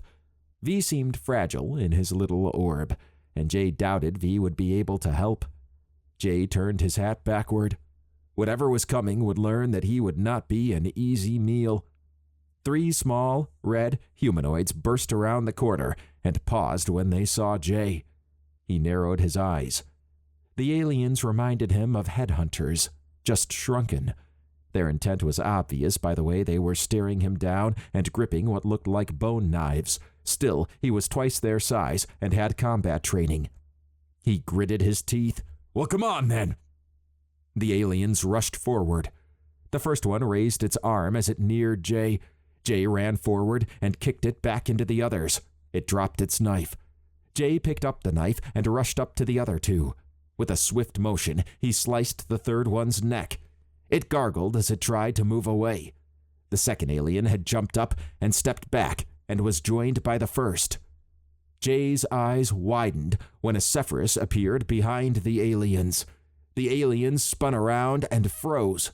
Jay rushed forward and stabbed the first one in the back of the chest, then kicked it away. The second alien jumped to the side in surprise. Jay's adrenaline surged. He was tired of everything trying to kill him. The second alien waved its knife at Jay while keeping an eye on the Zephyrus. The Zephyrus slid forward, causing the second alien to react. Jay stepped to the side and knocked the knife out of its hand, and then while holding its hair, he slit its neck. The alien fell to the ground as the Zephyrus dissipated. V flew over to where Jay was. Analysis. They are all dead. Yeah. Thanks to you, Blue Ball. You did good. V's lights glowed a bit brighter. Why does every damn thing want to kill on this ship? Asked Jay. He took a moment to catch his breath. Perhaps they were hungry. Jay snorted. This is one meal that can fight back. I have updated Evaran. He is on his way back to the main engine room. Good, said Jay. Let's get the fuck out of here. Although his heart was still pounding, a wave of relief swept over him. He knew that the engine should be up and running, meaning the only thing left was to get to Evaran's ship. No more splitting up or going to other places. He cast a sidelong glance at V flying by. Jay was glad to have V on this trip. Hopefully, this was the last fight they would get into before leaving. Dr. Snowden could barely recall the trip to the main engine room, but they had reached it. His mind was fogging over, and it felt like a war was waging in his body. He could tell Emily was struggling to keep him up, and several times he had faltered and fallen to the ground. Looking at his watch, he saw that it had taken them about 15 minutes to get back to the main engine room. Although he had initially heard the aliens shrieking, there was only one doing it now. The second one, with the stabbed eye, must not have made it. The shrieks got closer. Looking around the main engine room, he did not see anyone else. His vision was still blurred, so he was not seeing everything clearly. It did not help that nausea was running wild in his body, which caused a massive headache. He tried to focus for a second look around. The red beams had been disabled, and the blades were whirling around. At least the engine was back on.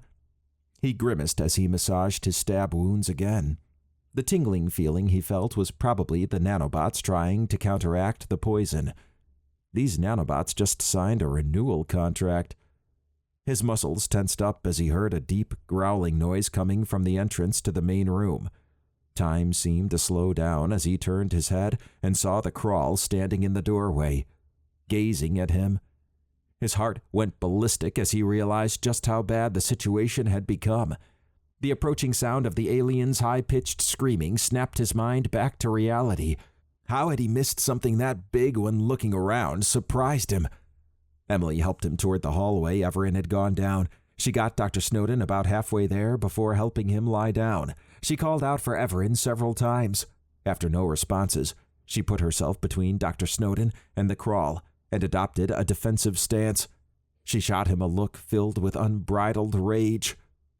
"Don't you dare leave me." The crawl moved closer to them. It was just a blob to him at this point.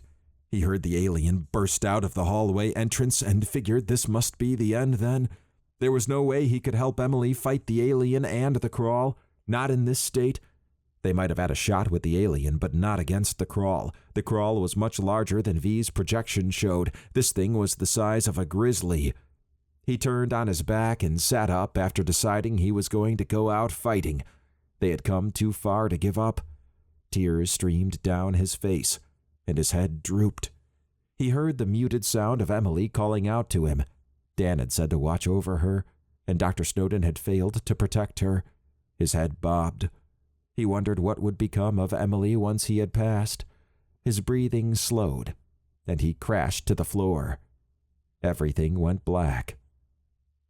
20 minutes passed, and Dr. Snowden awoke with a headache, but his vision had cleared. Everything was quiet around him. He jumped at the sound of Evaran's voice behind him.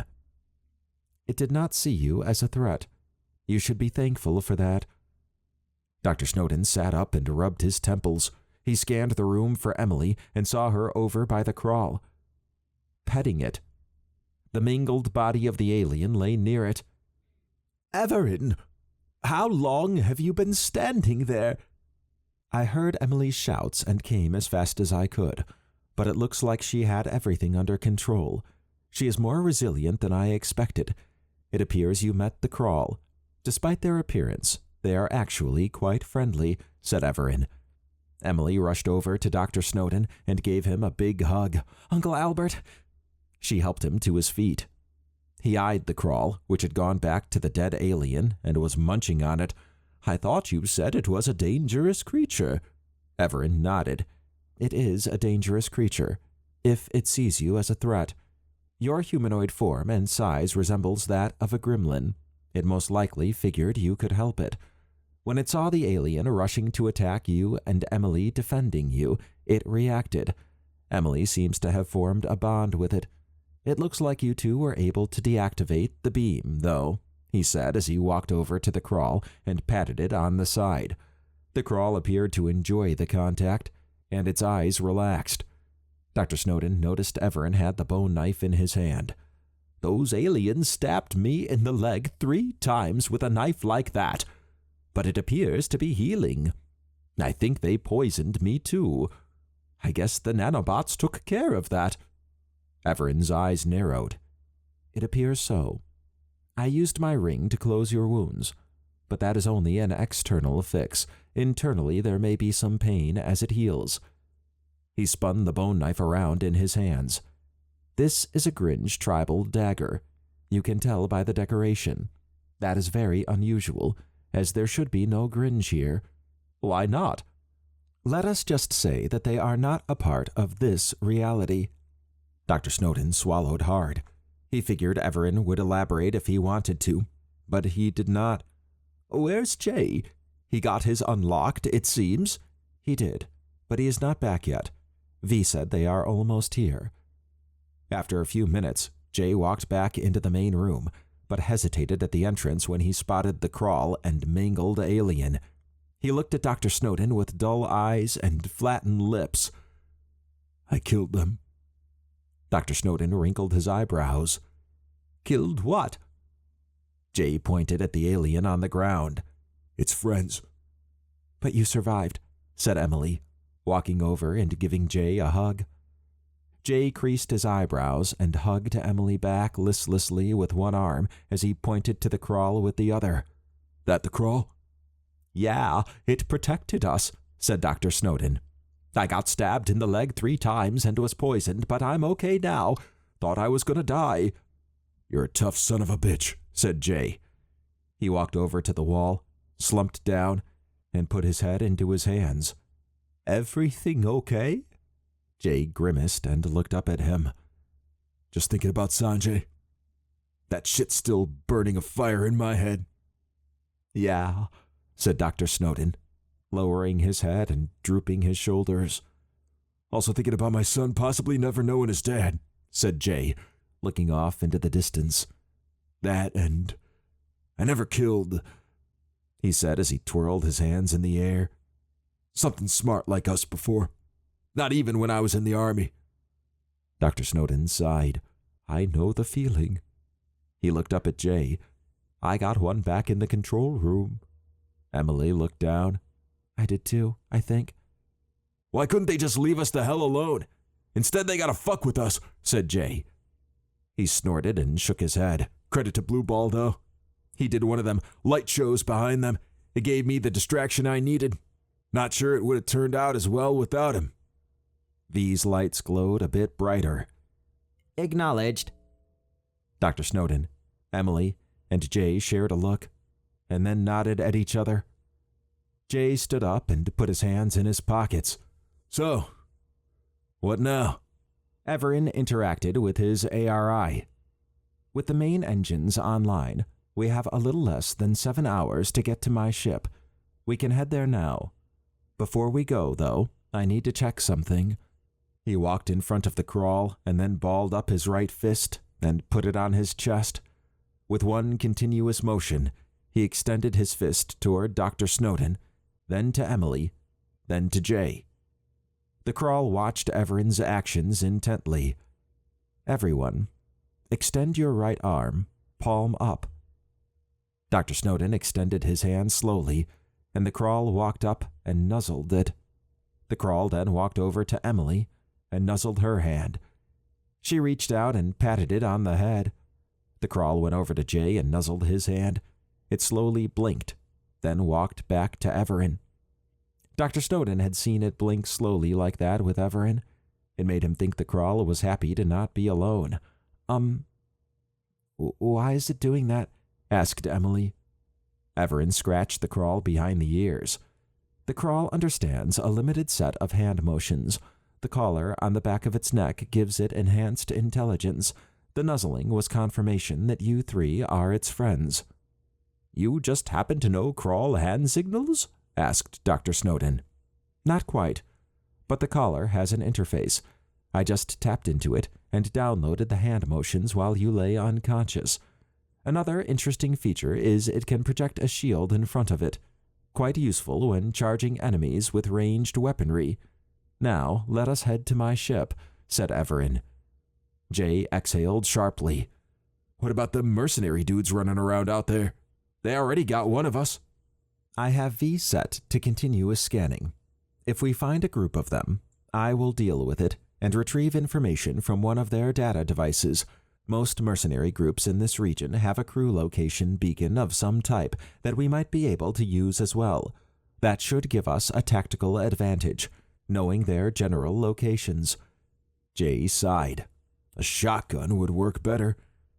Evaran half smiled at Jay, and then walked toward the engine room entrance. The group followed behind Evaran.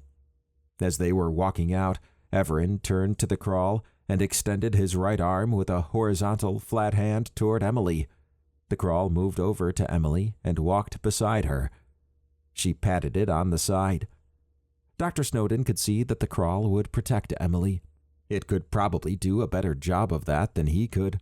He limped along as he massaged his legs. The poor Gringe. Pulled from wherever they were to this ship, confused, lost, and hungry.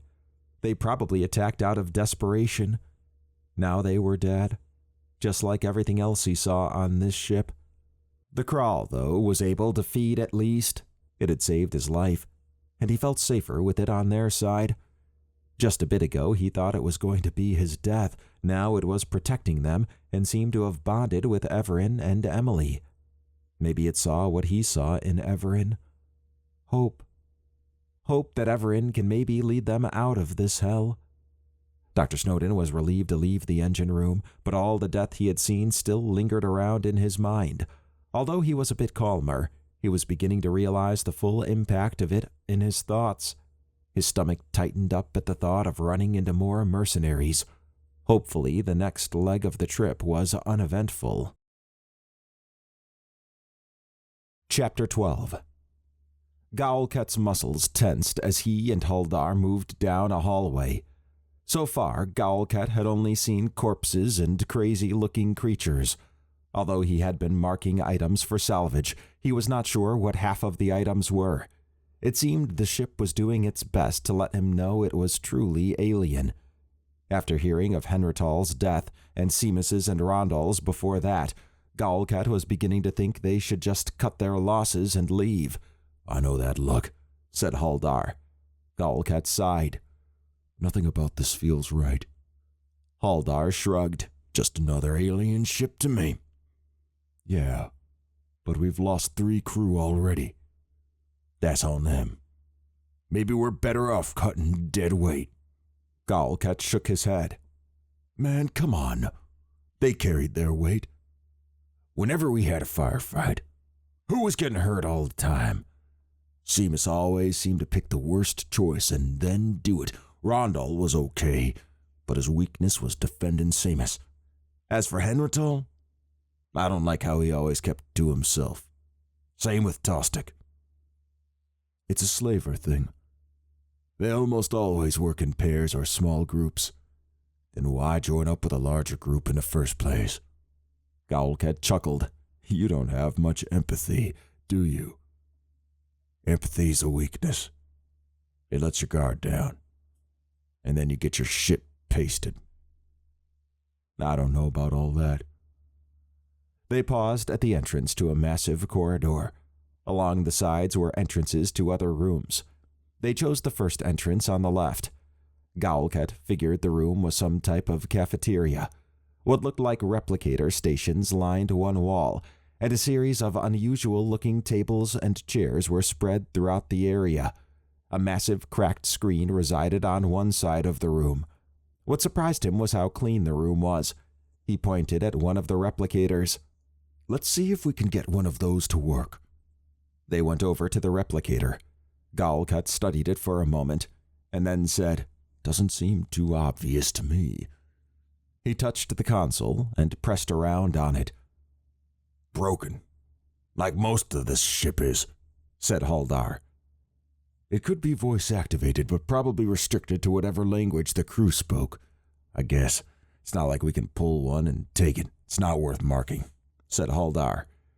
He grinned as he gestured at some panels across the room. "But maybe there's something worth marking over there." When they got to the panels, Huldar tried to pry one open. Gaulket noted that although the panels had a console, there did not seem to be any handle to pull them open. The console had gibberish on it, and Gaulket had no idea if it was even a language or a picture. Huldar tried to pry a panel open from the edges. After a moment, he stepped back in a huff. "Shit. These things must be magnetically sealed. Can you do anything with the console?" "I don't think so," said Gaulket. "All right, stand back," said Huldar. Gaulket complied. Huldar pulled out his weapon and fired at the console. The console fritzed, and after a moment the panel slid out. "That's how it's done," said Huldar as he began to rifle through the now exposed container attached to the panel. Gaulket peered in but did not recognize the cube-shaped packages. They were wrapped in a golden cover, with various symbols on them. Some had a green icon, others blue. "Man, what the hell is this shit?" asked Huldar. Gaulket laughed. "No idea. Maybe they're food seasonings or spices or something." He scanned them with his forearm device. Looks like there's something organic in it. Haldar pulled a few of the cubes and put them in his pocket. We can come back and get more of these then. Figure it out on a ship. All right. They exited the room and paused in the hallway. Looking down the hallway, Galkat said, I count about 10 of these rooms. I bet they're all the same. Won't hurt to check them out. Maybe we'll find some crew taking a break. They shared a look and then laughed. Yeah, I don't think anything is taking a break on this ship, said Galkat. He appreciated Haldar's sense of humor. As tense as Galkat was, it helped ease the situation some. It was not the creatures, or even potential mercs that might be on board that gave him pause. It was the fact that he was sure Evaran was on board. Seamus and Rondel had interacted with Evaran, and it cost them their lives, even if Evaran was not directly involved. A confrontation would be the worst-case scenario. Hopefully they could scan the rooms, mark up a few items, and then get off the ship. A sinking feeling in his stomach reminded him that things were probably just going to get worse. As Jay walked out of the engine room, he instinctively peered around. When Sanjay was killed, Jay had no idea it was coming. Although he prided himself on being aware of his surroundings, the environment they were in was messing with his mind. He thought he was getting adjusted, but then between Sanjay's death and having to kill several of the Grinch, as Evaran called them, Jay felt off. He knew if it came down to fight or flight, he would fight like he always did, and probably die in the ensuing altercation. He sighed as he watched Evaran motion for V to fly out and then gesture for the others to cling to the wall. Evaran then took a step or two away from them. Jay understood it to be a defensive formation and appreciated Evaran's understanding of the environment. Although Jay had been unsure of Evaran, that was not the case anymore. It seemed like he was far more than he appeared, although trying to figure out his emotions was hard to do. Jay was not sure what to make of the crawl. At least it was something friendly, but he could see it was not something you messed with if given a choice. It reminded him of a dog in some regards, and he could sense that it was probably just as confused as they were. The fact that Evaran could communicate with it showed it to be semi-intelligent. It also seemed to adopt Emily. As it strode next to Evaran, Jay could not help but think the crawl considered the group its pack now. His thoughts turned toward V. The ability to fly, cast holograms, and analyze things made him stand out. Jay was not fully sure he understood what a strong artificial intelligence was, but he figured V was a smart machine. During the fight with the Grinch, V's holographic distraction worked well, and it seemed he did it without a prompt, but with more of an awareness of the situation. Maybe after this was all over, Jay could learn more about V in a less deadly environment. Jay could see that Dr. Snowden was still in pain. He was rubbing his upper thigh and limping. It surprised Jay to know that Emily had stepped up to the plate, but since it was family under attack, maybe it ignited something in her. He thought about his wife and son for a moment. If he ever got out of this, he would spend as much time with them as he could. His thoughts shifted back to Sanjay. Jay did not even know if Sanjay had any living relatives, and now they would potentially never know what happened. If there had just been a few more minutes, Jay could have come to an understanding with Sanjay. Jay sighed. Dr. Snowden glanced over at Jay. You all right? A lot of sighing going on over there. Yeah, just thinking, you know? About Sanjay? Jay nodded. So messed up. If I get my hands on any of those mercs, it's lights out for them. Evaran raised a finger. We should avoid any contact with that group if possible. I know, and they got weapons. I probably wouldn't get close to them before getting blasted, said Jay. He shook his head. I was a dick to Sanjay and didn't have time to resolve that. Evaran tilted his head at Jay. I think he knew that you are a good person, and this is a stressful situation. Everyone reacts differently. Jay swallowed hard as his eyes searched the ground. He would make an effort to be a team player, although he felt naked without anything to defend himself with. Even though Evaran was tough, Sanjay's death showed that anything could happen. Jay glanced at Emily. If I came across as an asshole to you, I'm sorry. It's okay, said Emily. This place, it's just wrong. It'd make anyone not be themselves. Jay nodded. Hopefully we can get to Evaran's ship without any more issues, she said. That is the plan, said Evaran. We are not too far from it now, assuming we do not run into more trouble. Jay hoped so too. After 15 minutes of walking without incident, they reached a large hallway and entered it. On the sides were doors leading off to other areas. Jay was again mesmerized by the size. It looked like it could easily sustain a large amount of traffic. With the lower mist density and brighter lights, he could see quite far. The random far-off shrieks and noises of creatures disturbed him, but he knew there was nothing he could do about that. V flew back from scouting ahead and projected a map. It showed one of the smaller side doors off to the right side leading to a large room, which was highlighted. Past the large room was a series of rooms connected to each other with 2 red dots highlighted in one of them. Analysis. 2 humanoid life forms detected ahead. 93% match on visual profile indicating mercenaries. Evaran narrowed his eyes. Although I said we should avoid them, it looks like we have an opportunity to get some data, assuming they are Bloodbores. Dr. Snowden bent over and took a deep breath. Uncle Albert, said Emily as she rushed over to him. Dr. Snowden held his hand up to her. I'm fine. Just walking with pain is all. He glanced at her and smiled while exhaling sharply through his nose. Emily tilted her head at him. What? Just glad you're headstrong, he said with a cracked voice. He straightened up, and Emily put her left arm around his shoulders. Jay could see that they were close. If they were not before, they would be after this. He was thankful it was just him and not his wife and son present. Keeping it together was hard enough as it was. The group reached the door V had highlighted earlier. It opened into a small hallway that ended at the entrance to another room. Evaran pulled out his utility handle and formed a baton with a glowing blue end. It is time to meet the Bloodbores. Chapter 13. Dr. Snowden grimaced as pain racked his body. Although his leg area was still tender, the poison had spread. The tingling sensation that rippled through him let him know the nanobots were still counteracting the poison. He hated being where he was, more so for Emily. With frayed nerves and an upset stomach, he was a wreck. He was trying to appear strong for Emily, but she seemed to be stronger than even he had realized. At least he was there for her.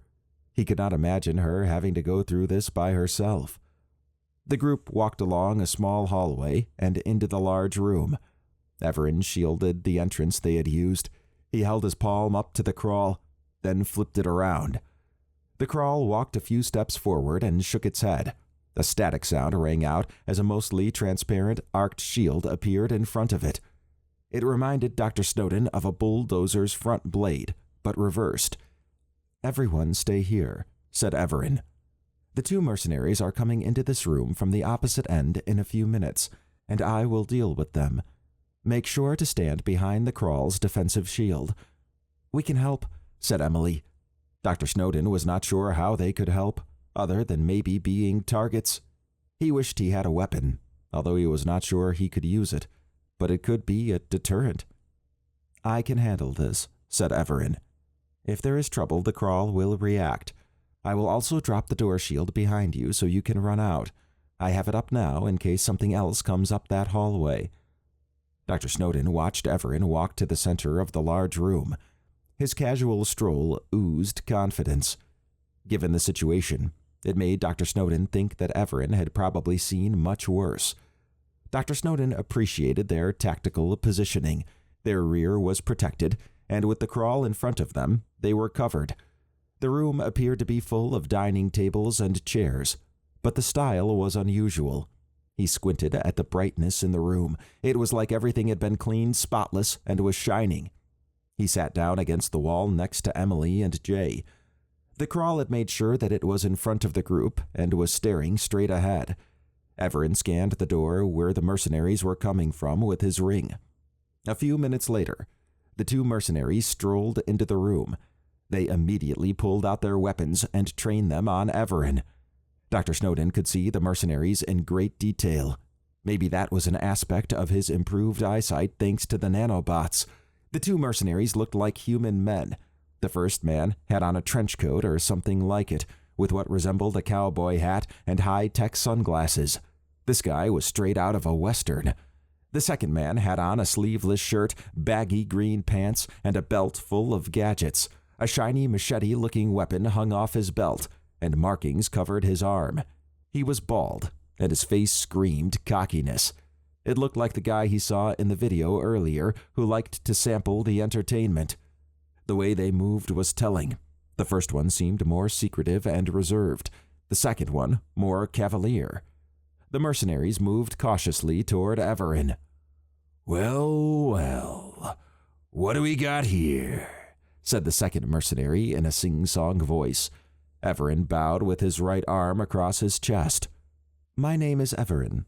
I would advise you to not step in the slime near you. It is a vicious creature known as a sliven. The second mercenary smirked and glanced at the first mercenary for a moment, then walked forward into the slime and stomped his boots. Yeah, quite vicious. He exhaled sharply through his mouth and pointed at the first mercenary. Galkat seems to know you already.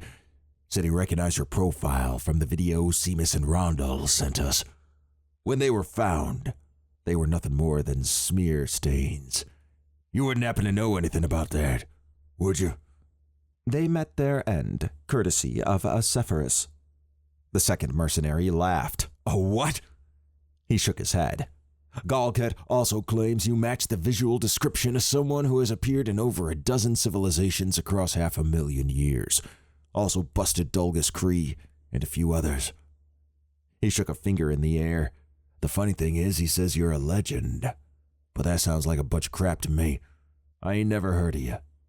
Anyways, you're talking to Huldar now, and if that name doesn't scare you, it should.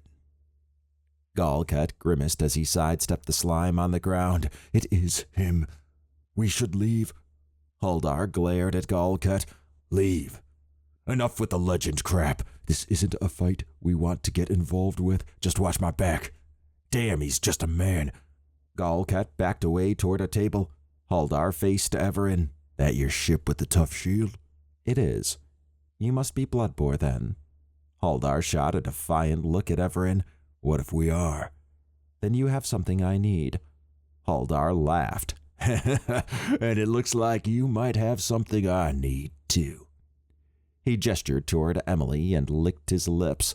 Galkat! I claim first week with her. I'd like to see you try, said Emily, jumping up with balled fists. Feisty. The best type. Nothing a few shackles can't handle, said Huldar, shaking his torso vigorously.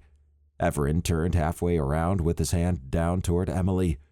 He then turned back to Huldar and Galkat. You have a data device of some type, as all mercenaries do. I would like to have it.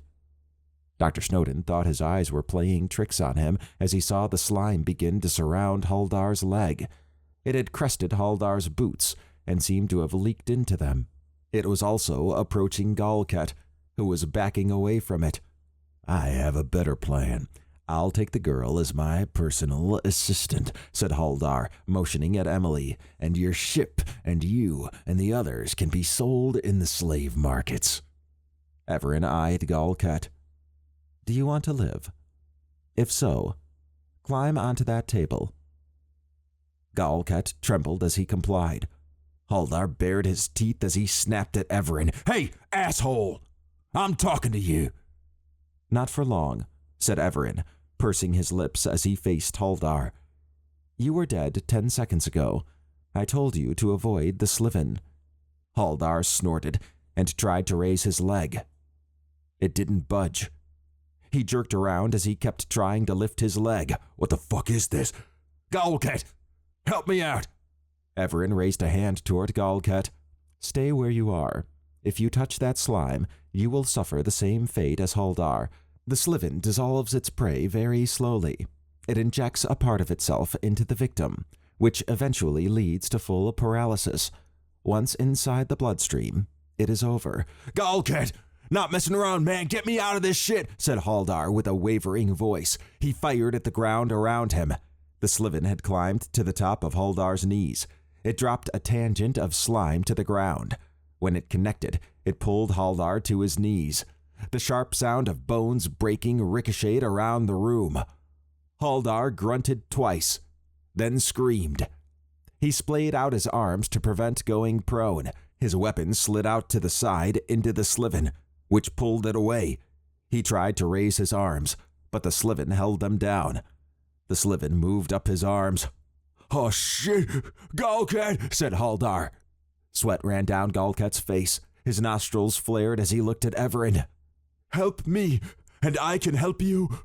Haldar screamed as the Sliven climbed to his shoulders. "Galkat! Don't leave me here!"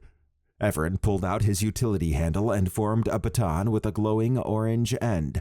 He pointed it to the ground in the direction of Galkat, and then met Galkat's gaze. "I am going to clear a path to you. When it is clear, jump off the table and run along the cleared path. Any deception, and I will stun you and leave you to the Sliven. Are we clear?" Galkat nodded his head violently. Evaran fired an orange heat beam in a 45-degree arc at the ground. He swept it toward the table. Where it touched the Sliven, the creature retracted. Once a clear path was established, Galkat jumped off the table and ran toward Evaran. The Sliven attempted to intercept Galkat, but the beam beat it back. Galkat cleared the path and stood by Evaran. They turned toward Haldar. "Galkat!" said Haldar in a low, gurgling voice. The Sliven had reached his lips and was pouring into his mouth. Evaran faced Galkat. "He will be slowly digested over the next 6 hours, and he will be conscious for most of it." Galkat's shoulders slumped as he let out a slow breath. His eyes turned down. He pulled out his weapon and glanced at Evaran, then at Haldar. "I'm sorry, man," he said with a wavering voice. His hands trembled as he pointed his weapon at Haldar. He fired a quick shot, which shredded Haldar's head. Pieces of it fell back into the Sliven. Dr. Snowden recoiled when Galkat fired, and Emily gasped. "God, that's fucked up," said Jay, standing with his hands on his hips. Evaran sighed. "We need to leave this area." He extended his hand toward the hallway entrance where the others stood watching. Galkat put his gun away and walked toward them with his head down. Evaran followed Galkat, and when they neared the others, Evaran extended a hand out to the crawl. The crawl shook its head, and its shield dissipated. Evaran unshielded the hallway entrance door and then waved for the others to exit the room while holding a hand out, palm vertical at Galkat. Once the others were in, he indicated for Galkat to go in. Inside the small hallway, Evaran shielded the entrance. The door shields went up just as Sliven came within a few feet of the entrance. He motioned for everyone to go to the end of the hallway. Once they were there, he shielded the doorway, sealing them in the hallway. He gestured for Galkat to sit. Galkat complied, while breathing hard and eyeing the crawl uneasily. "Are you going to kill me?" "I do not kill if it can be avoided. I am sorry for your loss, but I warned Haldar." Galkat drooped his head. "Yeah, I know. Haldar doesn't listen to anyone. We were good friends." He licked his lips and pointed to the crawl. "What is that thing?" "That thing is a crawl, but you probably don't want to sample its entertainment value," said Jay. Evaran extended a downward-facing hand at Jay and turned to Galkat. "You said you could help us. Elaborate." Galkat sighed as he reached into his jacket. Evaran extended his baton, which now had a luminous blue end, a few inches from Galkat's chest, while the crawl stepped forward. "What are you doing?" Galkat raised his hands. "Whoa, whoa. You wanted a data device, I have one. I also have a location beacon. I was just getting them. Evaran put a hand out to the Krull, who stepped back. He retracted his baton and then gestured at Galkat. Galkat pulled out a small cube with intricate designs on it and a small, oval-shaped device. He held the cube up to Evaran. I'm a member of the Zatari cartel, and former member of the Dalaran spy network. I infiltrated Jerzan's group several years ago. This cube has everything needed to incriminate him. I have tracked his activities since joining.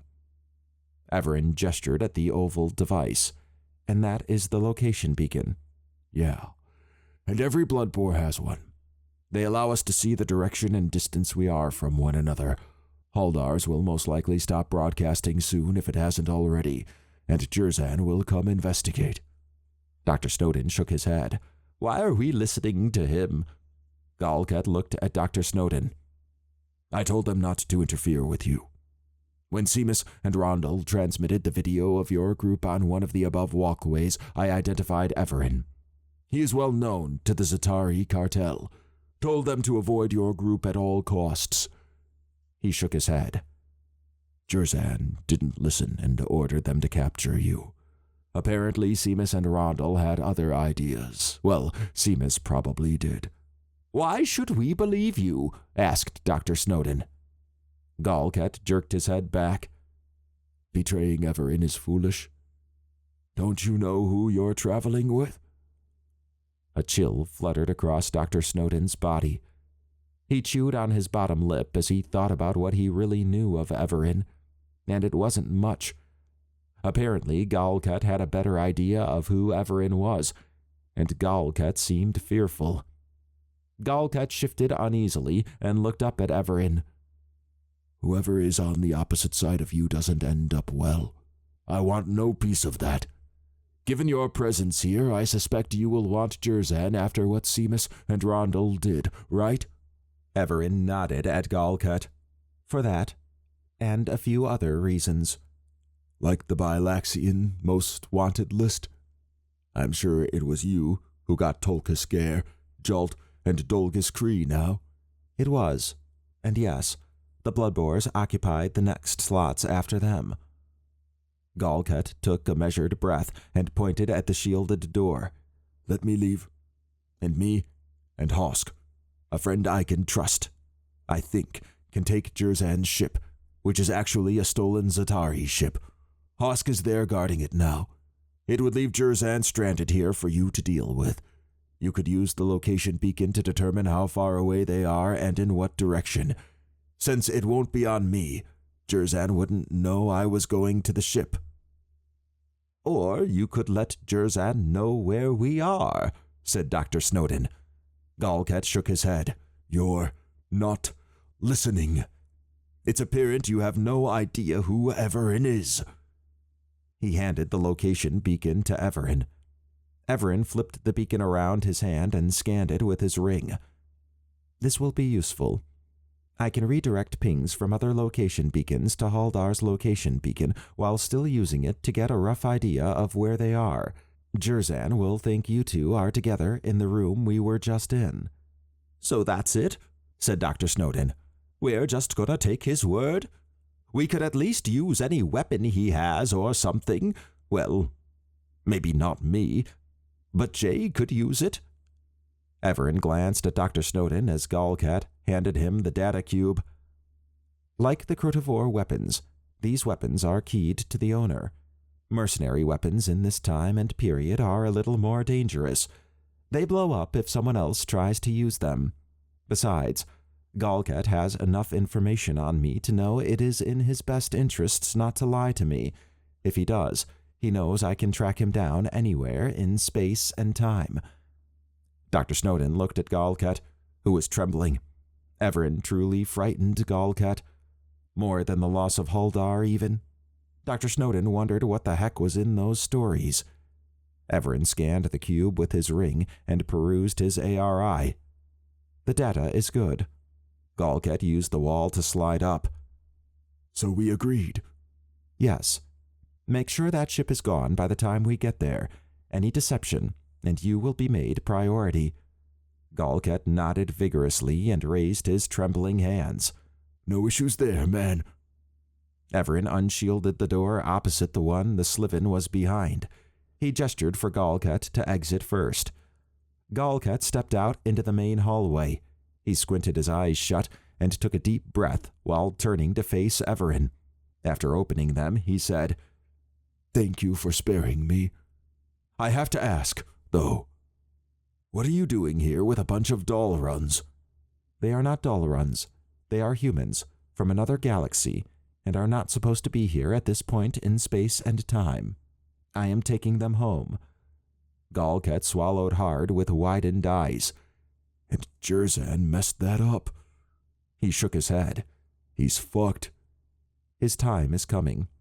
Warden Borox has a cell for him and any other Bloodbores I capture. Consider yourself and Hosk lucky. Now go. And should you continue down the current path you are on, you may see me again. Take this opportunity as a chance to change. Galkat gulped. He turned and ran down the hallway. Dr. Snowden and the others assembled around Evaran. Evaran faced them and tilted his head. The ship is not too far away from here. Let us go. Galkat hustled back to Jerzan's ship. Along the way, he saw mutilated corpses and blood of varying colors spattered around. There was no doubt in his mind that this ship was a death trap, and he had just escaped becoming a part of it.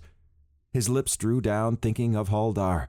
Although he was an asshole most of the time, he was also a close friend.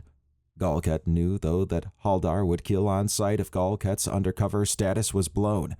He had been given a second chance by Evaran. How rare that was, Galkat did not know, but from the historical records he had seen, not many second chances were given. He reached the T-junction outside Docking Bay 3. To the left was Jerzan's ship, Hosk, and Freedom. To the right were two small, spider-like creatures who had paused and were staring at him. He fired a shot at one, killing it immediately, while the other ran off. They were no match for his weapons. A chattering sound filled the air. The thought that maybe those creatures were part of a swarm or something crossed his mind, similar to the ones he had seen earlier with Haldar. Galkat sprinted to the left and entered the docking bay. Hosk sat on the ship's left wing with his weapon aimed forward.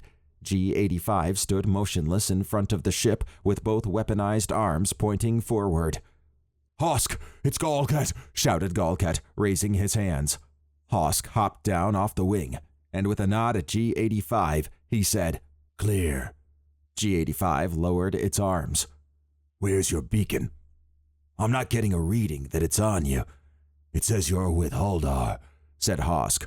Haldar is dead. What? We ran into Evaran and Haldar stepped into some slime that just, said Galkat, grimacing, digested him. Hosk eyed Galkat. Evaran spared you? Galkat licked his lips. Yeah, on one condition. We leave with Jerzan's ship. He said any Bloodbores left behind have cells waiting for them in a prison run by Warden Borox. I see. If you had fought Evaran, would you have won? No, not even close.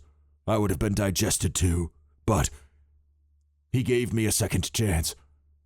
Hosk drew his head back a bit. Why you, and not Haldar? Probably because Haldar ran his mouth, talking about what he would do to some girl under Evaran's protection. Evaran did warn him about that slime, but Haldar, he had other ideas. Hosk chuckled.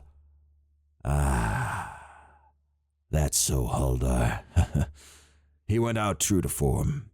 Don't listen to nobody and talk shit. Galkat looked around. It looked like a war zone, with dead creatures everywhere. He continued up to G-85, where Hosk was waiting. What happened here? These creatures tried to swarm in. Some type of large insects. Never seen them before. Nothing we couldn't handle, but they did disable all my perimeter turrets I set up due to sheer numbers. G-85 mopped them up. I think I saw two outside in the hallway a bit away, said Galkat. I shot one, and the other ran off. Yeah, probably to get more to hit us again. Golket sighed. I know Haldar was loyal to Jerzan, but I don't think you are. Am I correct in assuming this? Jerzan gets the contracts. That is as far as it goes between me and him, said Hosk. Just to be clear, I'm actually with the Za'tari cartel. Is that a problem for you? You're working with a member of the Za'tari cartel right now, said Hosk. What? I was sent undercover after you. Golket wrinkled his eyebrows. They didn't trust me. Hosk shrugged. They weren't sure you could do this. Jerzan has a way of sniffing things out. I was your backup. Then it seems there's no issue with leaving, which I'm thinking we need to do right now, said Golket. I never saw anything on your records indicating you were a member. You're good. Covering my tracks is essential in infiltration jobs, such as this one. Jerzan's massacre of the natives on Neoparine brought a lot of heat on the Za'tari cartel. Even though he is not a member, it was in our territory. It was a slap in our face, said Hosk. Yeah, I know.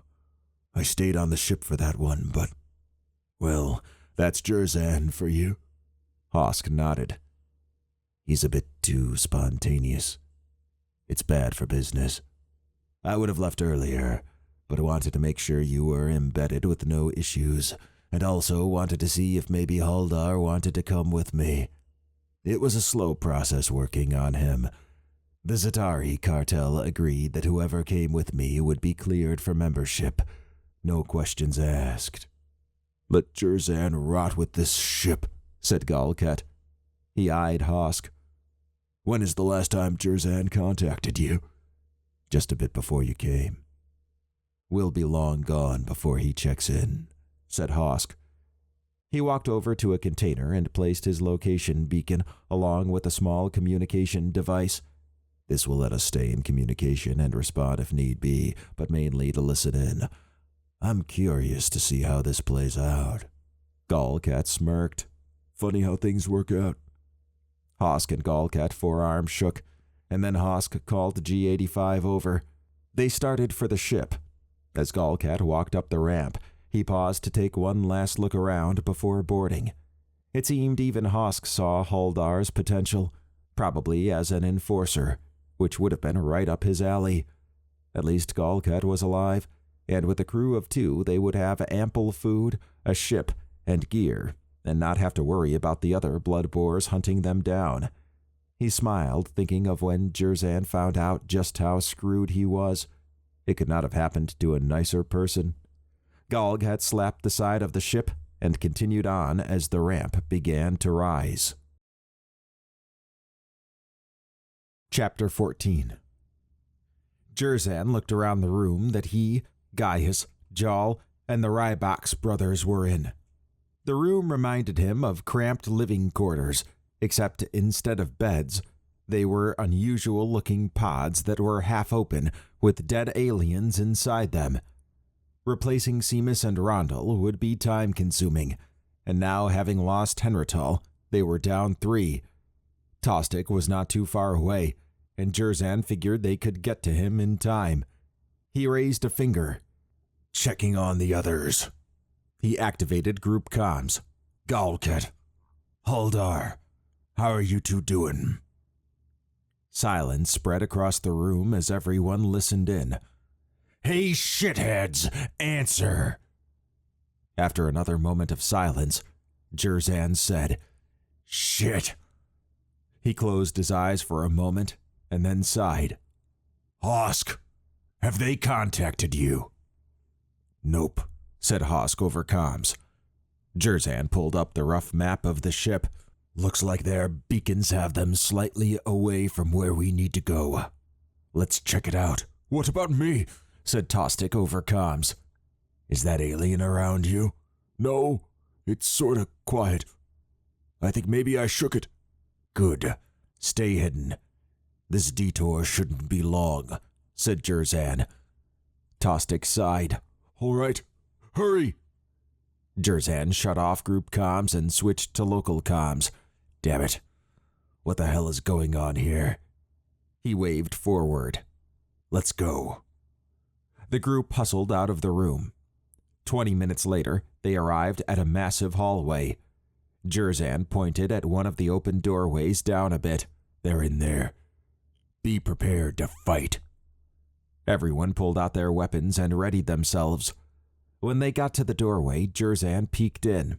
He gritted his teeth at the sight of a body missing the skin. The muscular structure of something dollar-sized lay on the ground, covered in slime. Gaius shook his head. I think we know what happened to Galkat and Haldar. I see only one body in there, said Jal.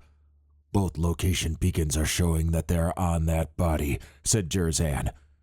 The slime began to move toward them. What the hell? Asked Gaius, stepping back. Doran stepped forward and aimed at the ground.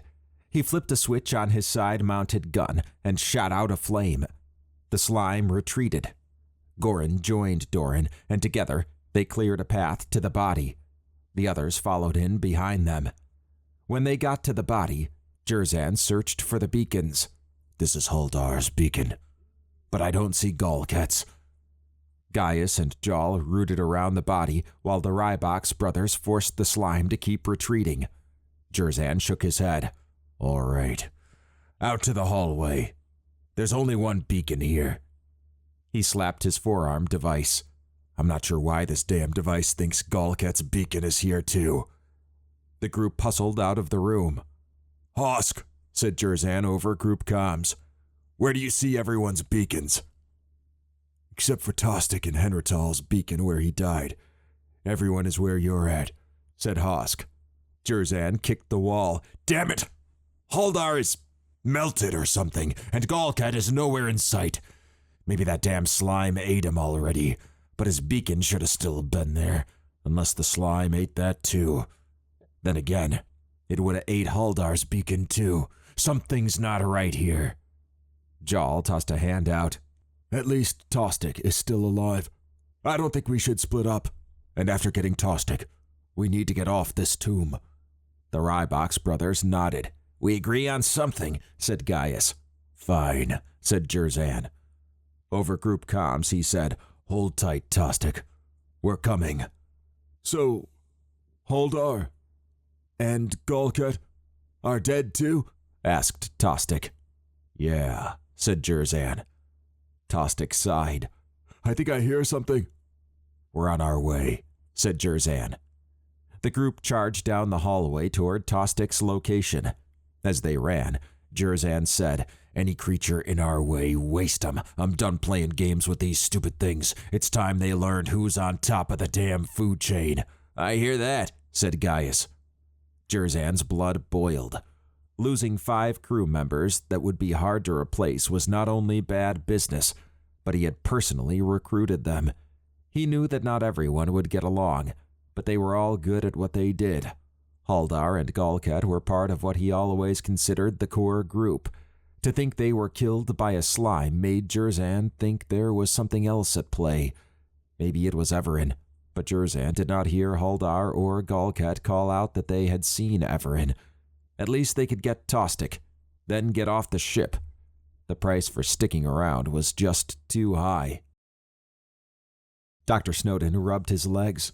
They were feeling much better, and after walking in silence for the last 20 minutes through various hallways and rooms, he thought he could almost hear his nanobots repairing them. There was still a bit of pain, but it was more localized instead of shooting all around. He wished he could say the same about his nose. The stench of rotting bodies filled the air as they came to a large corridor. Evaran interacted with his ARI. Down this corridor and off to the right is a storage room. It should provide us a shortcut. Why didn't we just follow Galkat? Asked Dr. Snowden. I do not fully trust him. If he were to be deceptive, it could lead to one of your deaths, said Evaran. He looked down for a moment. I was not willing to take that chance.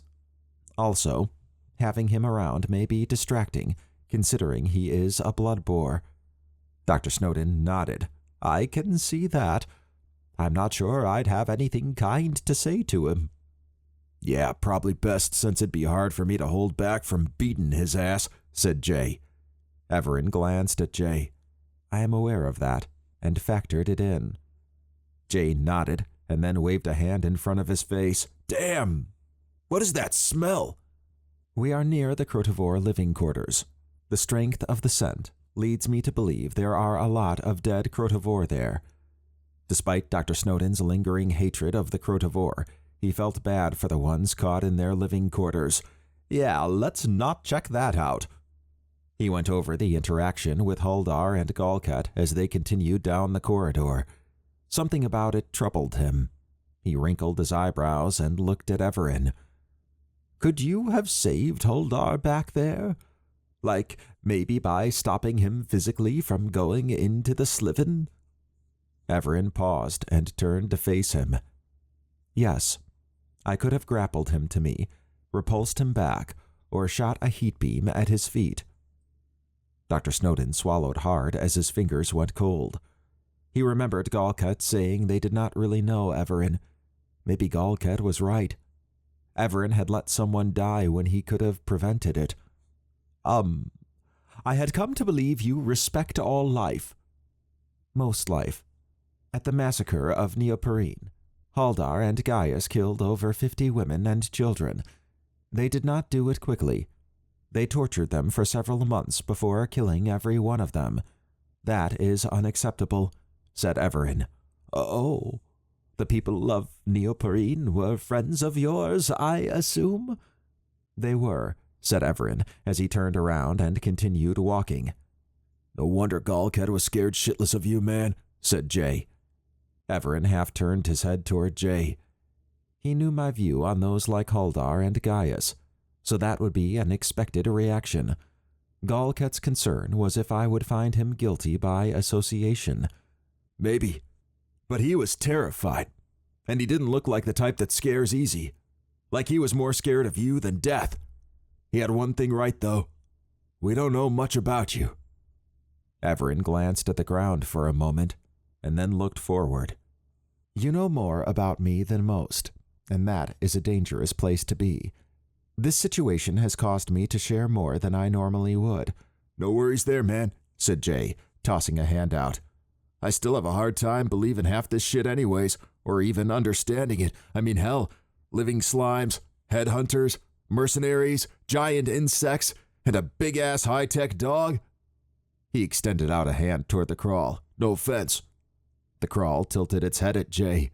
"Not to mention you and your wild devices. All we need to round it out is some killer clowns. Damn, I could use a beer about now." V flew near Jay. "Correction. Killer clowns are not on the ship specimen roster." Jay shook his head. "I know that, Blue Ball. I'm just saying we keep running into shit that I didn't think existed." Analysis. There are 12 known clowns with the killer attribute on Earth. Emily glanced at Dr. Snowden, then at Evaran. "Is V being serious?" "V is always serious," said Evaran, eyeing Emily. A tingling sensation ran through Dr. Snowden. He really didn't like clowns. They creeped him out, and now he knew there were at least 12 known killer clowns on Earth. He exchanged a look of surprise with Jay.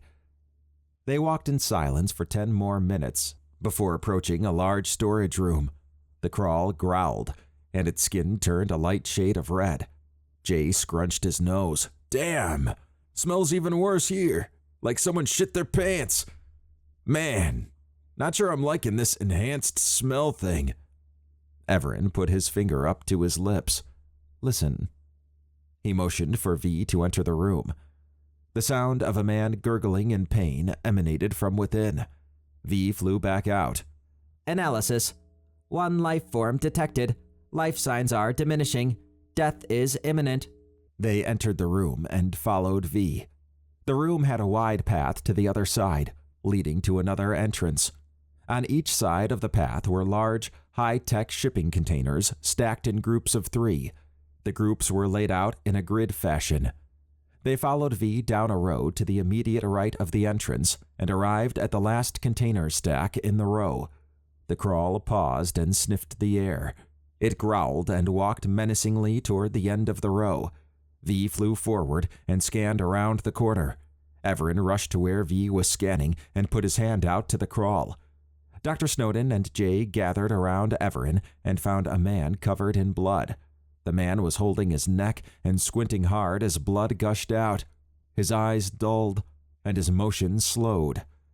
A cat-like humanoid alien with blue and orange fur and white stripes jumped from the top of the container and landed behind Emily. It grabbed her and put its left arm around her body and a claw from its right hand against her neck. The crawl wheeled around and roared at it. "Stand back," said the alien. Evaran motioned for the crawl to stand down as they turned to face the alien. He tilted his head. "We mean you no harm. We did not know you were here, although I am not sure how that is possible." The alien growled and nodded toward the now dead man on the ground. "Your kind is not trustworthy, although this one can understand your language." Evaran narrowed his eyes and tilted his head. He pointed to the dead man. "This man, he tried to attack you." The alien hissed. "He hunted this one and killed my sister. Tried to put collars on us. This one killed him and his partner." Evaran sighed. Judging by the gear he is wearing, this man was part of another group on this ship. They are hunters. Like you, they call themselves the Bloodbores. He pointed to Jay and Dr. Snowden, then at Emily. "We are not hunters, and just want to leave this ship." The crawl stepped forward. The alien growled, stepped back, and nodded at the crawl. "She means to kill." Dr. Snowden furrowed his eyebrows. So the crawl was female. It reminded him of how little he actually knew about the crawl. He noticed she had bonded with Emily more so than with him or Jay. Maybe it was a maternal thing to protect the young, but he figured it was more likely he was anthropomorphizing her. Evaran motioned for the crawl to step back, and then interacted with his ARI. "You are a male Ferethidan hunter, correct?" The Ferethidan tilted his head. "Yes." "How do you know this?" "I have access to information on those aboard this ship. My name is Evaran. To my left is Dr. Albert Snowden, and to my right is Jay Bierman. The big female is a crawl, as you already noticed. You are holding Emily Snowden, Dr. Snowden's niece. They were all captured like you and brought here, and I am taking them home. I can take you home as well. Do you have a name?" The Ferethidan squinted his eyes and scanned them for a few moments. "Kazrin." "Kazrin. Okay. There is no need to hold Emily hostage." "You wear the clothes of a hunter," said Kazrin, growling. "This is a trick. Drop my guard, and then you will attack me with a weapon of light." He walked backward toward the main path in the center of the room. Emily whimpered. The group followed Kazrin cautiously. Evaran put his hand out. "Wait. There is no need for this. We have lost one of our own already to these hunters." They reached the path in the center of the room. Kazrin walked out to the middle of the path with his back to the entrance they had come in from. The group assembled across from Kazrin and Emily. Emily trembled with closed eyes. Dr. Snowden tapped Evaran's arm and stepped forward. With a raised hand facing Kazrin, Dr. Snowden said, "You lost your sister and are alone now, right?" Kazrin growled and narrowed his eyes. Dr. Snowden's breathing shortened. "You are holding the only family I have left. If you kill her, I will be alone. Like you. You would have done to me what the hunters did to you." He grimaced and squinted hard as his eyes watered. His breathing went ragged. "I don't want to go on without her in my life. If you want to take someone as a hostage, take me, but let her live. Please." Kazrin's eyes softened, and he scrutinized Dr. Snowden for a minute.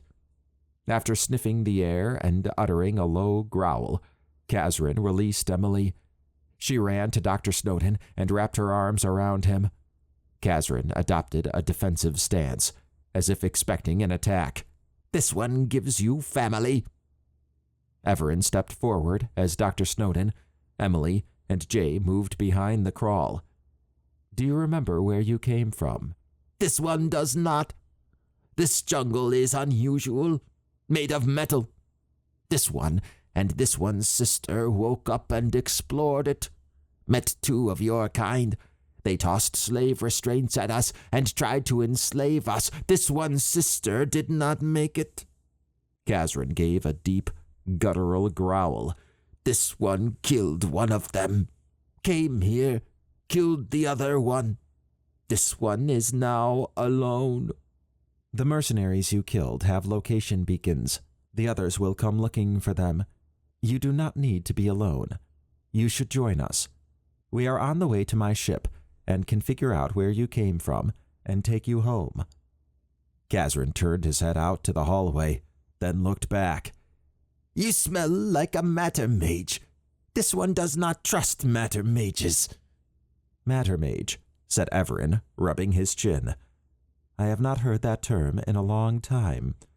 I may share certain traits with them, but I assure you, I am not one of them. However, I do have an idea of where you might be from now." V flew in behind Jerzan. Dr. Snowden had not even realized V had been gone. Analysis. Multiple life forms approaching. Visual profiles indicate 96% match of Dungal and 5 mercenaries, including Jerzan. Jerzan roared and flashed his hands out with extended claws. He turned and bounded out of the room and down the hallway. "Wait," said Evaran. He put his hand on his forehead and sighed. "What was that all about?" said Dr. Snowden. Evaran sighed. "He did not trust me, and now seeks vengeance for his sister. The Ferethidin, based on the Crotivore logs, appear to be a hunter society. He is honor-bound to avenge his sister." Jay snorted and gestured toward Evaran. "This ain't the place to be doing that shit." Weapons fire and a high-pitched roar rang out from the hallway. Evaran tilted his head. "We need to move now. They are approaching fast, according to the location beacons. I do not think Jerzan was successful." Dr. Snowden shook his head. Evaran had tried to help Jerzan, but Jerzan didn't trust Evaran. At least Jerzan hadn't hurt Emily. Dr. Snowden remembered that it took him several hours to believe Evaran, so Jerzan not trusting Evaran in a matter of minutes was definitely possible. Still, Jerzan trusted Dr. Snowden enough to release Emily. He wished Jerzan would have joined them. They moved toward the entrance opposite the one they came in from. Loud grunting noises filled the air when they reached the other room entrance. Dr. Snowden froze. It was the Dungal, and it was barreling toward them. He remembered Evaran asking him what he would do if he were to face one. Running sounded good. The Crawl shook her head and deployed her shield as she stepped in front of the group. As the Dungal crossed the midpoint of the room, 5 mercenaries entered from the other end. Dr. Snowden recognized Jerzan immediately. "There they are!" yelled one of the mercenaries. "Get 'em," said Jerzan. The mercenaries took aim and fired at the group. Orange beams sliced the Dungal that was in the way. It let out a final grunt as what was left of it slid into the Crawl's shield, pushing her back some. Emily and Jay ran into the hallway and around a bend. Dr. Snowden joined them, but paused to peer back to see what Evaran was going to do. Evaran slapped the back end of the Crawl. She shook her head, which dissipated the shield, and turned and ran into the hallway. Evaran stood for a moment with his shield raised as beams and projectiles bounced against it. Jerzan and Evaran locked eyes. He then ducked into the hallway. Dr. Snowden heard Jerzan say to get Tostic. Maybe that was the name of the person who had died in the room. Dr. Snowden snapped back to reality as Evaran rushed by. Evaran motioned at V. "There is a shortcut through the worm pit ahead. Take us there." "Acknowledged," said V. He took off ahead of the group. Evaran pointed forward. "Everyone, follow V." Dr. Snowden swallowed hard as he tried to focus on running. It was not something he did often, and his legs were letting him know about it. The Bloodbores were hot on their tail, and he suspected they were out for blood. They probably thought Evaran was responsible for all the deaths. A worm pit seemed like an odd place to go to, but if it provided a faster way to Evaran's ship, then that is what they would do. Dr. Snowden sighed as he concentrated on keeping up with the group. Chapter 15.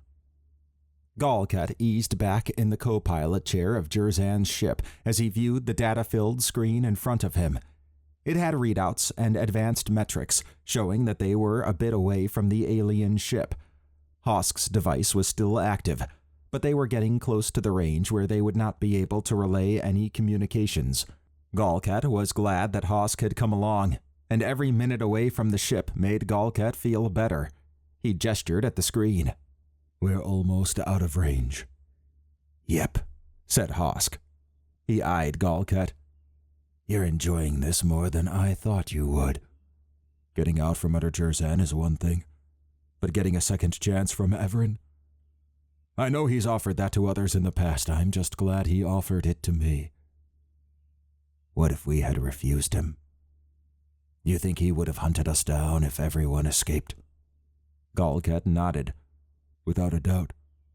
It's like his ship can travel anywhere in space, and I'm beginning to think time, too. I don't think he's so much long-lived as just able to move around time. There would be nowhere we could run. Think about that." "Thankfully, I don't have to." Galkat's console chirped at him. He peered at it for a moment, and then his eyes widened. "Oh shit. It's a Bilaxian cruiser." Hosk examined his console. "Yeah, and it's not alone." He glanced at Galkat. "Evaran or not, we would have had to deal with that too." "Yeah, and look at the speed of the alien ship. It'll hit the sun before the cruiser can get to it." "Yeah, and if we're the only ship in range after it hits the sun, we'll be easy to detect. The Bilaxians probably already detected us, but they're far enough away we can outrun them and disappear." "If we had detected them earlier, then we would have never gone on board," said Galkat. Hosk narrowed his eyes. "You think Evaran knew that?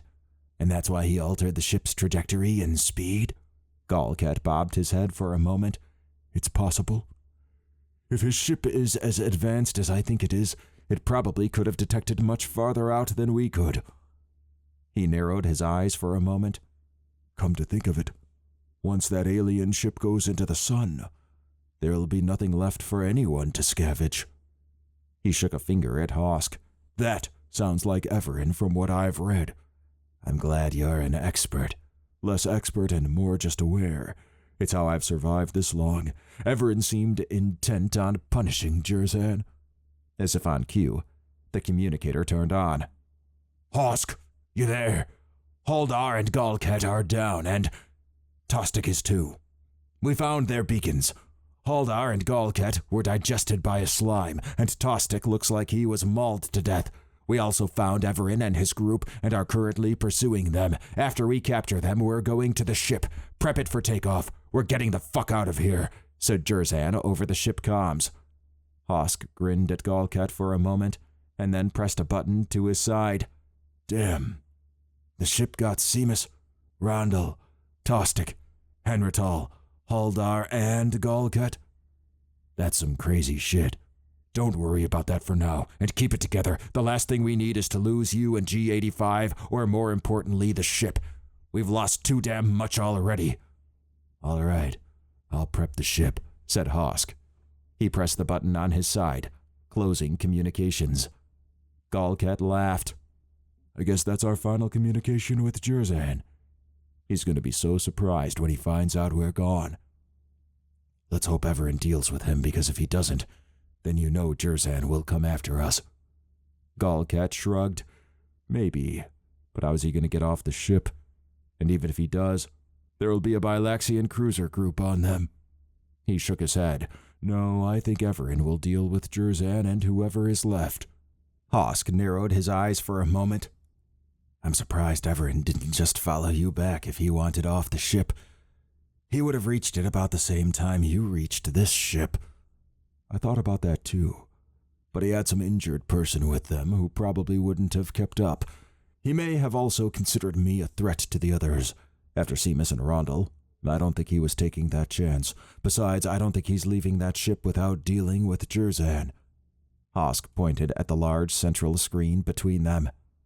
We're out of range in 5, 4, 3, 2, 1. Done. Galkat pumped his fist in the air for a moment. All right, my reptilian Greer brother. Where to? You tell me, my pale-skinned, dull-run brother. They shared a laugh. Galkat's muscles relaxed. Although he wanted to stick around and find out what happened to Jerzan, risking Evaran's wrath when given a second chance was not worth it. Dealing with the Bilaxian cruiser group was not something Galkat wanted to mess with either.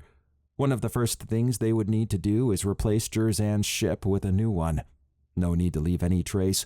They could hit up one of the black market shipyards scattered around. Evaran was not quite what Galkat had expected. Rational and fair were words that came to mind when thinking of Evaran. Merciful and compassionate as well. He was helping those who would have surely died without his help.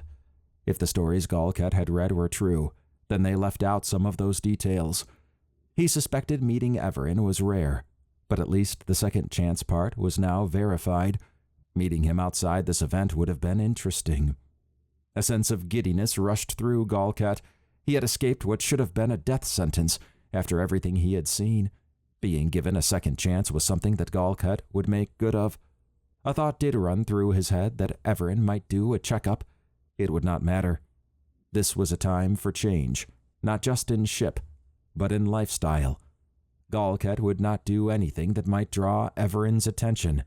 With Hosk at Galkat's side, he felt like a new beginning was before him, and he planned to take advantage of it. Dr. Snowden concentrated on trying to keep up with V. How he was able to fly was a mystery, but Dr. Snowden figured he could ask about that later. For the moment, just sticking with the group was proving to be a challenge. Emily and Jay seemed to keep up without issue. Maybe their nanobots were kicking in. Dr. Snowden wondered if his would as well. In the distance, he could hear weapons fire. He did not know what was going on, but he was not going to pause to find out. As the group ran through several hallways and rooms on their way to the Crotivore worm pit, Dr. Snowden noted the carcasses of various aliens and creatures that they passed. He gagged at the smell. Some were partially intact, exposing their insides to the world. It hit him that everywhere he had been on the ship outside the medical lab reeked of the smells of death. Tack on the mist and poor lighting, and there was a recipe for ominous. Sometimes there was no body, only clothing and different colored liquids around them. After 10 minutes of navigating, they rounded a corner to a short hallway leading to the entrance of the Crotivore worm pit room. Dr. Snowden peered back and noticed that Evaran was not with them. Hold up! The group paused. Dr. Snowden glanced around. Where's Evaran? Emily and Jay looked around the hallway. The crawl walked toward the corner they had turned. After a moment, Evaran appeared, flying out of control and into the wall. He crumpled to the ground, then jumped up and dodged a blue blast. As he rolled toward the entrance, he said, "Move." They followed Evaran to the entrance. Dr. Snowden surveyed what he could of the room. The entryway was large, like the main bridge concourse. The floor was about 20 feet down, resembling a deep pit, with walkways above it, connecting the entrance they had used with 3 others, forming a crossway. The walkways all had guardrails and converged into a center platform that was a bit lower than the walkways. The platform had a circular structure with consoles ringing it. Small ramps sat at a slight angle between each walkway and the platform area. The pit below the walkways and center platform had a brown surface that spanned the whole room, and a musky smell with the strong scent of feces permeated the air. Evaran motioned for them to enter the room. The worms are below. Do not worry about them. They scurried across the raised walkway to the center platform. Evaran motioned for them to keep going straight. They crossed over to the other walkway, which ended with a light blue shielded door with a physical door behind it that was barely open. Wait here and see if you can get that door open, said Evaran. He motioned at the crawl, which turned to face the direction they had come in from. She shook her head and deployed her frontal shield. "What is this worm pit exactly?" asked Dr. Snowden. "A place to store worms that are used as a non-replicated food source. According to the Crotivore logs, the worms used to prey on the Crotivore. Now they use the worms as a delicacy and backup sustenance." Emily grimaced. "That's so gross." Evaran nodded and then walked back to the central platform and placed his UIC on one of the consoles. The UIC emitted a stable light after a few moments. Jerzan and his mercenaries burst into the room. Evaran interacted with his ARI, and the angled ramps between the platform and walkways receded into the walkways, leaving a roughly 10-foot gap between each walkway and the central platform. Dr. Snowden, Jay, and Emily went to work trying to open the physical door after the light blue shield disappeared. Evaran jumped back onto the walkway and turned to face Jerzan, who had walked to the edge of the receded walkway on the other side. "So, the great Evaran," said Jerzan. He glanced back at his mercenaries while pointing at Evaran. "This is what Galcat was scared of." The mercenaries laughed. "You're quite the pain in the ass," said Jerzan. He pointed at Evaran. "I saw your handiwork with Seamus and Rondel." "That was not me. That was a Sephiroth," said Evaran. Jerzan laughed. "Right. And I suppose Haldar and Galcat were killed by that slime thing we found." "Haldar was killed by it. Galcat left with Hosk on your ship," said Evaran. Jerzan's smile wound down. He tapped at a device on his forearm. "Hosk, report." After a few moments of silence passed, Jerzan tried again, but no response. He turned to one of the mercenaries and waved for him to move. "Jal, go." Jal took off out of the room. Jerzan pivoted back to Evaran. "Now why'd he do that?" "We made a deal," said Evaran. Jerzan exhaled sharply through his nose. "Enough of this. You're outgunned here, and you know it. Why don't you reattach these walkways and come quietly? Otherwise, we'll just shoot and stun everyone." "Why don't we just shoot this asshole already?" said one of the mercenaries. Jerzan turned his head to the side and raised a hand. "Shut up." "You can try. However, you will not be able to get over here, much less carry anyone across the gaps," said Evaran. Jerzan faced Evaran. "It seems like we have a Bilaxian standoff. We noticed the ship change course. Guessing more of your handiwork? We can wait here as long as it takes. You can end this now." "As can you. I would normally suggest you leave on your ship. Since it is gone, I would ask you to stay close to mine so I can deal with you after getting my friends to it." "Damn, you're a cocky son of a bitch," said one of the mercenaries. "Not cocky. Experienced," said Evaran. "I don't get your bravado," said Jerzan. He crooked his thumb at two of the mercenaries behind him. "While I could take you down, I'm standing in front of you with Goran and Dorhan, the toughest Bilaxian enforcers around. They could take you down by themselves. You're acting like you have a chance of getting out of this. We have you pinned, and there's nothing you can do about it." Dr. Snowden paused from trying to open the door to look at the mercenaries. Goran and Dorhan had blue skin and towered over Jerzan. Their bald heads and the black patterns on half their faces made them look fierce.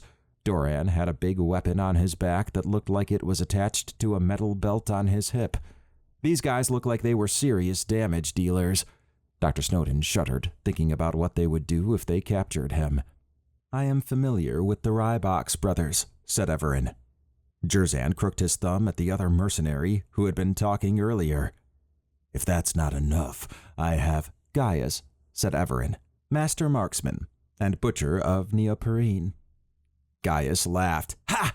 I guess my reputation does precede me." Evaran's eyes narrowed.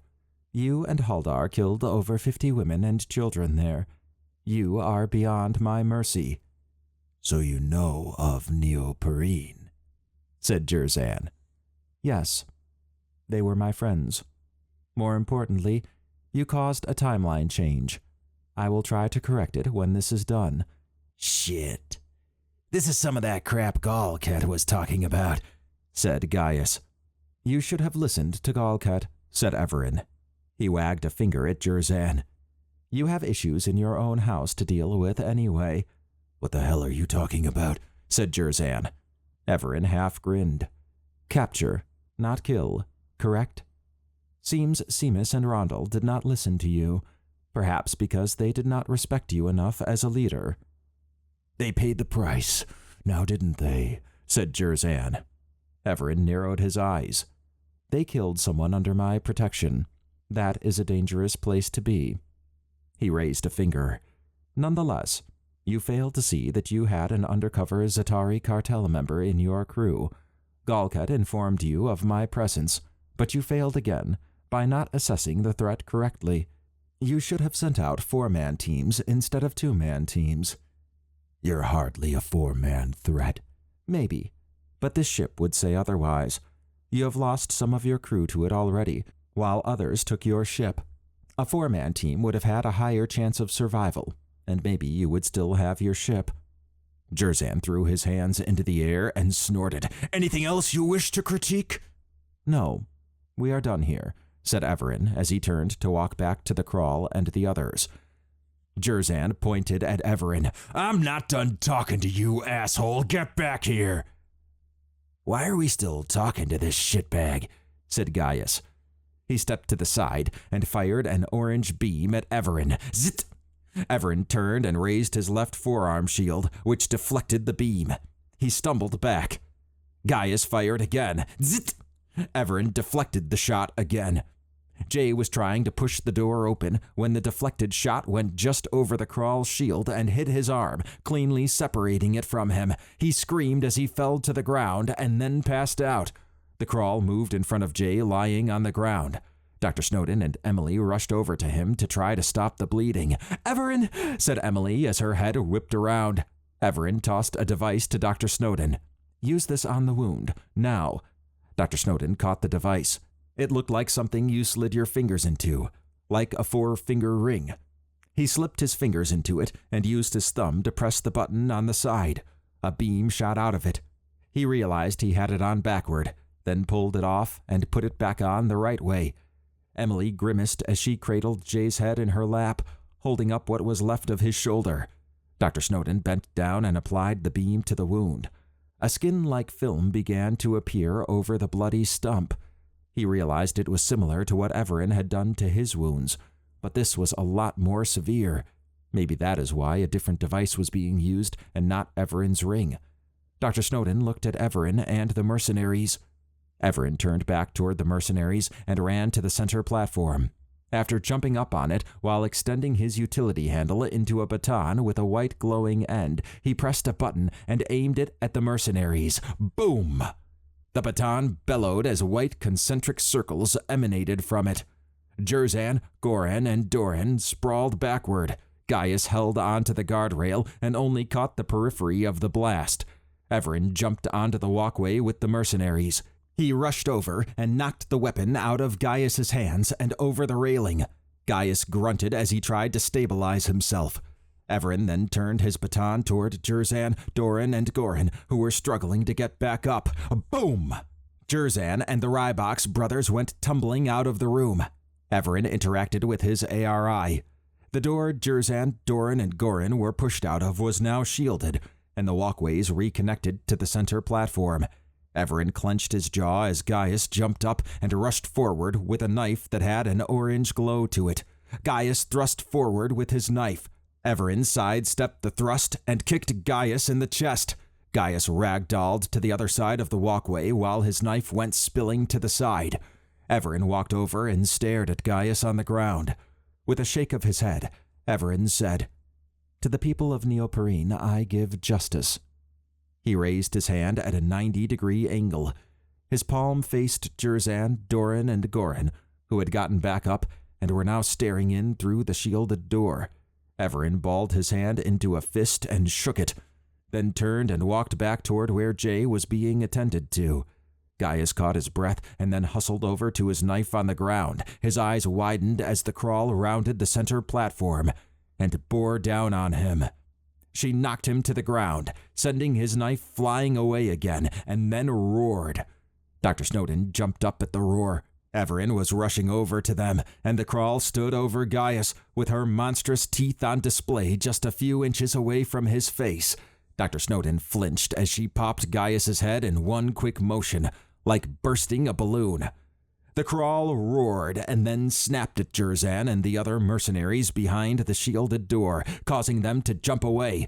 She then strutted back over to Evaran. Dr. Snowden returned the healing device to Evaran. Evaran put it on his belt and scanned the wound with his ring. The wound is now stable short-term, but we need some medical supplies. There is a research lab nearby that should have a gel that will cover it.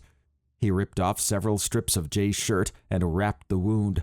The blood had stopped spilling everywhere, but the smell made Dr. Snowden's stomach churn. Evaran stood and walked to the busted door, where he placed his now retracted utility handle between the door and the wall. With a press of a button, the utility handle began to extend into a staff, which pushed the door back. With the door open wide enough for them to go through, he bent over and dragged Jay to the opening. We need to move. Jerzan and crew will head to Docking Bay 3 since they know we must go through there. They will probably also want to verify if Jal found the ship gone, assuming Galkat and Hosk did get away. He pulled Jay out, with Dr. Snowden, Emily, and the Crawl in tow. Let us go. Chapter 16. Jerzan watched through a semi-transparent, shielded door as Evaran and his group left. Gaius dying was unexpected, but it seemed Evaran's group had some power. Retrieving Gaius's body was not even an option at this point. Jerzan went through the brief skirmish in his mind. Evaran had just tossed everyone around like so much trash. Maybe Galkat was right about Evaran after all. Jerzan gritted his teeth. He kicked the wall several times and then walked around in a circle. Damn it! Hosk and Galkat betray us. Now Gaius is dead. Goran looked at Doran for a moment and then at Jerzan. We'll hunt them down and kill them. Jerzan slapped their chest several times. Damn right. It's no surprise the only crew left standing is me, Jal, and you two. We're survivors, and we will survive this. Then, it's payback time. The Rybox brothers nodded. All right. Not much we can do for Gaius. I'm gonna miss his trouble-causing ass, said Jerzan. He sighed. Losing crew members was getting old. Gaius in particular hurt since they had been close. Jerzan's throat constricted. He knew he had to appear indifferent to losing Gaius in front of the Rybox brothers, but Gaius's loss stung, just like the deaths of Rondal and Huldar. Jerzan would make sure that this was the last crew member death. He gnashed his teeth. Let's head to the docking bay. If Jal finds our ship gone, then we'll need to take another one. He grinned big. And I think I know whose ship we can take. The Rybox brothers laughed. Jerzan motioned forward. Let's move. After 10 minutes of hustling through various corridors and rooms, the group paused as Jal talked over group comms. Damn, those assholes did take the ship. Jerzan sighed. This day just keeps getting worse and worse. Is Evaran's ship still in the other bay? Yeah. Good. We're gonna set up a trap since they need to come through where our ship was. Got it, said Jal. After a moment, he said, One thing. There were some insect-looking aliens near the T-junction right before the docking bay. I counted maybe about 5 small ones and 2 medium-sized ones. I wasted some of them, and the others scattered off. I'm not sure if they're going to come back, so just a heads up when you approach the docking bay. We'll handle the bugs, said Doran. All right. I'll check out the rest of the docking bay and see what we can set up. Out, said Jal. Jerzan glanced at the Rybox brothers. Hosk and Galkat will wish they were never born when we get a hold of them. I want them to suffer. We can do that, said Goran, tapping at a large knife on his side. Jerzan knew the Bilaxians could be downright vile with their torture, and the Rybok's brothers were no exception. He recalled hearing that they had skinned a Dalaran but kept him alive and then chipped away parts of him over an extended period of time, making sure he was still conscious through it all. It was an art form to them.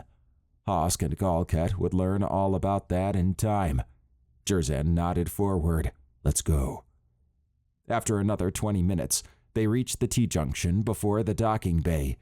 Jerzan looked off to the right and saw 8 small alien creatures and 4 medium-sized ones. Damn. Those must be the aliens Jaal was talking about. He narrowed his eyes. There seems to be a bit more, though.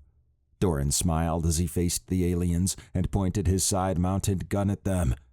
Not anymore. He unloaded a barrage of projectiles that shredded most of the aliens. The aliens who were not immediately killed ran off. Goran harumphed. They're weak.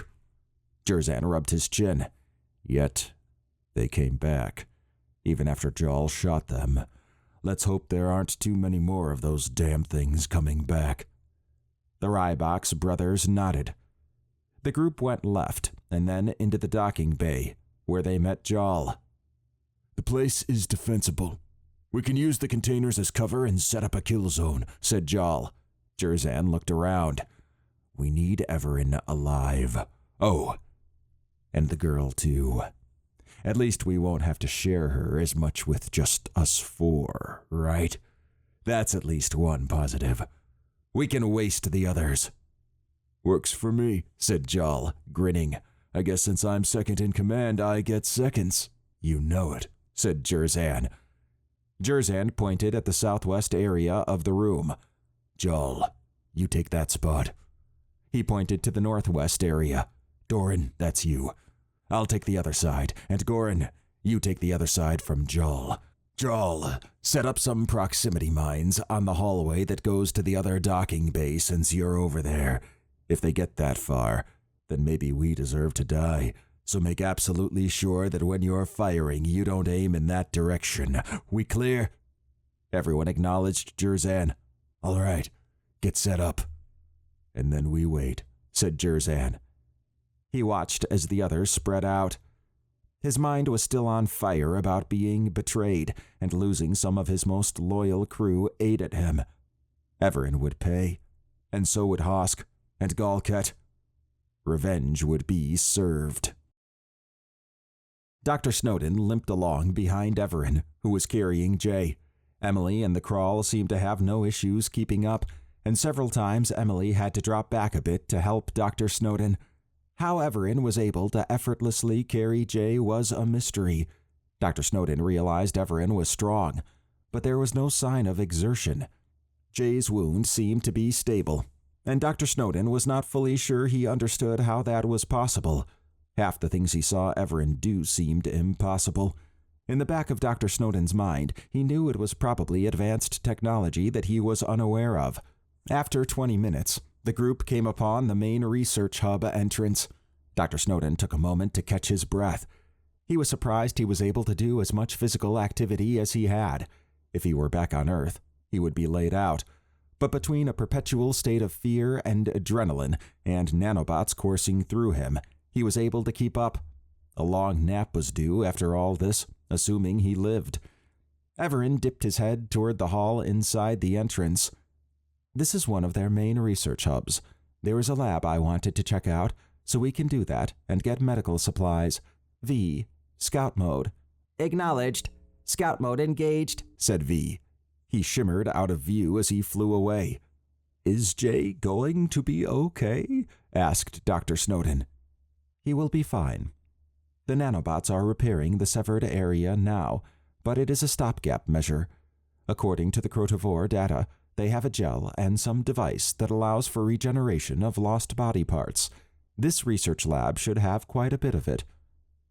Do the Crotovore have a problem with lost limbs or something? This is a research area. Dr. Snowden's mouth went dry. He wondered how many specimens went under the knife in the name of research. At least he's alive. Evaran nodded. Jerzan and crew will get back to Docking Bay 3 before we do, as they have a shorter path and do not need to stop. We will need to devise a plan after Jay is patched up, but we should be secure for now. There is still plenty of time to get to my ship." Dr. Snowden acknowledged Evaran and then glanced at the crawl walking alongside them. Evaran had allowed her to kill Gaius, and his bloodstains stuck out against her silver fur. Apparently, Haldar and Gaius learned the hard way what happens when they cross Evaran's line. V returned and projected a holographic display several feet off the ground of a high-level research lab's map. One of the labs had a red glow to it. Analysis. 24 labs. 1 inaccessible. No life forms detected. Unknown energy source detected at inaccessible lab. Evaran stepped into the hallway entrance and motioned for Dr. Snowden and Emily to step in. After they were inside the hallway, Evaran shielded the door. "This is the only way in here, so we should not have any surprises. Now, on to that inaccessible lab." Over the next 10 minutes as they walked to the lab, Dr. Snowden peered into the open rooms as they passed them. The mist was faint in these areas, and the lighting was better. Some of the rooms had dead creatures on slabs similar to the ones Emily and he had lain on. These creatures were not wearing specimen robes. He shuddered at the thought that maybe there were no robes because they would have gotten in the way of being sliced up. Other rooms had tables with unusual objects on them. He did not know what they were, but they must have some value to have garnered the attention of the Crotivore. When they reached the inaccessible lab, a physical door sat behind a light blue shielding similar to the one at the worm pit. The crawl growled at the door. Evaran glanced at the crawl and then perused his ARI. "She senses what I am sensing. Be alert." Evaran laid Jay down and then walked up to the door console and placed his UIC on it. His UIC emitted a blue light after a few moments. Dr. Snowden noted that the UIC sometimes connected very quickly, like it did on regular doors, and sometimes slowly, like on the bridge and at the worm pit. Maybe it was due to the complexity of the system it was interfacing with. Evaran unshielded the door, which also slid up into the wall. He stepped back and stretched out his right arm with a horizontal flat hand toward Emily. The crawl gazed at Evaran for a moment, then walked to Emily's side while focusing intently at the door. "Both of you, get behind me," said Evaran as he pulled out his utility handle. He extended it into a staff and adopted a defensive stance. "V, scout mode." "Acknowledged. Scout mode engaged," said V. He shimmered out of view as he flew into the lab. After a few moments, he faded back into view next to Evaran. Analysis. No life signs detected. 1 inactive life form detected. Power is minimal. Illumination required. Evaran relaxed and then used his thumb on the utility handle, causing the 2 pulls to retract before placing it back on his belt. He then took 2 orbs off the right side of his belt and pulled each one apart a bit, twisted them until a soft beeping sound played, then pressed them back together, causing a snapping sound. Dr. Snowden squinted as the orbs glowed, illuminating the surrounding area. Evaran tossed the orbs into the room. He picked up Jay and entered, with everyone else in tow. The glowing orbs hovered above at opposite ends of the room, lighting up the inside of the research lab. There were several slabs, but the one in the middle of the room was the first thing Dr. Snowden saw. On it was a decayed Crotivore with wires injected all over its body. The strange black mist surrounding the body obscured it somewhat, but he was still able to get a good look at it. The eyes appeared to be sewn shut, and it had restraints on its legs and one over its body. The dead Crotivore was missing 2 of its arms. "Gross," said Emily. Dr. Snowden wrinkled his nose at the strong ammonia scent coming off the Crotivore. "Yeah, what she said. What the heck?" Evaran laid Jay down on an adjoining slab and then walked over to the decayed Crotivore in silence. As he moved around, he placed the UIC on one of the side consoles. When he reached the base of the slab with the Crotivore, he swept his hand in an arc over it. A yellow beam emanated from his ring onto the slab, cutting through the black mist and revealing the Crotivore underneath it in more detail. Dr. Snowden glanced at Emily and the Crawl, who were both staring intently at the dead body. The Crawl's skin had turned a slight tinge of red. She really seemed to dislike the dead Crotivore. Emily's face was one of dread, something he had only seen a few times. Very interesting. I know what it is now. It is a Daedrold. Although I could sense it, I wanted to verify, said Evaran. He interacted with his ARI and looked at Dr. Snowden. To clarify, because I know you will ask, they are beings that have a specific energy signature.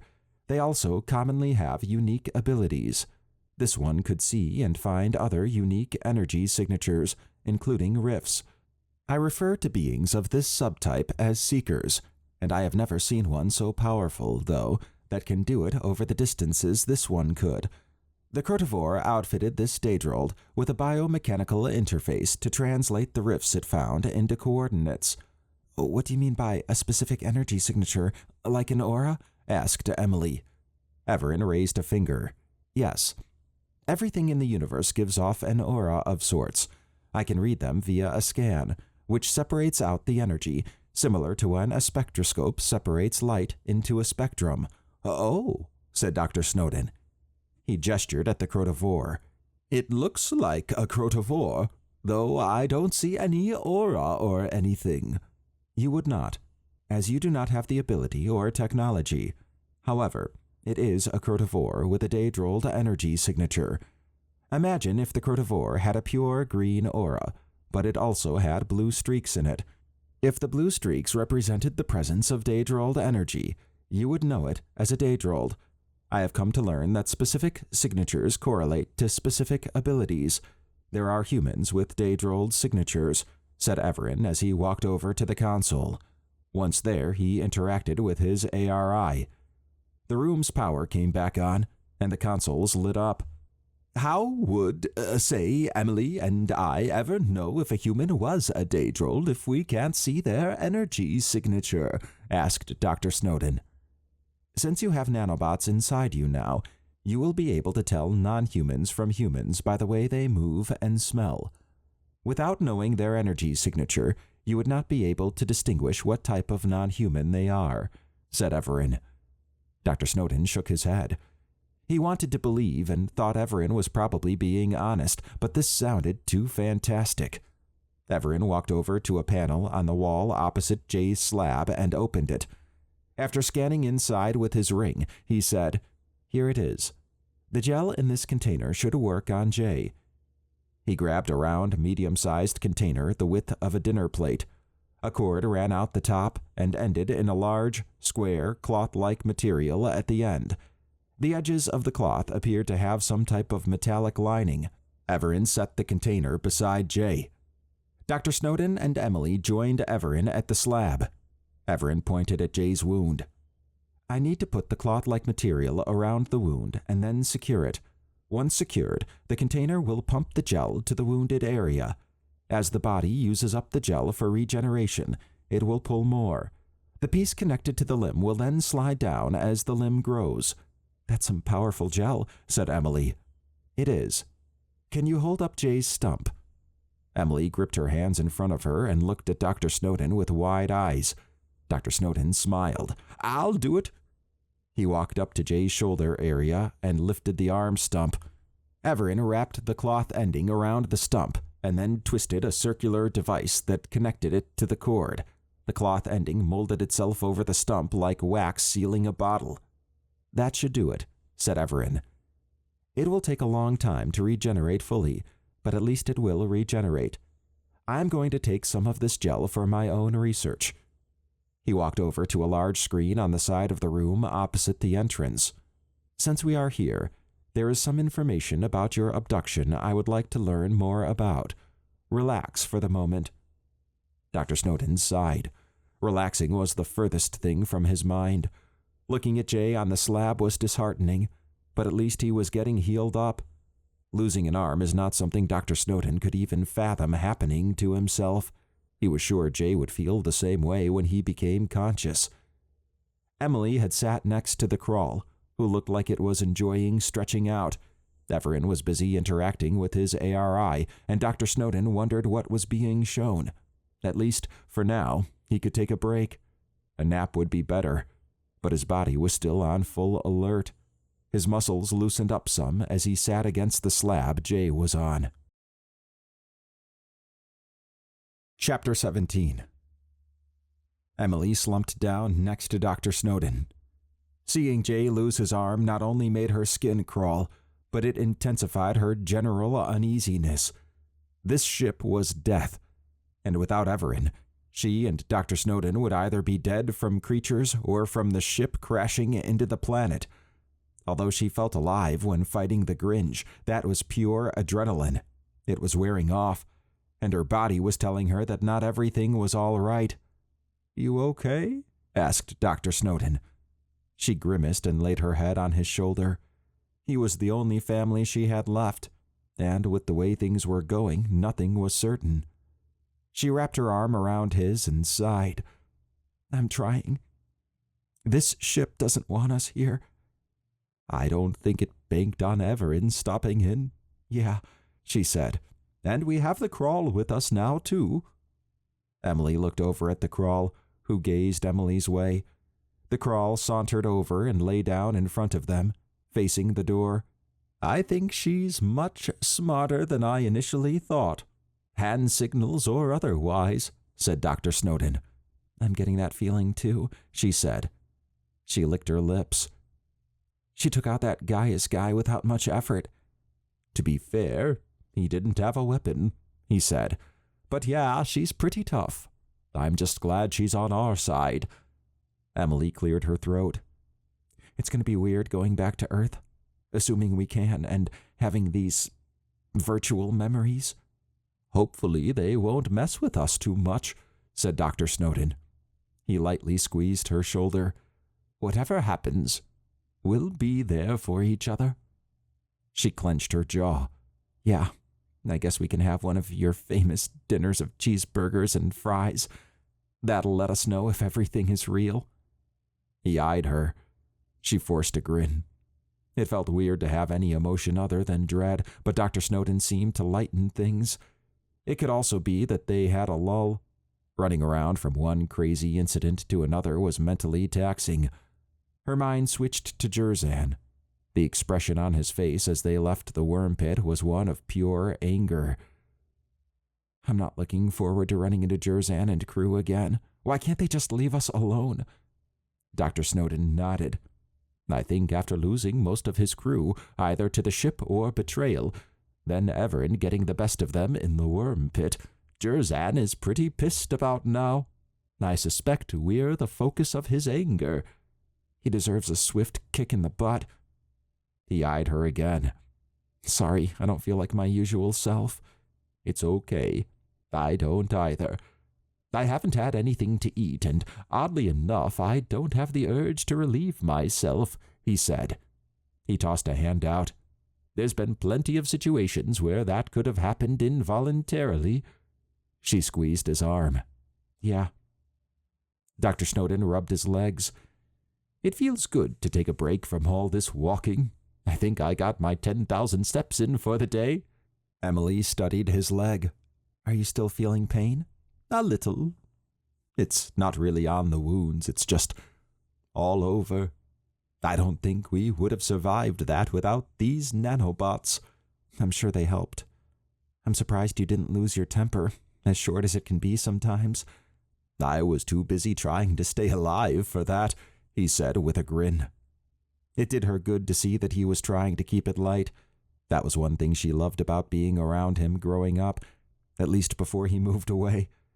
Regardless of how dire a situation was, he could always lighten it. He had the effect of disarming people, although she also knew he had another side.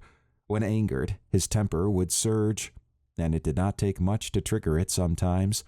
Thankfully, it was not all the time, although she had seen it when the Drog attacked them. Maybe the nanobots could help some in that regard. V hovered in front of them. Query: do you require food? I possess multiple Earth food patterns I can replicate for you on the Crotivore replicator. Emily raised an eyebrow. V was an enigma to her. From what she understood, he was a flying computer that was self-aware. She had seen movies on that premise, and they usually never ended well. I'm okay. Thank you for asking. Of course, said V.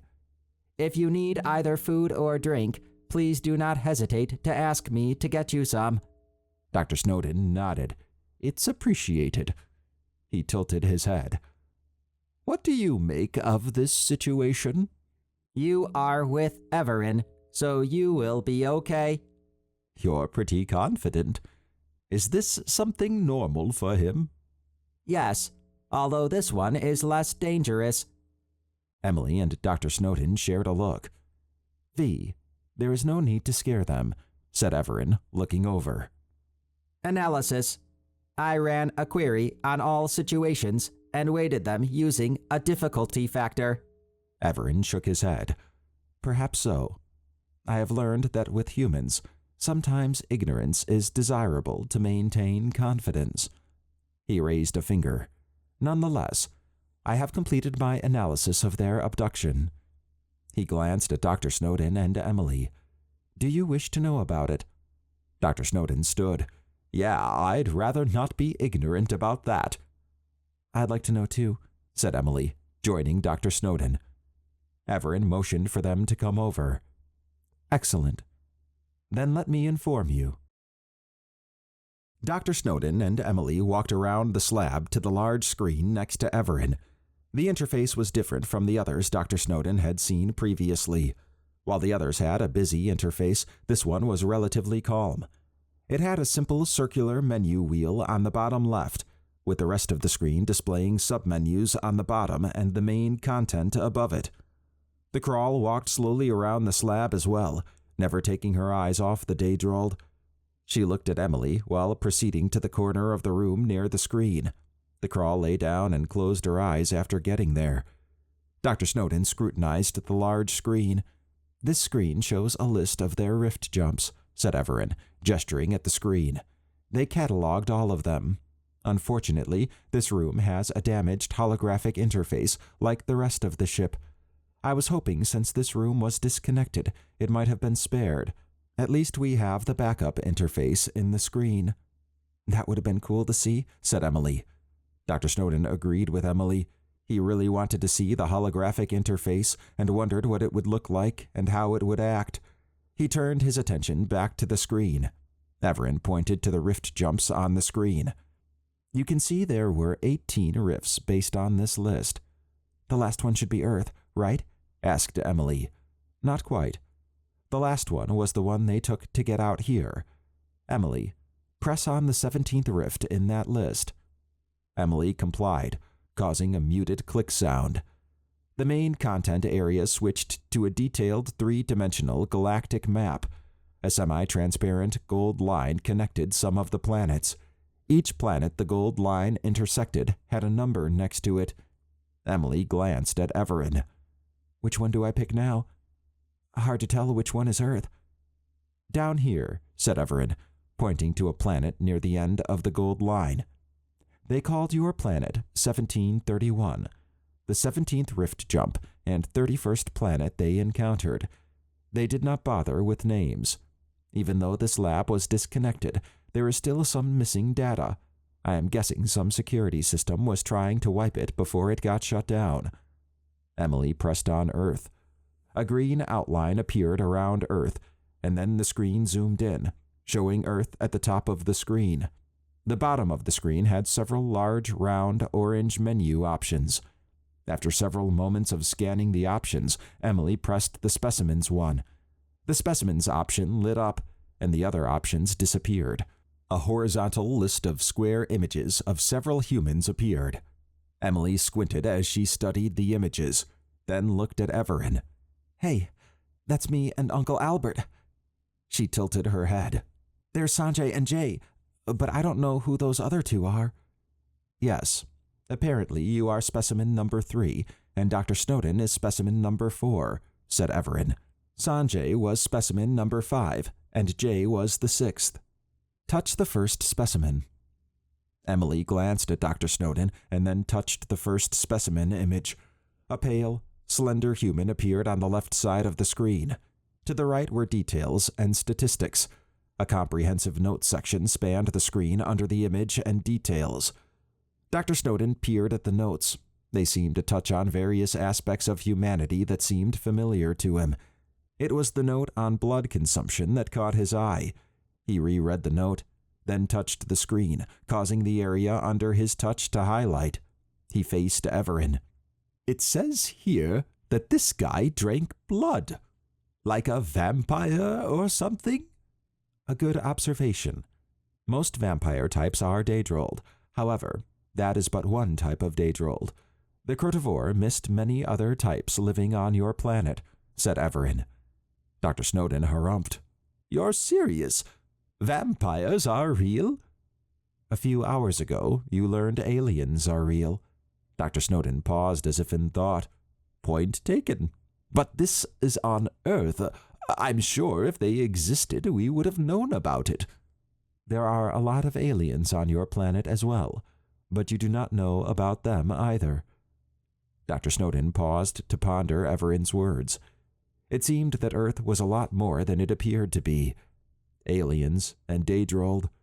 He wondered what else was living there, and how they could have remained undetected for so long.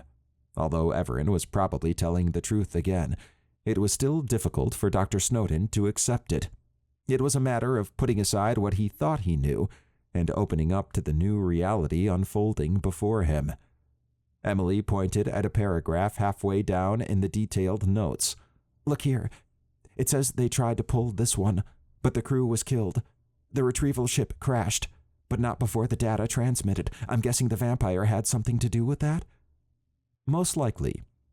Crotivore are not physically strong, so a vampire of the magnitude they picked up would have easily broken any restraints and disposed of them.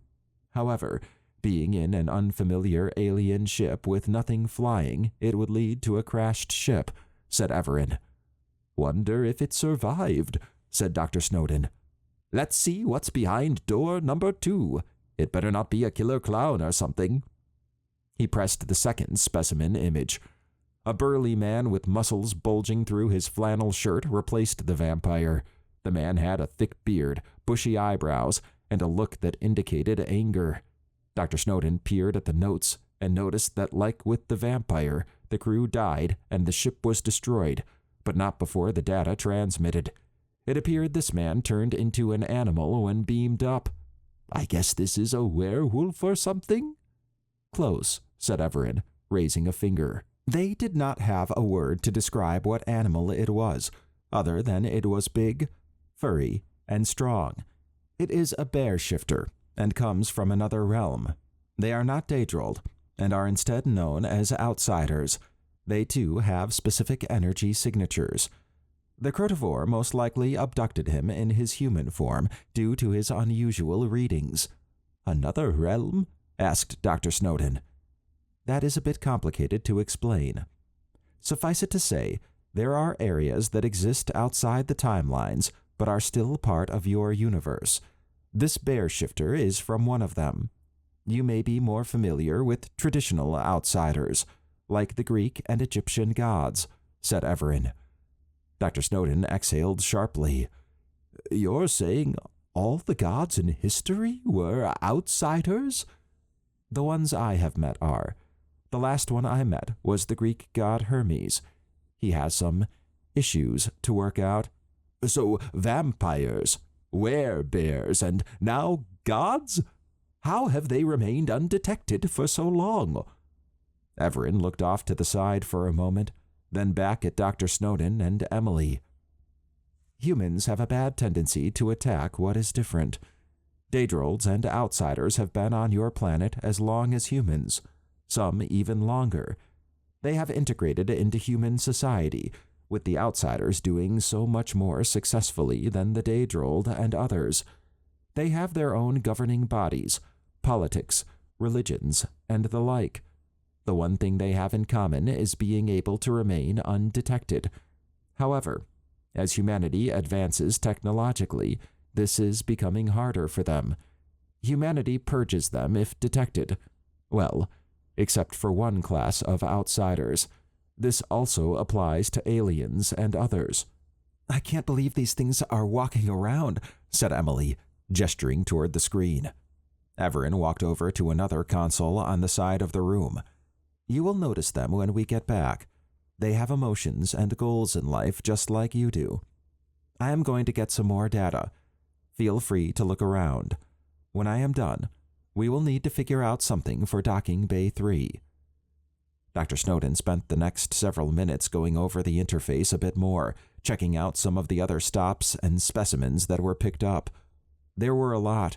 He was surprised at how many humanoids they picked up from planets around Earth. Some were reptilian, some avian, but almost all were more or less derivations of a humanoid form. The oddest one was around the first planet. The alien looked like a meatball with 2 legs, 4 arms, and an extended neck. He wished he had more time to look through the system thoroughly. He sighed as he now understood the scope of what the Crotivore had done. Picking up all these creatures was dangerous in its own right, and now that their containment was down, it was a zoo of wild beings. Although dread still had sway over him, perusing the Crotivore interface had piqued his curiosity. He could at least understand the interface now, and playing around with it for a bit was just the thing to get his mind off the situation. Chapter 18. 15 minutes passed as Dr. Snowden read about some of the Crotivore encounters with various civilizations. It seemed not all allowed the Crotivore to come within their space borders. The fact that there were so many civilizations, solar system configurations, and stellar phenomena was amazing. Compared to what he had studied and taught, the Crotivore information was on another level. A part of him wondered if he was supposed to know any of this information, but Evaran had not interfered with the data browsing. Dr. Snowden could hear Emily walking around the room. He did not think she was bored, but he knew walking was her way of staying busy. She was at the room entrance and had peeked her head out. The crawl opened her eyes and looked around the room. She leaped to her feet and growled. Evaran paused and tilted his head. "Emily, get away from the door." Dr. Snowden's heartbeat shot up. A slight scuffling noise in the hallway echoed out, and then 2 thick, veiny green tentacles grabbed Emily by the ankles and pulled her hard enough to knock her down. She screamed as she disappeared from view. Dr. Snowden lurched forward toward the door, but was mowed down by the crawl as it barreled out of the room, growling. "Dr. Snowden, stay here," said Evaran. He had pulled his utility handle out and extended it into a staff by the time he was at the door. Dr. Snowden got back up and followed Evaran out of the room. No way in hell was he going to sit still with Emily in danger. Adrenaline stormed through him when he got into the hallway. He recognized the large, walnut-shaped shell with random holes in it as the Zephyrus. It was about the size of a medium car, much bigger than V's projection had led him to believe. Like the crawl, out of the holes popped massive green tentacles. Evaran rushed toward the Zephyrus's left side while scanning it with his ring. The crawl charged toward the Zephyrus's right side, where Emily was being pulled to the shell. With 2 massive bites, the crawl cut through the tentacles that had grabbed Emily. The Zephyrus emitted a high-pitched shriek. Emily slumped to the ground. Dr. Snowden moved to the wall nearest Emily and crept along it toward her. The Zephyrus had lost interest in her and focused on the crawl, who was busy snapping at the Zephyrus's tentacles. Evaran hit the tentacles with his staff. Every time his staff touched a tentacle, sparks shot out. Dr. Snowden figured Evaran did not want to use the repulsion blast with the crawl so close. The fact that the Zephyrus could fight both Evaran and the crawl at the same time was both amazing and terrifying. No wonder it ripped those 2 mercs apart with ease. After an excruciating minute, Dr. Snowden reached Emily. He grabbed her by her armpits and pulled her back along the wall. Putting 2 fingers on her neck verified she had a pulse. He continued to drag her toward the research lab doorway. A loud shriek from the crawl turned his attention back to the fight. Severed tentacles lay around the Zephyrus. It had pulled the crawl toward its shell at a great cost, and wrapped her up in a way that her head was not in range of any other tentacles. The tentacles then constricted her. Evaran switched sides and began hitting the tentacles wrapped around the crawl. Dr. Snowden had reached the research lab door with Emily. He looked in on the fight and was not sure if he was having residual blurriness from his adrenaline or if Evaran was just moving that fast. Evaran hit the tentacles with such speed and precision that the Zephyrus dropped the crawl to counter his attack. He kicked the shell out a bit and pointed his staff at it. Boom! White concentric circles bathed the Zephyrus as it went tumbling down the hallway. Several of its tentacles got crushed on the way. It righted itself and began to come back. Boom! The Zephyrus went tumbling again. Crack! Its shell had small fractures in it when it came to a stop farther down the hallway. The Zephyrus shrieked and fled. Evaran chased the Zephyrus until it was out of sight. When he came back to the doorway leading to the other research labs, he activated the door's shields. Once they were up, he walked back over to where the crawl was. Looking over at Dr. Snowden, Evaran said, "How is Emily?" Dr. Snowden grimaced and palmed the back of his head. "She's alive, but not sure other than that. She isn't conscious. Is the crawl—" Evaran scanned the crawl with his ring. "She is barely alive. I shielded the door, so we should have no more surprises while we are here, and yes, I know I said that earlier. The Zephyrus must have come in through another way we were unaware of after V's scan." Dr. Snowden had thought it, but did not say anything. "What did it do to the crawl and Emily?" "The tentacles have small barbs that inject a paralyzing toxin. Once it gets prey close to its shell, it constricts," said Evaran. He scanned Emily with his ring. "Emily is just bruised, and her nanobots will heal her. 5 more seconds, and she would have been crushed against the Zephyrus's shell." Dr. Snowden's chest tightened as he realized how close he had come to losing Emily again. It happened so fast. If they did not have Evaran, there is no way they would have survived an encounter with the Zephyrus. Evaran raised a finger. "As for the crawl, the Zephyrus paralyzed her, but her natural regeneration is already healing her.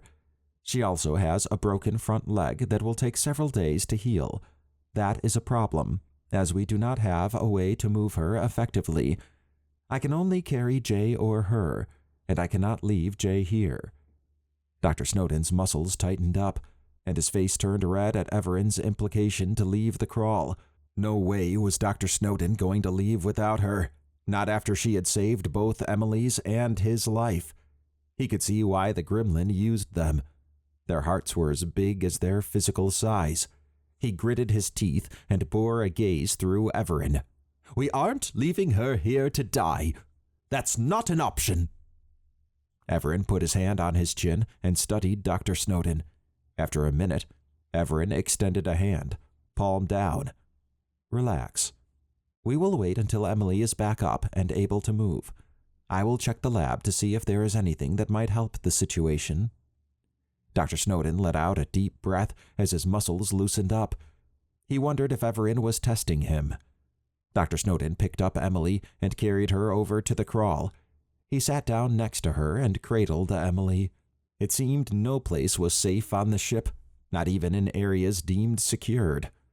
With a sigh, he brushed a lock of Emily's hair out of her face, and then scratched the crawl behind the ears. Hopefully, Emily had no lasting damage, and the crawl would get better. He swallowed hard as he tried to keep it together. Over the next hour, Dr. Snowden watched over Emily and the crawl.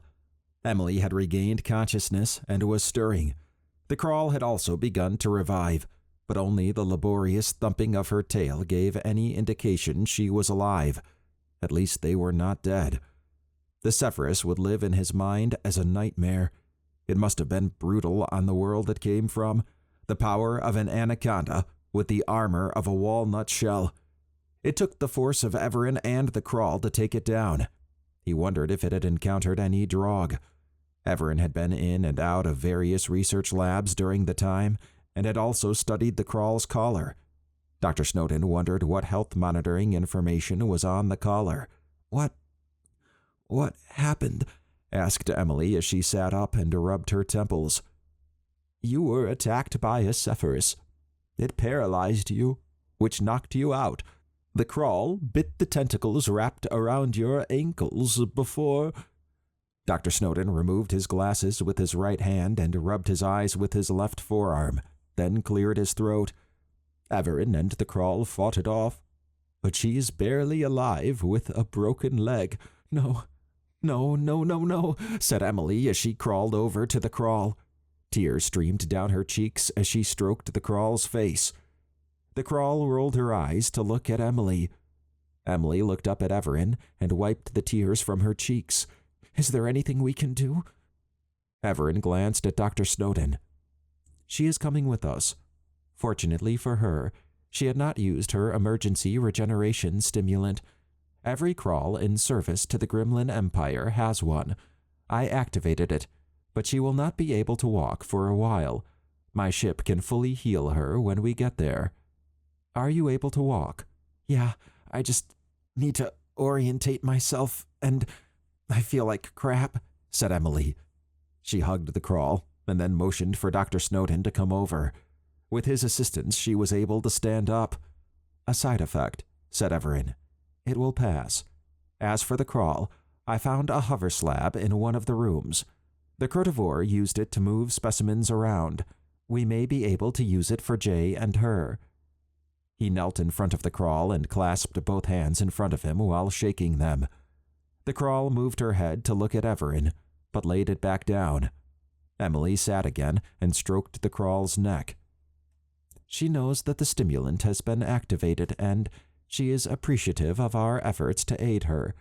We still need to figure out what to do in Docking Bay 3. For now, everyone relax. I will get some water from the replicator in the lab, and then see about that hover slab, said Evaran. Dr. Snowden sat back against the wall with a thump. The situation was bad, and he wanted off the ship. Everything on it seemed out to get them. He watched as Emily stroked the crawl's head and talked softly to her. At least they were okay, until the next monster or mercenary group showed up to murder them. He sighed as he hung his head. Evaran came back after a few moments with 2 cups and a bowl filled with water.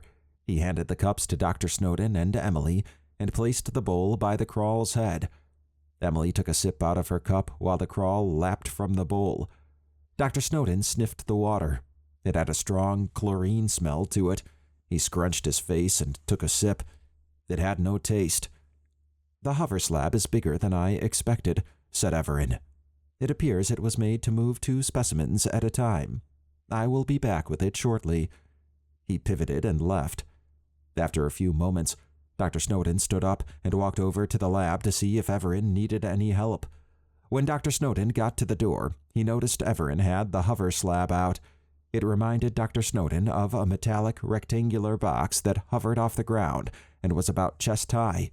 A single indented line went around the box about halfway between the top and bottom. The bottom of the slab was different from the top, and a light red glow emanated from underneath it. Evaran looked up when Dr. Snowden entered the room. This is it. I only found one, as it seems the others are missing. It is weight rated, well past the crawl's and Jay's weight combined, so it should work. We will need to push it, though. Care to give it a try? Sure, why not? Said Dr. Snowden as he walked to the short end of the hover slab that Evaran was near. Small bars ran across the edges on the top of the hover slab, each bar connected to posts at the corners, and there was a small console on the end with several options such as lock, unlock, raise, and lower. There were also directional arrows on the right side of the console. A green glowing hollow tube wrapped around the hover slab just below the top of it. Dr. Snowden put his hands on the end of the slab and pushed. The slab glided forward with little resistance. Not bad at all, said Dr. Snowden. We can put Jay on the bottom slab, said Evaran. He tapped at the lower panel on the hover slab. The panel slid out with a whooshing sound. Evaran walked over to Jay. Dr. Snowden, Please grab the gel container and hold it nearby while I carry him. Dr. Snowden complied. Evaran lifted Jay, and together they got him onto the hover slab's lower panel. Dr. Snowden put the container by the arm stump. Evaran tapped at the panel, and it slid back into the hover slab. It will auto-adjust the environment for him. Let us head back to Emily and the crawl. He extended a hand toward the ceiling, and the glowing orbs descended. When they were within reach, he grabbed and deactivated them, and then put them back on his belt. Dr. Snowden pushed the hover slab out of the room. He was able to turn it by applying more pressure on one side. Like the holographic ring, he noted that this would be revolutionary back on Earth. Evaran probably would not let technology like this get back to Earth, based on his decision to not let this ship and its technology stick around in this time period. Dr. Snowden pushed the hover slab over to where the crawl was lying. "So, how do we get her up there?" "Leave that to me," said Evaran. "Align the hover slab parallel to the crawl, on the side where her legs are." Dr. Snowden pushed the hover slab so it was parallel with the crawl's body and closest to her legs. Evaran lifting her seemed absurd, given her size. Then again, the absurd seemed to be abundant of late. Evaran knelt in front of the crawl and moved an open hand back and forth in front of her face. The crawl's eyes blinked slowly as Evaran stood up. Evaran walked around her so he was facing her back. "When I lift her, move the hover slab under her. Emily, I will need you to hold her head." Dr. Snowden went to the longer side of the hover slab opposite the crawl and put his hands on the edge bars. He had to see this. Evaran was strong, and Dr. Snowden was curious if Evaran would strain or not. Evaran placed one arm under the crawl's haunch and the other under her chest, and then lifted her straight up without any strain while Emily kept the head stable.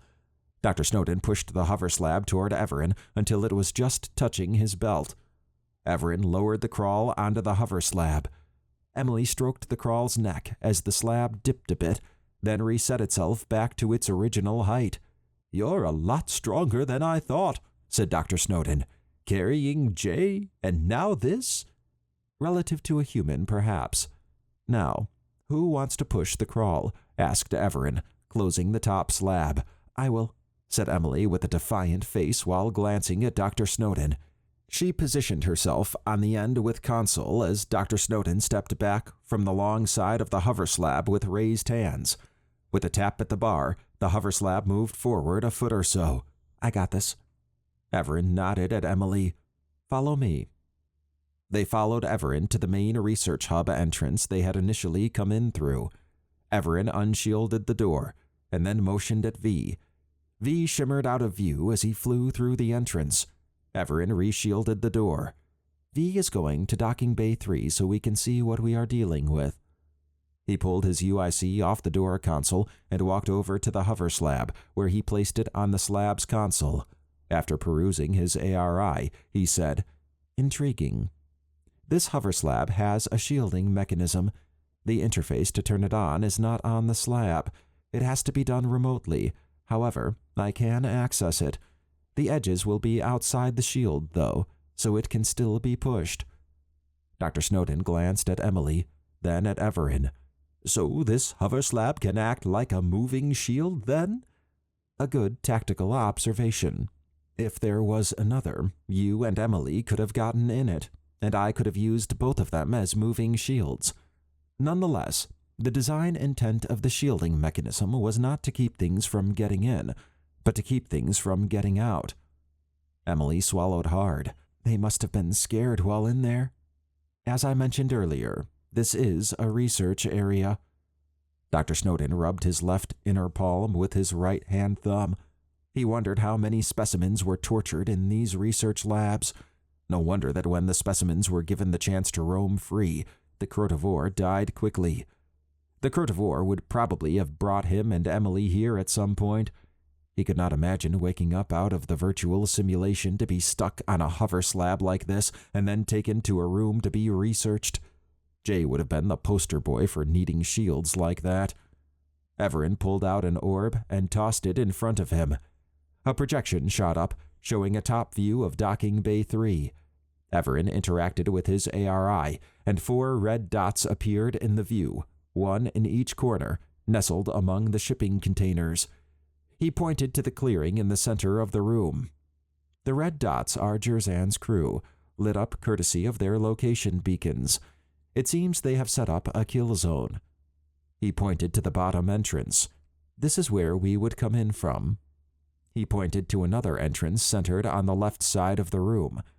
That is where we need to go. The path to it is either through the kill zone or along the bottom left wall immediate the entrance to the corner, then up along the side wall to the other entrance. They have both paths covered. Dr. Snowden sighed and pushed up his glasses. Well, that's just great. I really hate that guy and these Bloodbores. Evaran rubbed his chin for a few moments before speaking. We can take the path to the immediate left behind the containers as soon as we enter the room. I will rush the mercenary in that corner and take him out, and then we will continue to the corner and up to the entrance. It should be a straight run to my ship then. What if they come out and begin shooting into the area? Asked Emily. Evaran pointed to the containers in the bottom left of the map. The containers will provide some cover. By the time they get there, we should be close to the other entrance. We can also use the hover slab to provide some defense. Sounds risky, but I don't see another way. Jerzan doesn't seem like the type to give up or be reasoned with, said Dr. Snowden. I would concur, said Evaran. He shut off the projection and then grabbed the orb and placed it back on his belt. I have sent V ahead to my ship in Docking Bay 4. He is going to prep it for when we get there. Are you two ready for this? Dr. Snowden glanced at Emily, and then they acknowledged him. Okay then. Off we go, said Evaran. He unshielded the door, and they left to go to Docking Bay 3. Chapter 19. Jerzan surveyed the corner of the docking bay that he had set up. He stood on top of a container that had another container in front of him. It provided cover, and was also the perfect position for checking out the center of the bay without being seen. His weapon lay to the side, and for a brief moment, everything was still. At least the environment was. His mind was somewhere else. It had been 20 minutes since he and the rest of the Bloodbores had come to the docking bay, and now everyone was in position. Gaius's death had hit him harder than he thought it would. Jerzan's mind switched from grief to anger, and it was a struggle to comprehend just how quickly it had all happened. It took some focus, but he was able to suppress the rage that was inside him. He tapped at his forearm device and, over group comms, said, "Meet up in the center." Everyone assembled in the designated spot. Jerzan gestured at Jaal. "How's the proximity mines?" "Ready to be remotely activated," said Jaal. "All right. And I shouldn't have to say this again, but I will. You assholes better not shoot at it until I turn it off." The group laughed. "Now, to bigger things. We know we're dealing with Evaran, a girl, an old man, another person without an arm, and some alien creature. Evaran and the alien creature are the main threats. I've gone over the situation from our previous fight. That creature should be weak on the side, so target those areas." Goran nodded. "I'll shoot up that damn thing." Jerzan slapped Goran's chest. "I'm counting on it. As for Evaran, he's quick, and he has some type of forearm shield that can repulse our weapons fire." He raised a finger while smiling. "But I doubt he can deflect fire from more than 2 positions at once. He's the main target, but aim for the legs. We need him able to function." "No problem," said Doran. He slapped his chest. "If that fails, I'll slap him unconscious." Jerzan nodded. "Let's hope we don't fail. This damn place has already taken more than it should." A skittering sound echoed out from the hallway leading up to the docking bay. Jerzan motioned forward. "Check it out." "I got this," said Doran, grinning. He moved to just outside the docking bay. Over group comms, he said, "Looks like more of those alien bugs we saw earlier." Jaal narrowed his eyes. It's almost like they're testing us, seeing how far they can get and what our response is. Smart bugs, come on, man, said Jerzan. That's what it looks like to me. Let's see how they like this response, said Doran as he opened fire with his hip-mounted weapon. When it wound down, he laughed. Guess there'll be no response this time. He went back to the group. Good. The last thing we need is to deal with more creatures, smart or not, while facing Evaran and this group, said Jerzan. He looked around. All right. Everyone get to their positions and check in every 5 minutes. If this goes as planned, we'll have a ship, entertainment, and slaves to sell, assuming the old man and the armless ones survive. As for the creature, just kill it. He waved a finger in the air. We're fucking Bloodbores. We don't go down without a fight. Everyone shared a look and acknowledged Jerzan, then went to their respective positions. Jerzan exhaled from his nose as he moved around the containers. As simple as he thought the fight would be, everything so far had been anything but. He had to believe that between the 4 of them, they could take Evaran and his group. There were simply too much firepower and too many angles for Evaran to compensate for. Jerzan sighed as he pulled himself onto the container. He grabbed his weapon and verified it was ready to go. Looking out beyond the container made him breathe harder. There could only be one winner from this fight, and he would do everything to make sure it was the Bloodbores. Dr. Snowden reflected on the upcoming situation. The goal was to get to Evaran's ship in one piece. It sounded simple, except for Jerzan's trap in Docking Bay 3. Everything would be much easier if Jerzan would just leave them alone. Still, Dr. Snowden trusted Evaran to get them through this. Even getting this far had some casualties, but at least they were finally nearing a conclusion. Whether or not it would be good remained to be seen. They walked for 10 minutes to just outside the entrance of Docking Bay 3. The entrance was large, and part of the interior was obscured by the massive stacked shipping containers just inside the door. He was not sure why he looked down the hallway in the opposite direction, but he could see dead Drog. Oh, that looks recent. Evaran studied the area where Dr. Snowden was looking. That means the Drog will respond in greater numbers. I suspect we have not seen the last of them. Great, said Dr. Snowden, shaking his head. Evaran pointed into the docking bay. We will go immediately to the left in about 4 minutes. Jerzan is having them check in every 5 minutes, according to V. After their next check-in, we will have the full 5 minutes to knock out Jaal in the corner and get to the other hallway entrance. Dr. Snowden looked at the hover slab. How should we position this when we go in? Evaran pointed toward the upper right of the room. You will initially want to face Jerzan's location until we hit the first container. Once we are behind it, you will turn it to face the lower right of the room. Once we are past Jaal and moving toward the other hallway entrance, you will face it to the upper left. Make sure whatever direction it is facing, you are behind it. Sound simple enough? Said Emily, nodding. Also note, we will move when V has determined that they do not have line of sight on the entrance. Dr. Snowden and Emily acknowledged Evaran. After 4 minutes, Evaran motioned for them to move. They used the shipping containers that obscured a part of the entrance to slip down the first row to their left. Evaran motioned down toward the corner. He ran up ahead, then ducked into one of the pathways created by the containers. Dr. Snowden helped Emily turn the hover slab to face the lower right of the room and then pull it toward the corner. After another minute, a zapping sound broke the silence as they neared the pathway where Evaran had gone. They froze. Evaran popped out of the pathway, making them jump. Jaal is down, and I have his communication device. We need to move. Wow, that was quick, said Emily.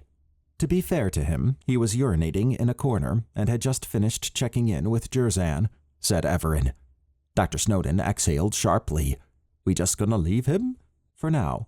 We need to get to my ship first. Then I will deal with him afterward, said Evaran.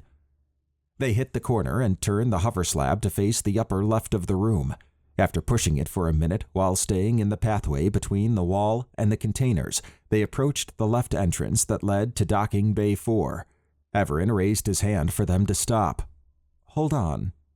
He scanned 2 devices near the other hallway entrance. With a sigh, he motioned for them to head back to the corner. "What's going on?" asked Dr. Snowden. "Proximity mines. We go near them, and it will take out the power grid for this area. That means the whole docking bay decompresses if the main shield is shut down. The Crotivore really should have used physical doors for this bay." A chill ran through Dr. Snowden. Although he had always studied space, he did not want to see it this way. "Can you disable them remotely?" "Unfortunately not. My UIC would trigger it if it went."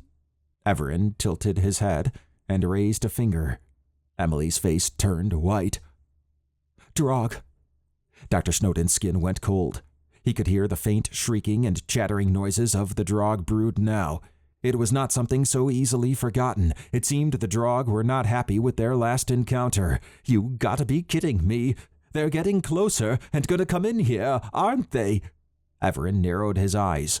"They would even if we were not here. Jerzan and his crew have a strong odor, and they have antagonized the brood."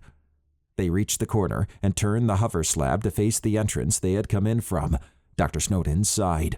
If they went to the hallway entrance leading to Evaran's ship, they would get flushed out to space. If they tried to go back the way they came, they would run into the Drog. Evaran held up the communication device he grabbed off Jaal and pressed a button on it. "Jerzan." "Evaran, where's Jaal?" asked Jerzan. "He is sleeping at the moment. There is an issue bigger than you or me now. A Drog brood is approaching this room and will arrive in less than 2 minutes. You need to disable your mind so we can all get out of here," said Evaran. Jerzan chuckled. "I don't know what a Drog brood is, but I'm pretty sure we can handle it. If you're referring to those damn alien bugs, they're not a threat. As for the mines, they go down when you surrender." "We do not have time for your foolishness. The Drog brood is in the hundreds, judging by the sound. Your last encounter has riled them up. You stand no chance with them. However, you do stand a chance of living if you listen to me." Jerzan laughed. "Ha ha ha! Resorting to begging now, huh? Must hurt. I have a stun grenade aimed at your general area. It will knock out anything in a 10-foot radius. You put Jaal to sleep, I can put your friends to sleep. You can make this easy. Just walk out and surrender." "I will not do that. Do you not wish to live?" asked Evaran. Jerzan snorted. "You messed with the wrong mercenary this time. You were right earlier. I should have listened to Galkat. I now know we're not physically a match for someone of your ability, but that's not your weakness. Your weakness is trying to protect those who can't stand up for themselves. That's why you'll surrender. You already lost one and another is maimed. You refuse and you will lose the other 3. "You have 30 seconds before the Drog arrive. You should consider doing as I say." "Don't tell me what to do. You know what? You have 30 seconds. If you're not out here by then, your group goes down." "Another poor decision," said Evaran. He pressed a button on the communication device and faced Dr. Snowden and Emily. "We can speak freely now. We aren't really going to surrender, are we?" said Dr. Snowden. "No, of course not. I have another idea. I hope you are not claustrophobic," said Evaran. He pulled out his utility handle and extended it into a staff while angling it in the air toward the center of the room. A small device flew over the containers toward them. Boom! Evaran's repulsion blast sent the small device flying back. A few moments later, a zapping sound rang out. Evaran rushed up to one of the large shipping containers and placed his UIC on the container's console. He interacted with his ARI, and the end of the container extended out and then slid up with a whooshing sound. His head turned back to where the first device had come from, and he angled his staff again. Boom! The stun grenade went flying back. Evaran pointed to the inner cargo boxes in the shipping container. "Jerzan is persistent and impatient. Get those boxes out." They began pulling out the boxes that were stacked in a 2x2 configuration. Dr. Snowden reached in and pulled out one of the top ones. He was surprised he could move them. They must have been empty. Evaran motioned for Dr. Snowden to place it so it would block the path to the entrance the Draug would use. Dr. Snowden complied and went back for another. Emily had stacked one as well, and between the two of them, it only took a minute to clear out the first section while Evaran continued to deflect the stun grenades. Dr. Snowden saw that only the Draug scouts had begun to trickle into the room. His stomach tightened, as he knew the larger portion of the brood would be close behind. The Draug had drawn the attention of Jerzan and his mercenaries. Instead of tossing more grenades, they were firing on the Draug. A shot hit the containers being stacked, knocking them down. Evaran ran to the containers and raised his forearm shield. Get the next 4 out, and then get the hover slab and yourselves into the container. Why are we going in there? Said Emily. Evaran half-turned his head. To keep you safe if this docking bay decompresses and flushes everything out into space. These shipping containers are essentially automated space-worthy ships. They are built to carry both cargo and animals. The cargo can fly itself from ship to ship or ship to port. I have programmed it to take you out to a safe distance if it gets flushed out. It may be a rough ride initially, though. Dr. Snowden raised his eyebrows. What? Another shot rang out, hitting Evaran's shield. He stumbled back a bit. Just trust me on this. Go. This is nuts, said Dr. Snowden. They pulled out the next 4 cargo boxes over the next few minutes as Evaran repulsed incoming Draug. Once the container's inner area was clear, they pushed the hover slab in on the right side. Emily moved in on the left side. Dr. Snowden took a last look down the pathway to the entrance. He saw Goran shooting at the Draug. A large claw broke through the wall and grabbed Goran, who screamed out in surprise. It shook him, then pulled him through the hole in the wall. The Draug swarmed in through the hole. Dr. Snowden's stomach tumbled. Oh, crap. It's that big thing. Apparently, the Draug were done messing around. Evaran rushed to the shipping container.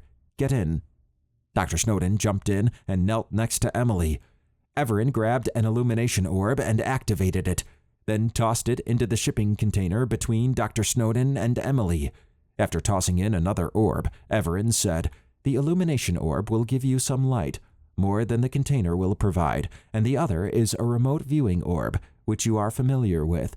It is tied to my chest piece, so you will see what I do. This is so you are not in the dark. Dr. Snowden removed his glasses and wiped them with his shirt.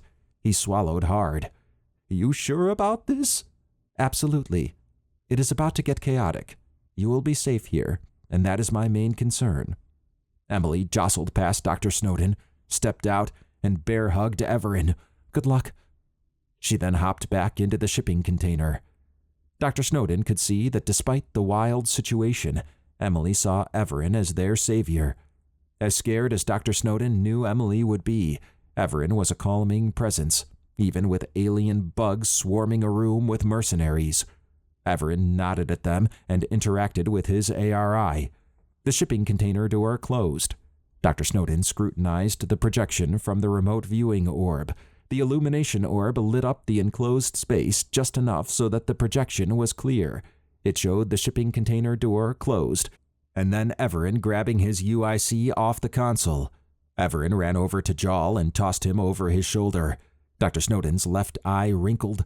Evaran was still trying to help, even if it was a mercenary. He could have left Jaal, but did not. Thankfully for him, he had not crossed Evaran's line. Unfortunately, Jaal was also half covered in his own urine. Evaran jumped on top of the shipping container to get a better view. The Draug were pouring into the room. The lower right was swarmed, and the remains of Goran were nowhere to be seen. A massive barrage of weapons fire from the upper left of the room shot out as Evaran turned to see Doran advancing toward the lower right. His hip-mounted weapon was shredding the Draug in its path. When he got to the entrance, he let out a primal scream and charged into the hallway with his machete raised. Dr. Snowden jumped as the projection showed the same claw that had grabbed Goran reach out and grab Doran. The massive creature came fully into view as it proceeded to rip Doran in half. Emily began to breathe harder. The large creature shook Doran's halves like salt shakers, sprinkling his entrails onto the floor, where the smaller Drog competed for it. Emily turned away and dry heaved. Dr. Snowden winced as he thought about how that could have been them. What a horrible way to go. Evaran aimed his staff at the ceiling in the center of the room. A yellow beam shot up and flattened out when it came in contact with the ceiling. He tapped on his utility handle and was pulled upward at an angle. With the press of another button, he stopped halfway to the ceiling and used the momentum to swing to the far upper right corner of the room. When he landed, he ran along the back upper right wall to a hatchway. He opened it and tossed Jawl in. Evaran then turned up the pathway to where Jerzan was. After a brief moment, Evaran had closed the distance to Jerzan and jumped up behind him on the container. Jerzan turned around with wide eyes. "You!" He turned his weapon toward Evaran. Evaran used his staff to knock the weapon out of Jerzan's hand. Jerzan stumbled to the side. Evaran kicked Jerzan's legs from underneath him and then grabbed his vest. "Damn you," said Jerzan, grunting. Evaran tossed Jerzan off the container toward the hatchway. With a quick hop, Evaran landed next to Jerzan. Jerzan coughed up blood and squinted hard at Evaran. In effort to move away, Jerzan clawed at the ground. Evaran grabbed Jerzan by the vest and dragged him to the end of the pathway. "Get off me, you son of a bitch," said Jerzan as he struggled to release Evaran's grip. When Evaran was close to the wall, 2 Drog soldiers appeared. One had climbed on top of the container, and one was on the ground. Evaran slung Jerzan toward the wall and repulsed the first Drog soldier on the ground. The one on the container jumped at Evaran.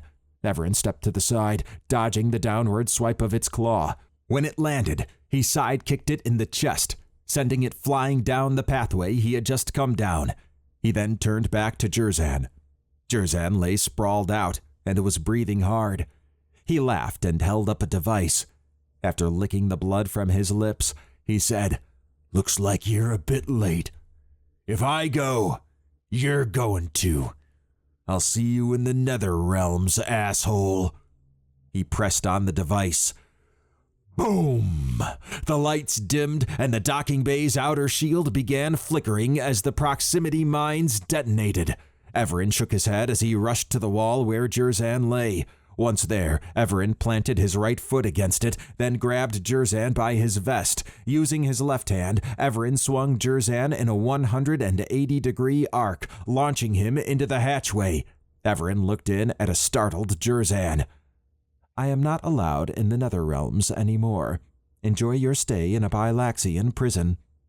Evaran interacted with his ARI, and the hatchway door closed. There was a whooshing sound as the life pod launched away. Dr. Snowden squinted as the projection showed the room and then the wall in a cyclical pattern as Evaran tumbled toward the now open docking bay door. If Evaran was exposed to open space, he would be dead. Dr. Snowden gulped. That meant that he and Emily were now alone, unless V could find them somehow. After a few moments, the projection showed space, and the chronovore ship moving away, leaving a trail of cargo. Dr. Snowden slipped backward as the shipping container was flushed out of the docking bay and into space. Emily tumbled into him. Dr. Snowden heard the clanking of other objects hitting their shipping container. After a few moments, there was silence. "Are we in space?" asked Emily, righting herself. Dr. Snowden straightened himself and pushed up his glasses. "I believe we are. I would have thought we'd be floating. Unless these shipping containers have some type of artificial gravity. I would guess they do if they're space-worthy." Emily gasped as the projection blinked out. "What happened?" "I'm not sure. Evaran's projection showed him getting flushed out too. Maybe it's a distance thing. I don't know if that was part of the plan or not, though. If it was, how the heck can he survive out here?" A tingling sensation ran through him as he rubbed the goosebumps on his arm. "We may be alone. Maybe since he's different, he can survive and find us." He stretched out an arm to Emily. She crawled over to him and put her head on his chest. Dr. Snowden had no idea how to contact V, or even where the ship was. Nothing could ever go as planned or be easy. All that was left to do was wait. Chapter 20. The silence made the hairs on Dr. Snowden's neck rise. He was not sure how long it had been since they had lost the projection, or how long they had been out in space. It felt like an eternity. A disturbing thought that this was how he would die crept into his mind. Emily trembled as she rested on him. Hopefully he could keep it together, at least for her. The last thing she needed was for him to lose it. After a while, a loud clanking sound echoed throughout the shipping container. Dr. Snowden looked around with wide eyes. They should have been far enough away that nothing was hitting the container. The container door extended out and then up with a whooshing sound.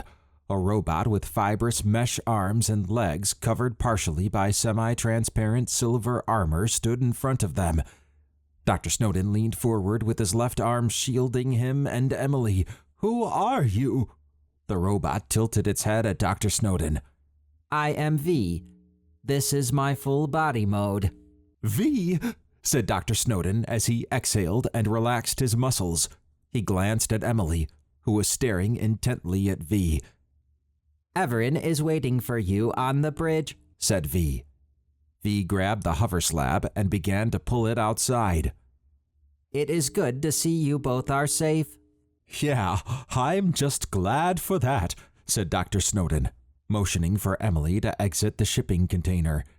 He was aware V had system modes, but not physical modes. Dr. Snowden stepped out of the shipping container behind Emily and onto a light blue walkway leading up to Evaran's ship. It stood out in contrast to the dark space around it. He exhaled from his mouth. "How can we breathe out here?" There is shielding around the ship that has a breathable atmosphere within, said V. Dr. Snowden wanted to ask more about it, but V had already turned to go back to the ship. With a deep breath, Dr. Snowden took a look around.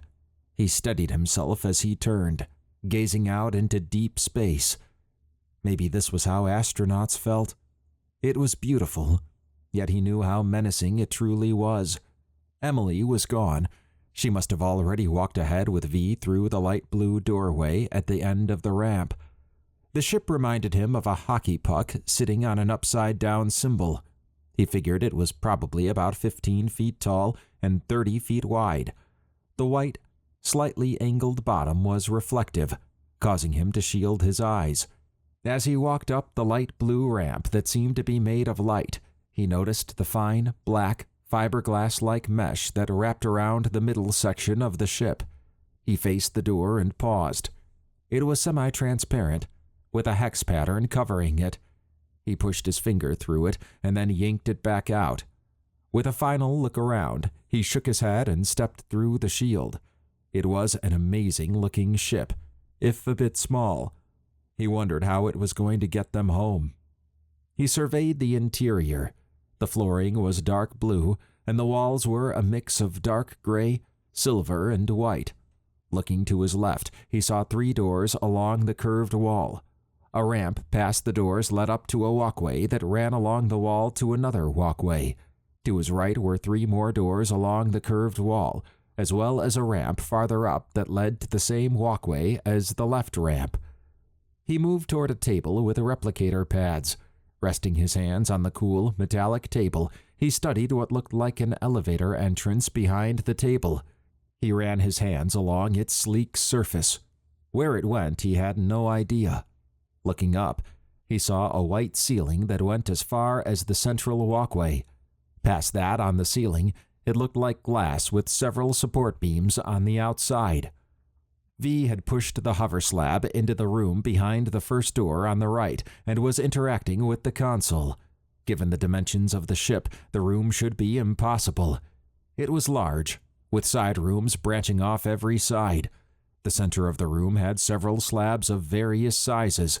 To the right of the slabs was a console station, and there was a table with replicator pads on it to the left. Behind the slabs was a series of sleek, stainless steel-looking cabinets with several large matching containers to the side of it.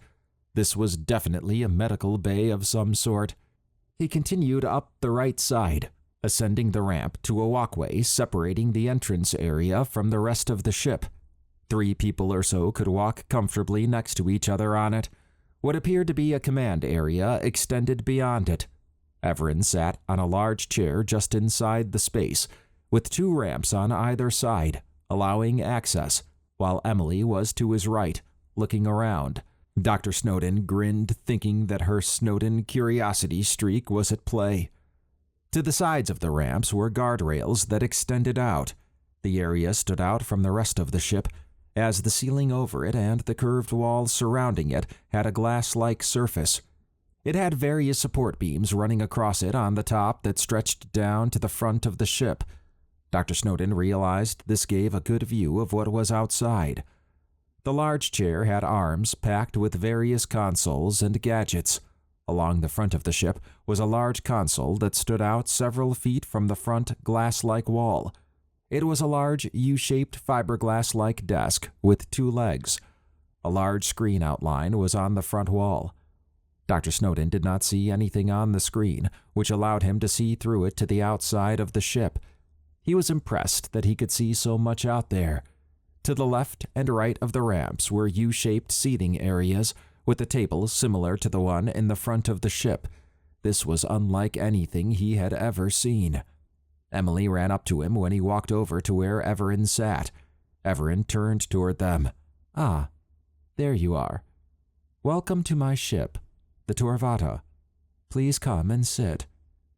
He motioned to them to sit in the U-shaped area to the right of his chair. They complied. Evaran interacted with his ARI and then pointed to the screen. The screen showed V in the medical room, buzzing around the Crawl and J, who were on slabs.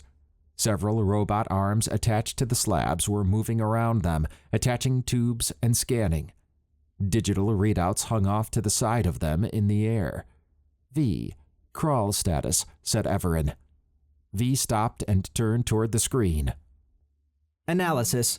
The Crawl is in good condition.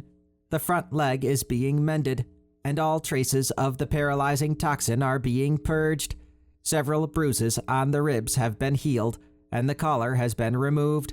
Recovery time is 15 minutes and 42 seconds. Evaran nodded. J status. Analysis. His body has been stabilized, and regeneration has been accelerated. Full recovery is 1 month. Evaran narrowed his eyes. Interesting. Come to the front when the Crawl is healed completely. Acknowledged. The screen went back to showing outer space. Dr. Snowden tilted his head. How is that room possible? I saw the size of your ship, and there's no way that room could extend out like that. Dimensional mechanics. You will just need to take my word on that, said Evaran. Dr. Snowden wanted to know more about dimensional mechanics, but it seemed Evaran did not want to discuss it. The effect was obvious, though. Having 6 doors that can lead to other rooms on a small ship, yet not affect the overall exterior size of the ship, would be a huge advantage. Evaran half smiled at Dr. Snowden. We have about 15 minutes before the Crawl will be ready to move. Then we can take her home. This would be a good time to go over some things. Now, you both have seen a lot. Others must never know about it. Dr. Snowden, you publish papers. You cannot describe any of this in those papers. Emily, you play sports. If you get hurt, you will need to avoid any type of medical interaction. That goes for both of you in that regard. I doubt anyone would believe us anyway, said Dr. Snowden. That is not the issue. You will be investigated if anyone of power finds out you have this type of information. While the knowledge is in itself not critical and can be explained away, the presence of your nanobots cannot be. If your nanobots are found, they will be extracted. How would anyone know how to take them out? Asked Emily. Whether you are alive or not as they are extracted would most likely be of little concern to those who would extract them. Emily gulped and looked at Dr. Snowden. What group should we be looking out for? If you keep this information to yourselves, you will not need to worry about it. There are too many groups to mention. I cannot stress this enough. Dr. Snowden glanced at Emily, then at Evaran. Is this what you do? Travel around, help people, and serve justice? If you hadn't shown up, we would have been toast. Evaran eased back into his chair and put his hand on his chin. Even with my presence, we still lost Sanjay. Nonetheless, I travel and observe wherever I land. The Torvada can detect rifts, and I usually investigate them. I only involve myself in an event if I feel there is a severe injustice or something needing fixed. If other issues arise from my interference, then I deal with those as they come. In your case, I felt it would not be right for your lives to end in the way they would have. There was also a timeline component to it, so I interfered. We appreciate it. I'm sure Jay and the Crawl feel the same way, said Emily. Evaran nodded. Where will you go next? Asked Dr. Snowden. Back to Earth, to study it across time. After that, I am not sure. I like to visit ruins and then go back in time to visit the culture that built them. I also find it fascinating to live in cities across the timescape for a short while, absorb their culture, and interact with the natives, said Evaran. Dr. Snowden sighed. I wish I had the opportunity to do that. Me too, said Emily. Dr. Snowden was glad to see that Emily was in a better mood. He bet her mind was on fire learning these things. You mentioned you have been studying us for a while. Was that just out of curiosity then? Evaran paused before speaking. Not quite. Regarding those groups I spoke of, there are many of them. More than should be on your planet. The Daedrold, for example. Typically, there are several hundred, maybe several thousand in a galaxy. On your planet, there are hundreds of thousands. That is an anomaly. I am unclear as to why that is. It is intriguing. So I am investigating. Also, I discovered Earth when helping another human and have been there ever since. Huh, said Emily. She rubbed her arms. It's still hard to believe there are vampires and who knows what else on Earth. Fortunately, both of you can detect them, as I mentioned earlier. My suggestion is to avoid them. They may be able to detect you, but will not know you have nanobots. Most groups, anyways. We'll be careful, said Emily. She cocked her head. Don't you get lonely traveling by yourself? Evaran half smiled at Emily. Due to the nature of my abilities, it comes with the territory. I made V not only as an assistant, but also as a companion. I will say that I have enjoyed your company, more so than I expected, even if we did have to go through a ship full of deadly creatures and mercenaries. Traveling with humans is refreshing. They shared a chuckle. Dr. Snowden wished he could spend a few more days on this ship. There was so much he could learn. A hurricane of ideas swirled around in his mind, and he knew that would not go away easily. He cleared his throat. What'll happen to Jay? He will stay here for a month. When he is fully healed, I will drop him off a bit after I drop you two off. And Sanjay? Asked Emily. Evaran pursed his lips. I am not sure what to do there yet. For now, we wait until the Crawl is fully healed, and then we will take her home. Dr. Snowden looked down. Poor Sanjay. Dr. Snowden figured Sanjay would show up as a missing person after they got back. Just another statistic. Dr. Snowden planned to watch for it when he returned. Thankfully, the Crawl would be arriving home healthy. He eased back into his chair. For the first time in a long while, he truly felt he could relax. Dr. Snowden walked around for the next 14 minutes while waiting on V to bring the Crawl up. The console near the front of the ship had caught Dr. Snowden's attention. There was a set of layered interfaces at a 30-degree angle a few inches off the console. Although he could see what the interfaces were showing, he was not sure what half of it meant. The fact that the interface was holographic was not lost on him. He moved a hand through the interfaces, but they did not react. Do not worry about doing anything with the interfaces, said Evaran. They are only responsive to V and me. Oh, I was just curious. Yes, you were, said Evaran, eyeing Dr. Snowden. Dr. Snowden chuckled. Everan's mannerisms were strange, but it seemed like he got a kick out of just observing. Emily joined Dr. Snowden at the console. This is cool. At least it's not hot, said Dr. Snowden, bumping her. She shook her head. V walked up to the bridge with the crawl in tow. The crawl walked over to Dr. Snowden and Emily, who ran to hug the crawl while Dr. Snowden scratched the crawl behind the ear. The crawl blinked slowly. The crawl is at 100% operating capacity, said V. Evaran nodded as he interacted with the chair arms console. Good. V, take us to these coordinates I found on her collar. Acknowledged. V walked to the front console and interacted with it. The front screen split in two, with a view outside on the left and, on the right, a galactic map. V pressed another control, which zoomed in to a section of the map showing a solar system view. A green outline appeared around a planet. Dr. Snowden heard a winding down sound. He watched as the outside shimmered to pure darkness. The sound reversed, and the outside faded back into view. What the heck was that? Asked Dr. Snowden. We just went back 194,000 years. Now we go to the planet, said Evaran. Dr. Snowden's eyes popped open as he watched the screen fade and a gold beam shoot out from the front of the ship. A circular portal opened up with a thin silver border. The interior was light blue with a rippling pattern. It reminded him of a lake with a light wind blowing across the surface. The Torvada moved forward toward the portal and then flew through it. The tunnel they were in had semi-transparent walls. Dr. Snowden could see what he thought were stars appearing, then disappearing.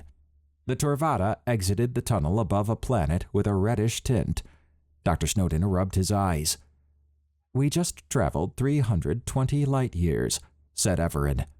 Was that a rift you created? Asked Dr. Snowden as he walked up to the front guardrail and looked out the window. Not quite. The Torvada is capable of creating these portals and is unique in that regard, said Evaran. I suppose that's something that requires more time to understand, said Dr. Snowden, sighing. Evaran half smiled. You are an inquisitive being. I am glad to see this event has not dampened that. The Torvada broke cloud cover on the planet and descended toward the outline of a forest. After a moment, it landed on a patch of orange-colored grass. The soft impact caused the crawl to walk over to the window. Her skin turned light orange as her eyes narrowed. Dr. Snowden looked out. The ship was sitting at the edge of a forest of unusual-looking trees. He shook his head. I'm honestly not surprised that we time-traveled and jumped all those light years, given everything I've seen so far. He exhaled sharply. My first alien planet. Emily walked beside him and grabbed his arm. In this time period, the Gremlin Empire has already fallen. This planet was one of the few that still had crawls on it. She will be able to live out her life without fear of being captured for service, said Evaran. He stood and then walked over to the ramp leading to the back of the ship. With a clap of his hands, the crawl walked over to him. Dr. Snowden and Emily followed Evaran and the crawl to the Torvada exit. Evaran walked down the angled entrance ramp leading outside and paused after exiting the Torvada's shielding. The crawl walked down the ramp toward Evaran, but paused to look back. Dr. Snowden wondered if she was thinking why they were not coming. The crawl looked forward and grouped up with Evaran outside. Dr. Snowden and Emily walked to the edge of the shielding. Emily began to breathe heavier as she grabbed his arm again. When Dr. Snowden looked at her, he saw her eyes were misting. She was as attached to the crawl as he was. The crawl's eyes softened as she looked back directly at Emily. After the crawl glanced at Evaran, who nodded, she turned around and walked up to Emily. Emily sniffled as she wrapped her arms around the crawl's neck. Tears flowed freely on Emily's face, dropping onto the crawl's big paws. The crawl reacted by nuzzling the side of Emily's head. After a few moments of Emily crying into the crawl's neck, Emily stood back and smiled, wiping the tears from her eyes. The crawl turned and walked over to Dr. Snowden. She looked at him as if expecting a hug as well. The look stirred something in Dr. Snowden. She had saved his life, and his pent-up emotions burst forth. He leaned forward and hugged her. She nuzzled the side of his head as tears flowed down his face. Dr. Snowden did not like crying, but he'd done it more in the last day than he had all his life. He was losing a good friend. She had survived, as he did, against all odds. After a few moments, he stood back and adjusted his glasses while rubbing his eyes. The crawl looked at them both, then turned and walked back toward Evaran. Dr. Snowden sighed as he watched them walk out of sight. After Evaran and the crawl had left, Dr. Snowden and Emily rushed back to the command area. Dr. Snowden noted that although Evaran and the crawl moved fast, the screen showed them up close. Evaran put his fist on his chest and then moved his arm out, pointing forward. He then opened his hand as the crawl fixed her gaze on it. The crawl pointed her head down. Evaran put a hand on each side of her head and placed his forehead in contact with hers. "What's he doing?" asked Emily. "Saying goodbye," said Dr. Snowden in a cracked voice. The crawl raised her head and looked at the ship as if able to see Dr. Snowden and Emily through the window, then turned and ran off into the nearby forest. Evaran turned to look at the front of the ship before he walked back. After a few moments, he walked up the ramp and into the command area. "She said to say goodbye and good travels and hoped you get better," said Evaran. "Get better?" said Dr. Snowden, looking at his hands and arms. "She could smell the nanobots in you. They produce a certain smell via your sweat," said Evaran. He tapped at his ARI. "V, take us to these coordinates." "Acknowledged." Dr. Snowden raised his eyebrows at Emily. Hopefully that would not be an issue when they got back to Earth. The last thing they needed was to be hunted again. They took their seats as Evaran took his. V's hands flew around the interface. The Torvada began to ascend, and after a few moments they were back in space. V pulled up the galactic map and swiped at the controls, causing a new galactic map to appear. He pressed on a region. The screen zoomed into a solar system. Dr. Snowden recognized it as home. The Torvadas outside dissipated and then faded back in. How the Torvada could go through time was a mystery he would love to understand. The Torvada flew through a similar portal as before. His eyes were intent on trying to see the lights that appeared and disappeared on the walls inside the tunnel. Due to the speed at which the Torvada traveled through the portal and exited, he did not see much. What he did recognize was the planet they were orbiting. It was Earth. Evaran glanced off to the side and tapped at his ARI. V, stealth mode. "Acknowledged. Torvada stealth mode engaged," said V. A smaller screen off to the right of the large screen showed the Torvada go from a textured view to a wire outline. Underneath it were some statistics. Dr. Snowden scrutinized the display as the Torvada descended. The Torvada was powerful in that it could go through space and time and cloak, and it had dimensional rooms. It was clear that Evaran, with the Torvada and V, possessed immense power. Yet Dr. Snowden did not believe Evaran was corrupt. That could just be a projection of the notion that power caused corruption. Maybe that was a human behavior, and not a universal one. The Torvada descended to a dark patch of Highway I-70.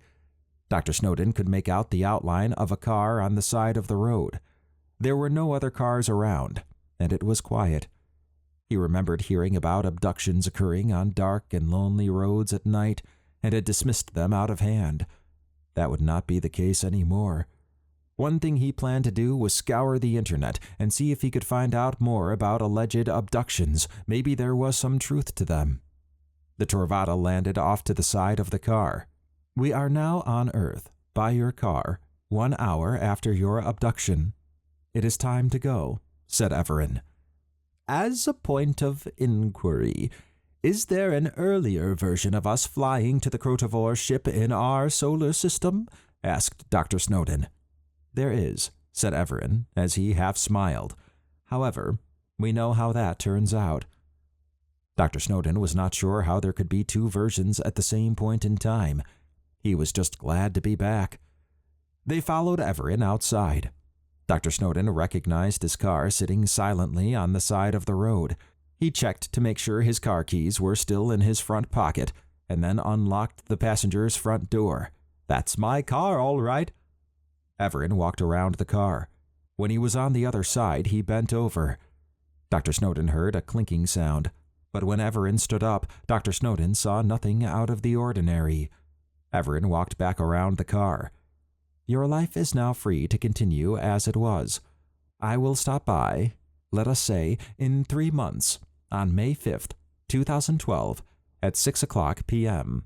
I want to make sure you both are doing okay, and I should have enough information to extract the nanobots should you so desire. Dr. Snowden nodded. We'll definitely be looking forward to seeing you again. Remember what I said about keeping this to yourselves, said Evaran as he extended his hand to Dr. Snowden. Dr. Snowden shook Evaran's hand and then pulled him into a hug. Emily hugged both of them. Dr. Snowden was going to miss Evaran. The abduction was one of the roughest experiences in Dr. Snowden's life, and Evaran had been there to help. He had been fair to them, more than was required, and he was one of those people who just stuck out, not because of what they wore or what they said, but what they did. Dr. Snowden stepped back, wiping his drenched eyes. Emily grabbed Dr. Snowden's right arm and wiped her eyes. Dr. Snowden's perspective on life and reality in general had changed in his time with Evaran. Situations could be complicated, and Dr. Snowden learned that he shouldn't dismiss them based on misunderstanding. He also learned that Emily was not a little girl wanting airplane rides anymore. She was a strong, young woman. First impressions were not always absolute, like with Jay and Sanjay. Perhaps the biggest change was Dr. Snowden's realization that it was okay to show emotions like he had with Jerzan and the Crawl. Oh, you may want this. I will need it back when I return, said Evaran as he handed a disc to Dr. Snowden. What is it? Asked Dr. Snowden. The logs the Crotovor kept on you. It does not contain any technical or engineering details, just their observations and a bit of their history. I replicated a disk that your computer will understand and transferred the information over to it. It will read like a set of log entries, and if anyone read it, they would think it is a work of fiction, said Evaran. Dr. Snowden's eyes lit up. I am still unclear as to why they selected you four, but I will sift through the data on my ship later and see what I can find. If I find something, then I will let you know. You two will be fine. When I come back, dinner is on you, said Evaran with a half smile. You got it, said Dr. Snowden with a cracked voice. We'll be watching for you, said Emily. V flew out of the Torvada in orb mode. Please stay safe. Right back at you, buddy, said Dr. Snowden with a grin. Emily smiled at V. V's lights glowed a bit brighter. Everything is as it should be, said Evaran. He bowed slightly and returned to the Torvada. When he reached the shielding, he paused to look back.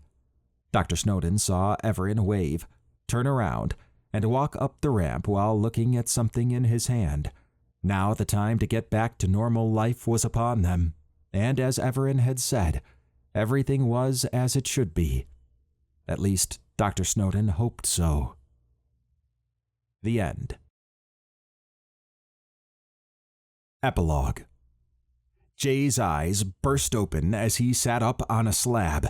His breathing went ragged as he slid his legs off the side. A pain shot up his regenerating arm. He ran his hands over the bag covering what was left of his arm. It all came roaring back to him how he lost it. Where he was and what the bag was doing were not immediately obvious. He swiveled his head as a robot entered the room. You are awake. How are you feeling? Said the robot. Jay jumped off the slab. Who the fuck are you? Or where the hell am I? The thought that maybe he was in a virtual simulation of a virtual simulation crossed his mind. The robot tilted its head at Jay. I am V, or Blue Ball, as you have designated me, in full body mode. Blue Ball? Damn glad to see you, man, said Jay, relaxing a bit. He looked around. What's going on? Analysis. You passed out after you lost your arm. Evaran found a Crotovore gel that is regenerating your arm. In a month, it will be fully restored. Jay wiggled his arm stump around. Doesn't hurt too bad? He looked up at V. So it looks like we got off the ship. What happened with the others? V walked over to one of the replicators on the side of the room and picked up a container of water. He took the container over to Jay and handed it to him. Dr. Snowden and Emily are back on Earth, and Evaran saved Jerzan and one of his mercenaries. They are in a Bilaxian prison, which is where we are now. Evaran wanted to talk to you before heading in to see Jerzan. Jay nodded and then took a sip of water. After a few moments, Evaran walked into the room. Jay, you look well. Jay exhaled. Yeah, doing all right, I guess. Heard you got Doc and Emily back safely and saved some of those merc assholes. I did. Dr. Snowden and Emily will be glad to see you when you get back to Earth. As for Jerzan, I am about to visit him and Jal. However, I wanted to show you something before I go. Also, if you have any questions, feel free to ask them. He walked toward the medical lab entrance with Jay in tow. Jay scratched his head. What's the date? Evaran half turned his head as they exited the medical room. March 16th, 2013, 2 weeks past the events of the Crotovore ship. I made several stops while you were unconscious, and then traveled to this point in space and time. From my perspective, it has only been a day since the Crotovore ship. Jay sighed. More of that time travel crap. Not sure I fully understand all that. You do not need to. Come, said Evaran. He stopped outside a door that was 2 doors to the left of the entrance ramp. Jay looked around. So this is your ship? It is. V will be your guide for the month you are here, and he can give you a tour of it. Step into this room, and I will show you something I believe you may enjoy. Jay followed Evaran and V. Looking around made Jay squint. The room was large and had a white floor and walls. What the hell is this? Evaran gestured to the back of the room. It is my hollow room. You can recreate anything you can imagine in here, within reason. Anything? Not following. Evaran interacted with his ARI. I've turned on voice activation, although you can use a hollow menu, but we do not need to get that technical for now. He looked up at an angle. Computer, run program J-Home1.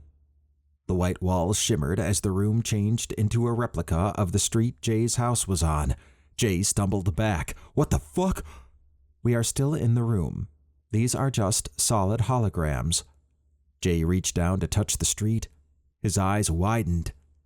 V will help you learn how to use it. He is interested in learning more about Earth culture, so this will be good.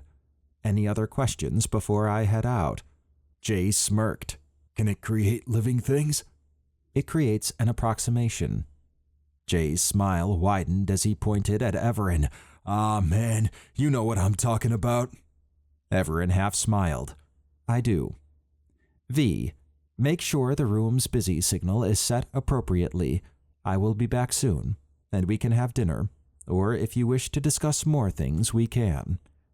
Jay slapped V on the back. I think me and Blue Ball will be okay. When you see Jerzan, slap the shit out of him for me. Evaran nodded and walked out of the room.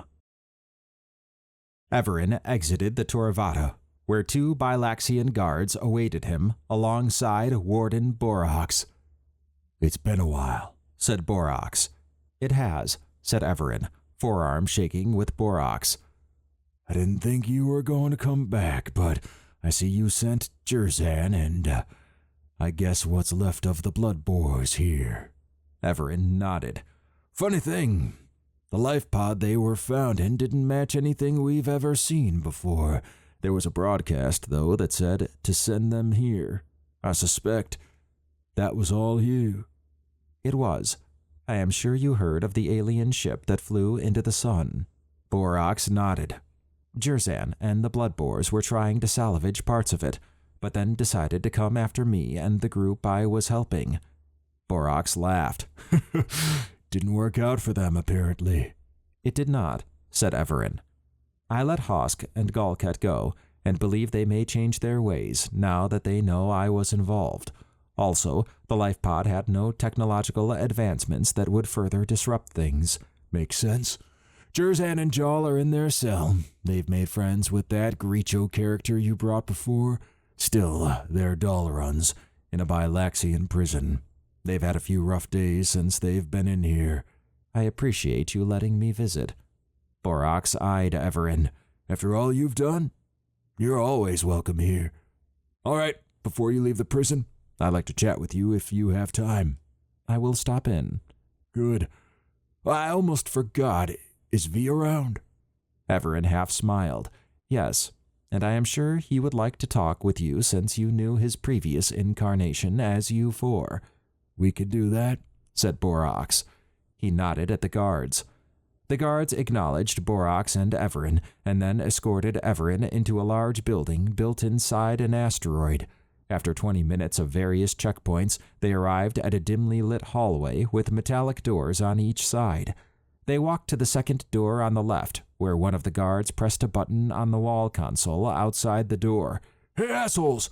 You have a visitor, said the guard. What? Said Jerzan. A visitor! Who is it? Evaran. The sound of thumping and dropped metal rang out. The guard pressed another button, and the door slid open. He faced Evaran. You have 20 minutes. Do I need to get a body bag? Evaran wrinkled his eyebrows. No, I am not here to harm them, just to talk. The guards laughed. They ain't gonna survive here for long. If it ain't you, it'll be someone else. Noted. Evaran walked into the room. Jerzan and Jaul pressed their backs against the other side of the room. You come to finish the job? Asked Jerzan. The door slid closed. Evaran raised a hand toward them. I am not here to harm you. I just have a few things to say. Please sit. He gestured toward the tattered beds on each side of the room. Jaul looked at Jerzan, then sat on his bed. So what the fuck you want? Asked Jerzan, exhaling sharply as he sat on his bed. Evaran walked to the center of the room. First, the people of Neoperine have forgiven you. Jerzan laughed. What? We kick their ass and they forgive us? Their weakness is irritating. They were initially planning on giving you Tila Cratoris. I talked them out of it. Jaul scrunched up his face. What's that? A disease. It forms an exoskeleton and takes 40 years or so to develop. The remaining years after that are excruciatingly painful from what they said. Jerzan and Jaul grimaced. My second topic deals with the impact of what you did. Your massacre on the planet has caused the Bilaxian Empire to elevate Neoperine to a member planet due to knowledge pollution. They went from a simple society to one with access to advanced tech. That usually does not turn out well. I disagree with the Bilaxians on this, said Evaran. Good for them, I guess. Sounds like we helped them. What does that have to do with us? Asked Jerzan. Evaran looked down at the ground for a moment, then glanced back up at them. I have traveled up and down the timeline in this area for a while now. My first visit, 2,000 years or so in the future, was some time ago. The Neoperine and Dalrun were the dominant powers in this region. They had a rivalry, but got along for the most part. The Bilaxian Empire had fallen, and the Neoperine, with their advanced intellect, took their place. Jerzan shook his head. Time travel, I swear. Galket actually believes you can. That is because he does his research. Now, I went back to the future to check if the Bilaxian embrace of Neoperine had any impact. My second visit showed only one dominant power, and it was the Neoperine. The Dalrun Empire was broken and scattered. Apparently, the Neoperine advanced much faster technologically. which gave them an edge. They were also aware of what was out there and built technology to prevent what you did from ever happening to them again. Jal harumphed. So you think we're guilty? Partially. I am guilty as well. I showed the Neoparine better farming techniques. This led to them being detected by your crew. If I had not helped them, you would not have detected them, as they would have hidden from you instead of thinking you were another person from the stars out to help them. I did not know you were going to pass over the planet and do what you did. But it is done, said Evaran. What do you want us to do about it? Asked Jerzan. Nothing. I wanted you to know what the consequences of your actions were. That is all I have to say, said Evaran. He turned and walked back to the cell door. Jerzan licked his lips and stood up. Wait! If you can time travel, maybe you could take us back to our younger selves, and we could change all that. That is not how it works, said Evaran, shaking his head. It is already woven into my past, and I am a part of events now. He walked over to the cell door and pressed a button on the wall console. The door slid open. Evaran half turned his head back around. I took the liberty of visiting this prison 20 years in the future to check on your status. He walked out and turned to face them. There was nothing to get a status on. The door slid shut.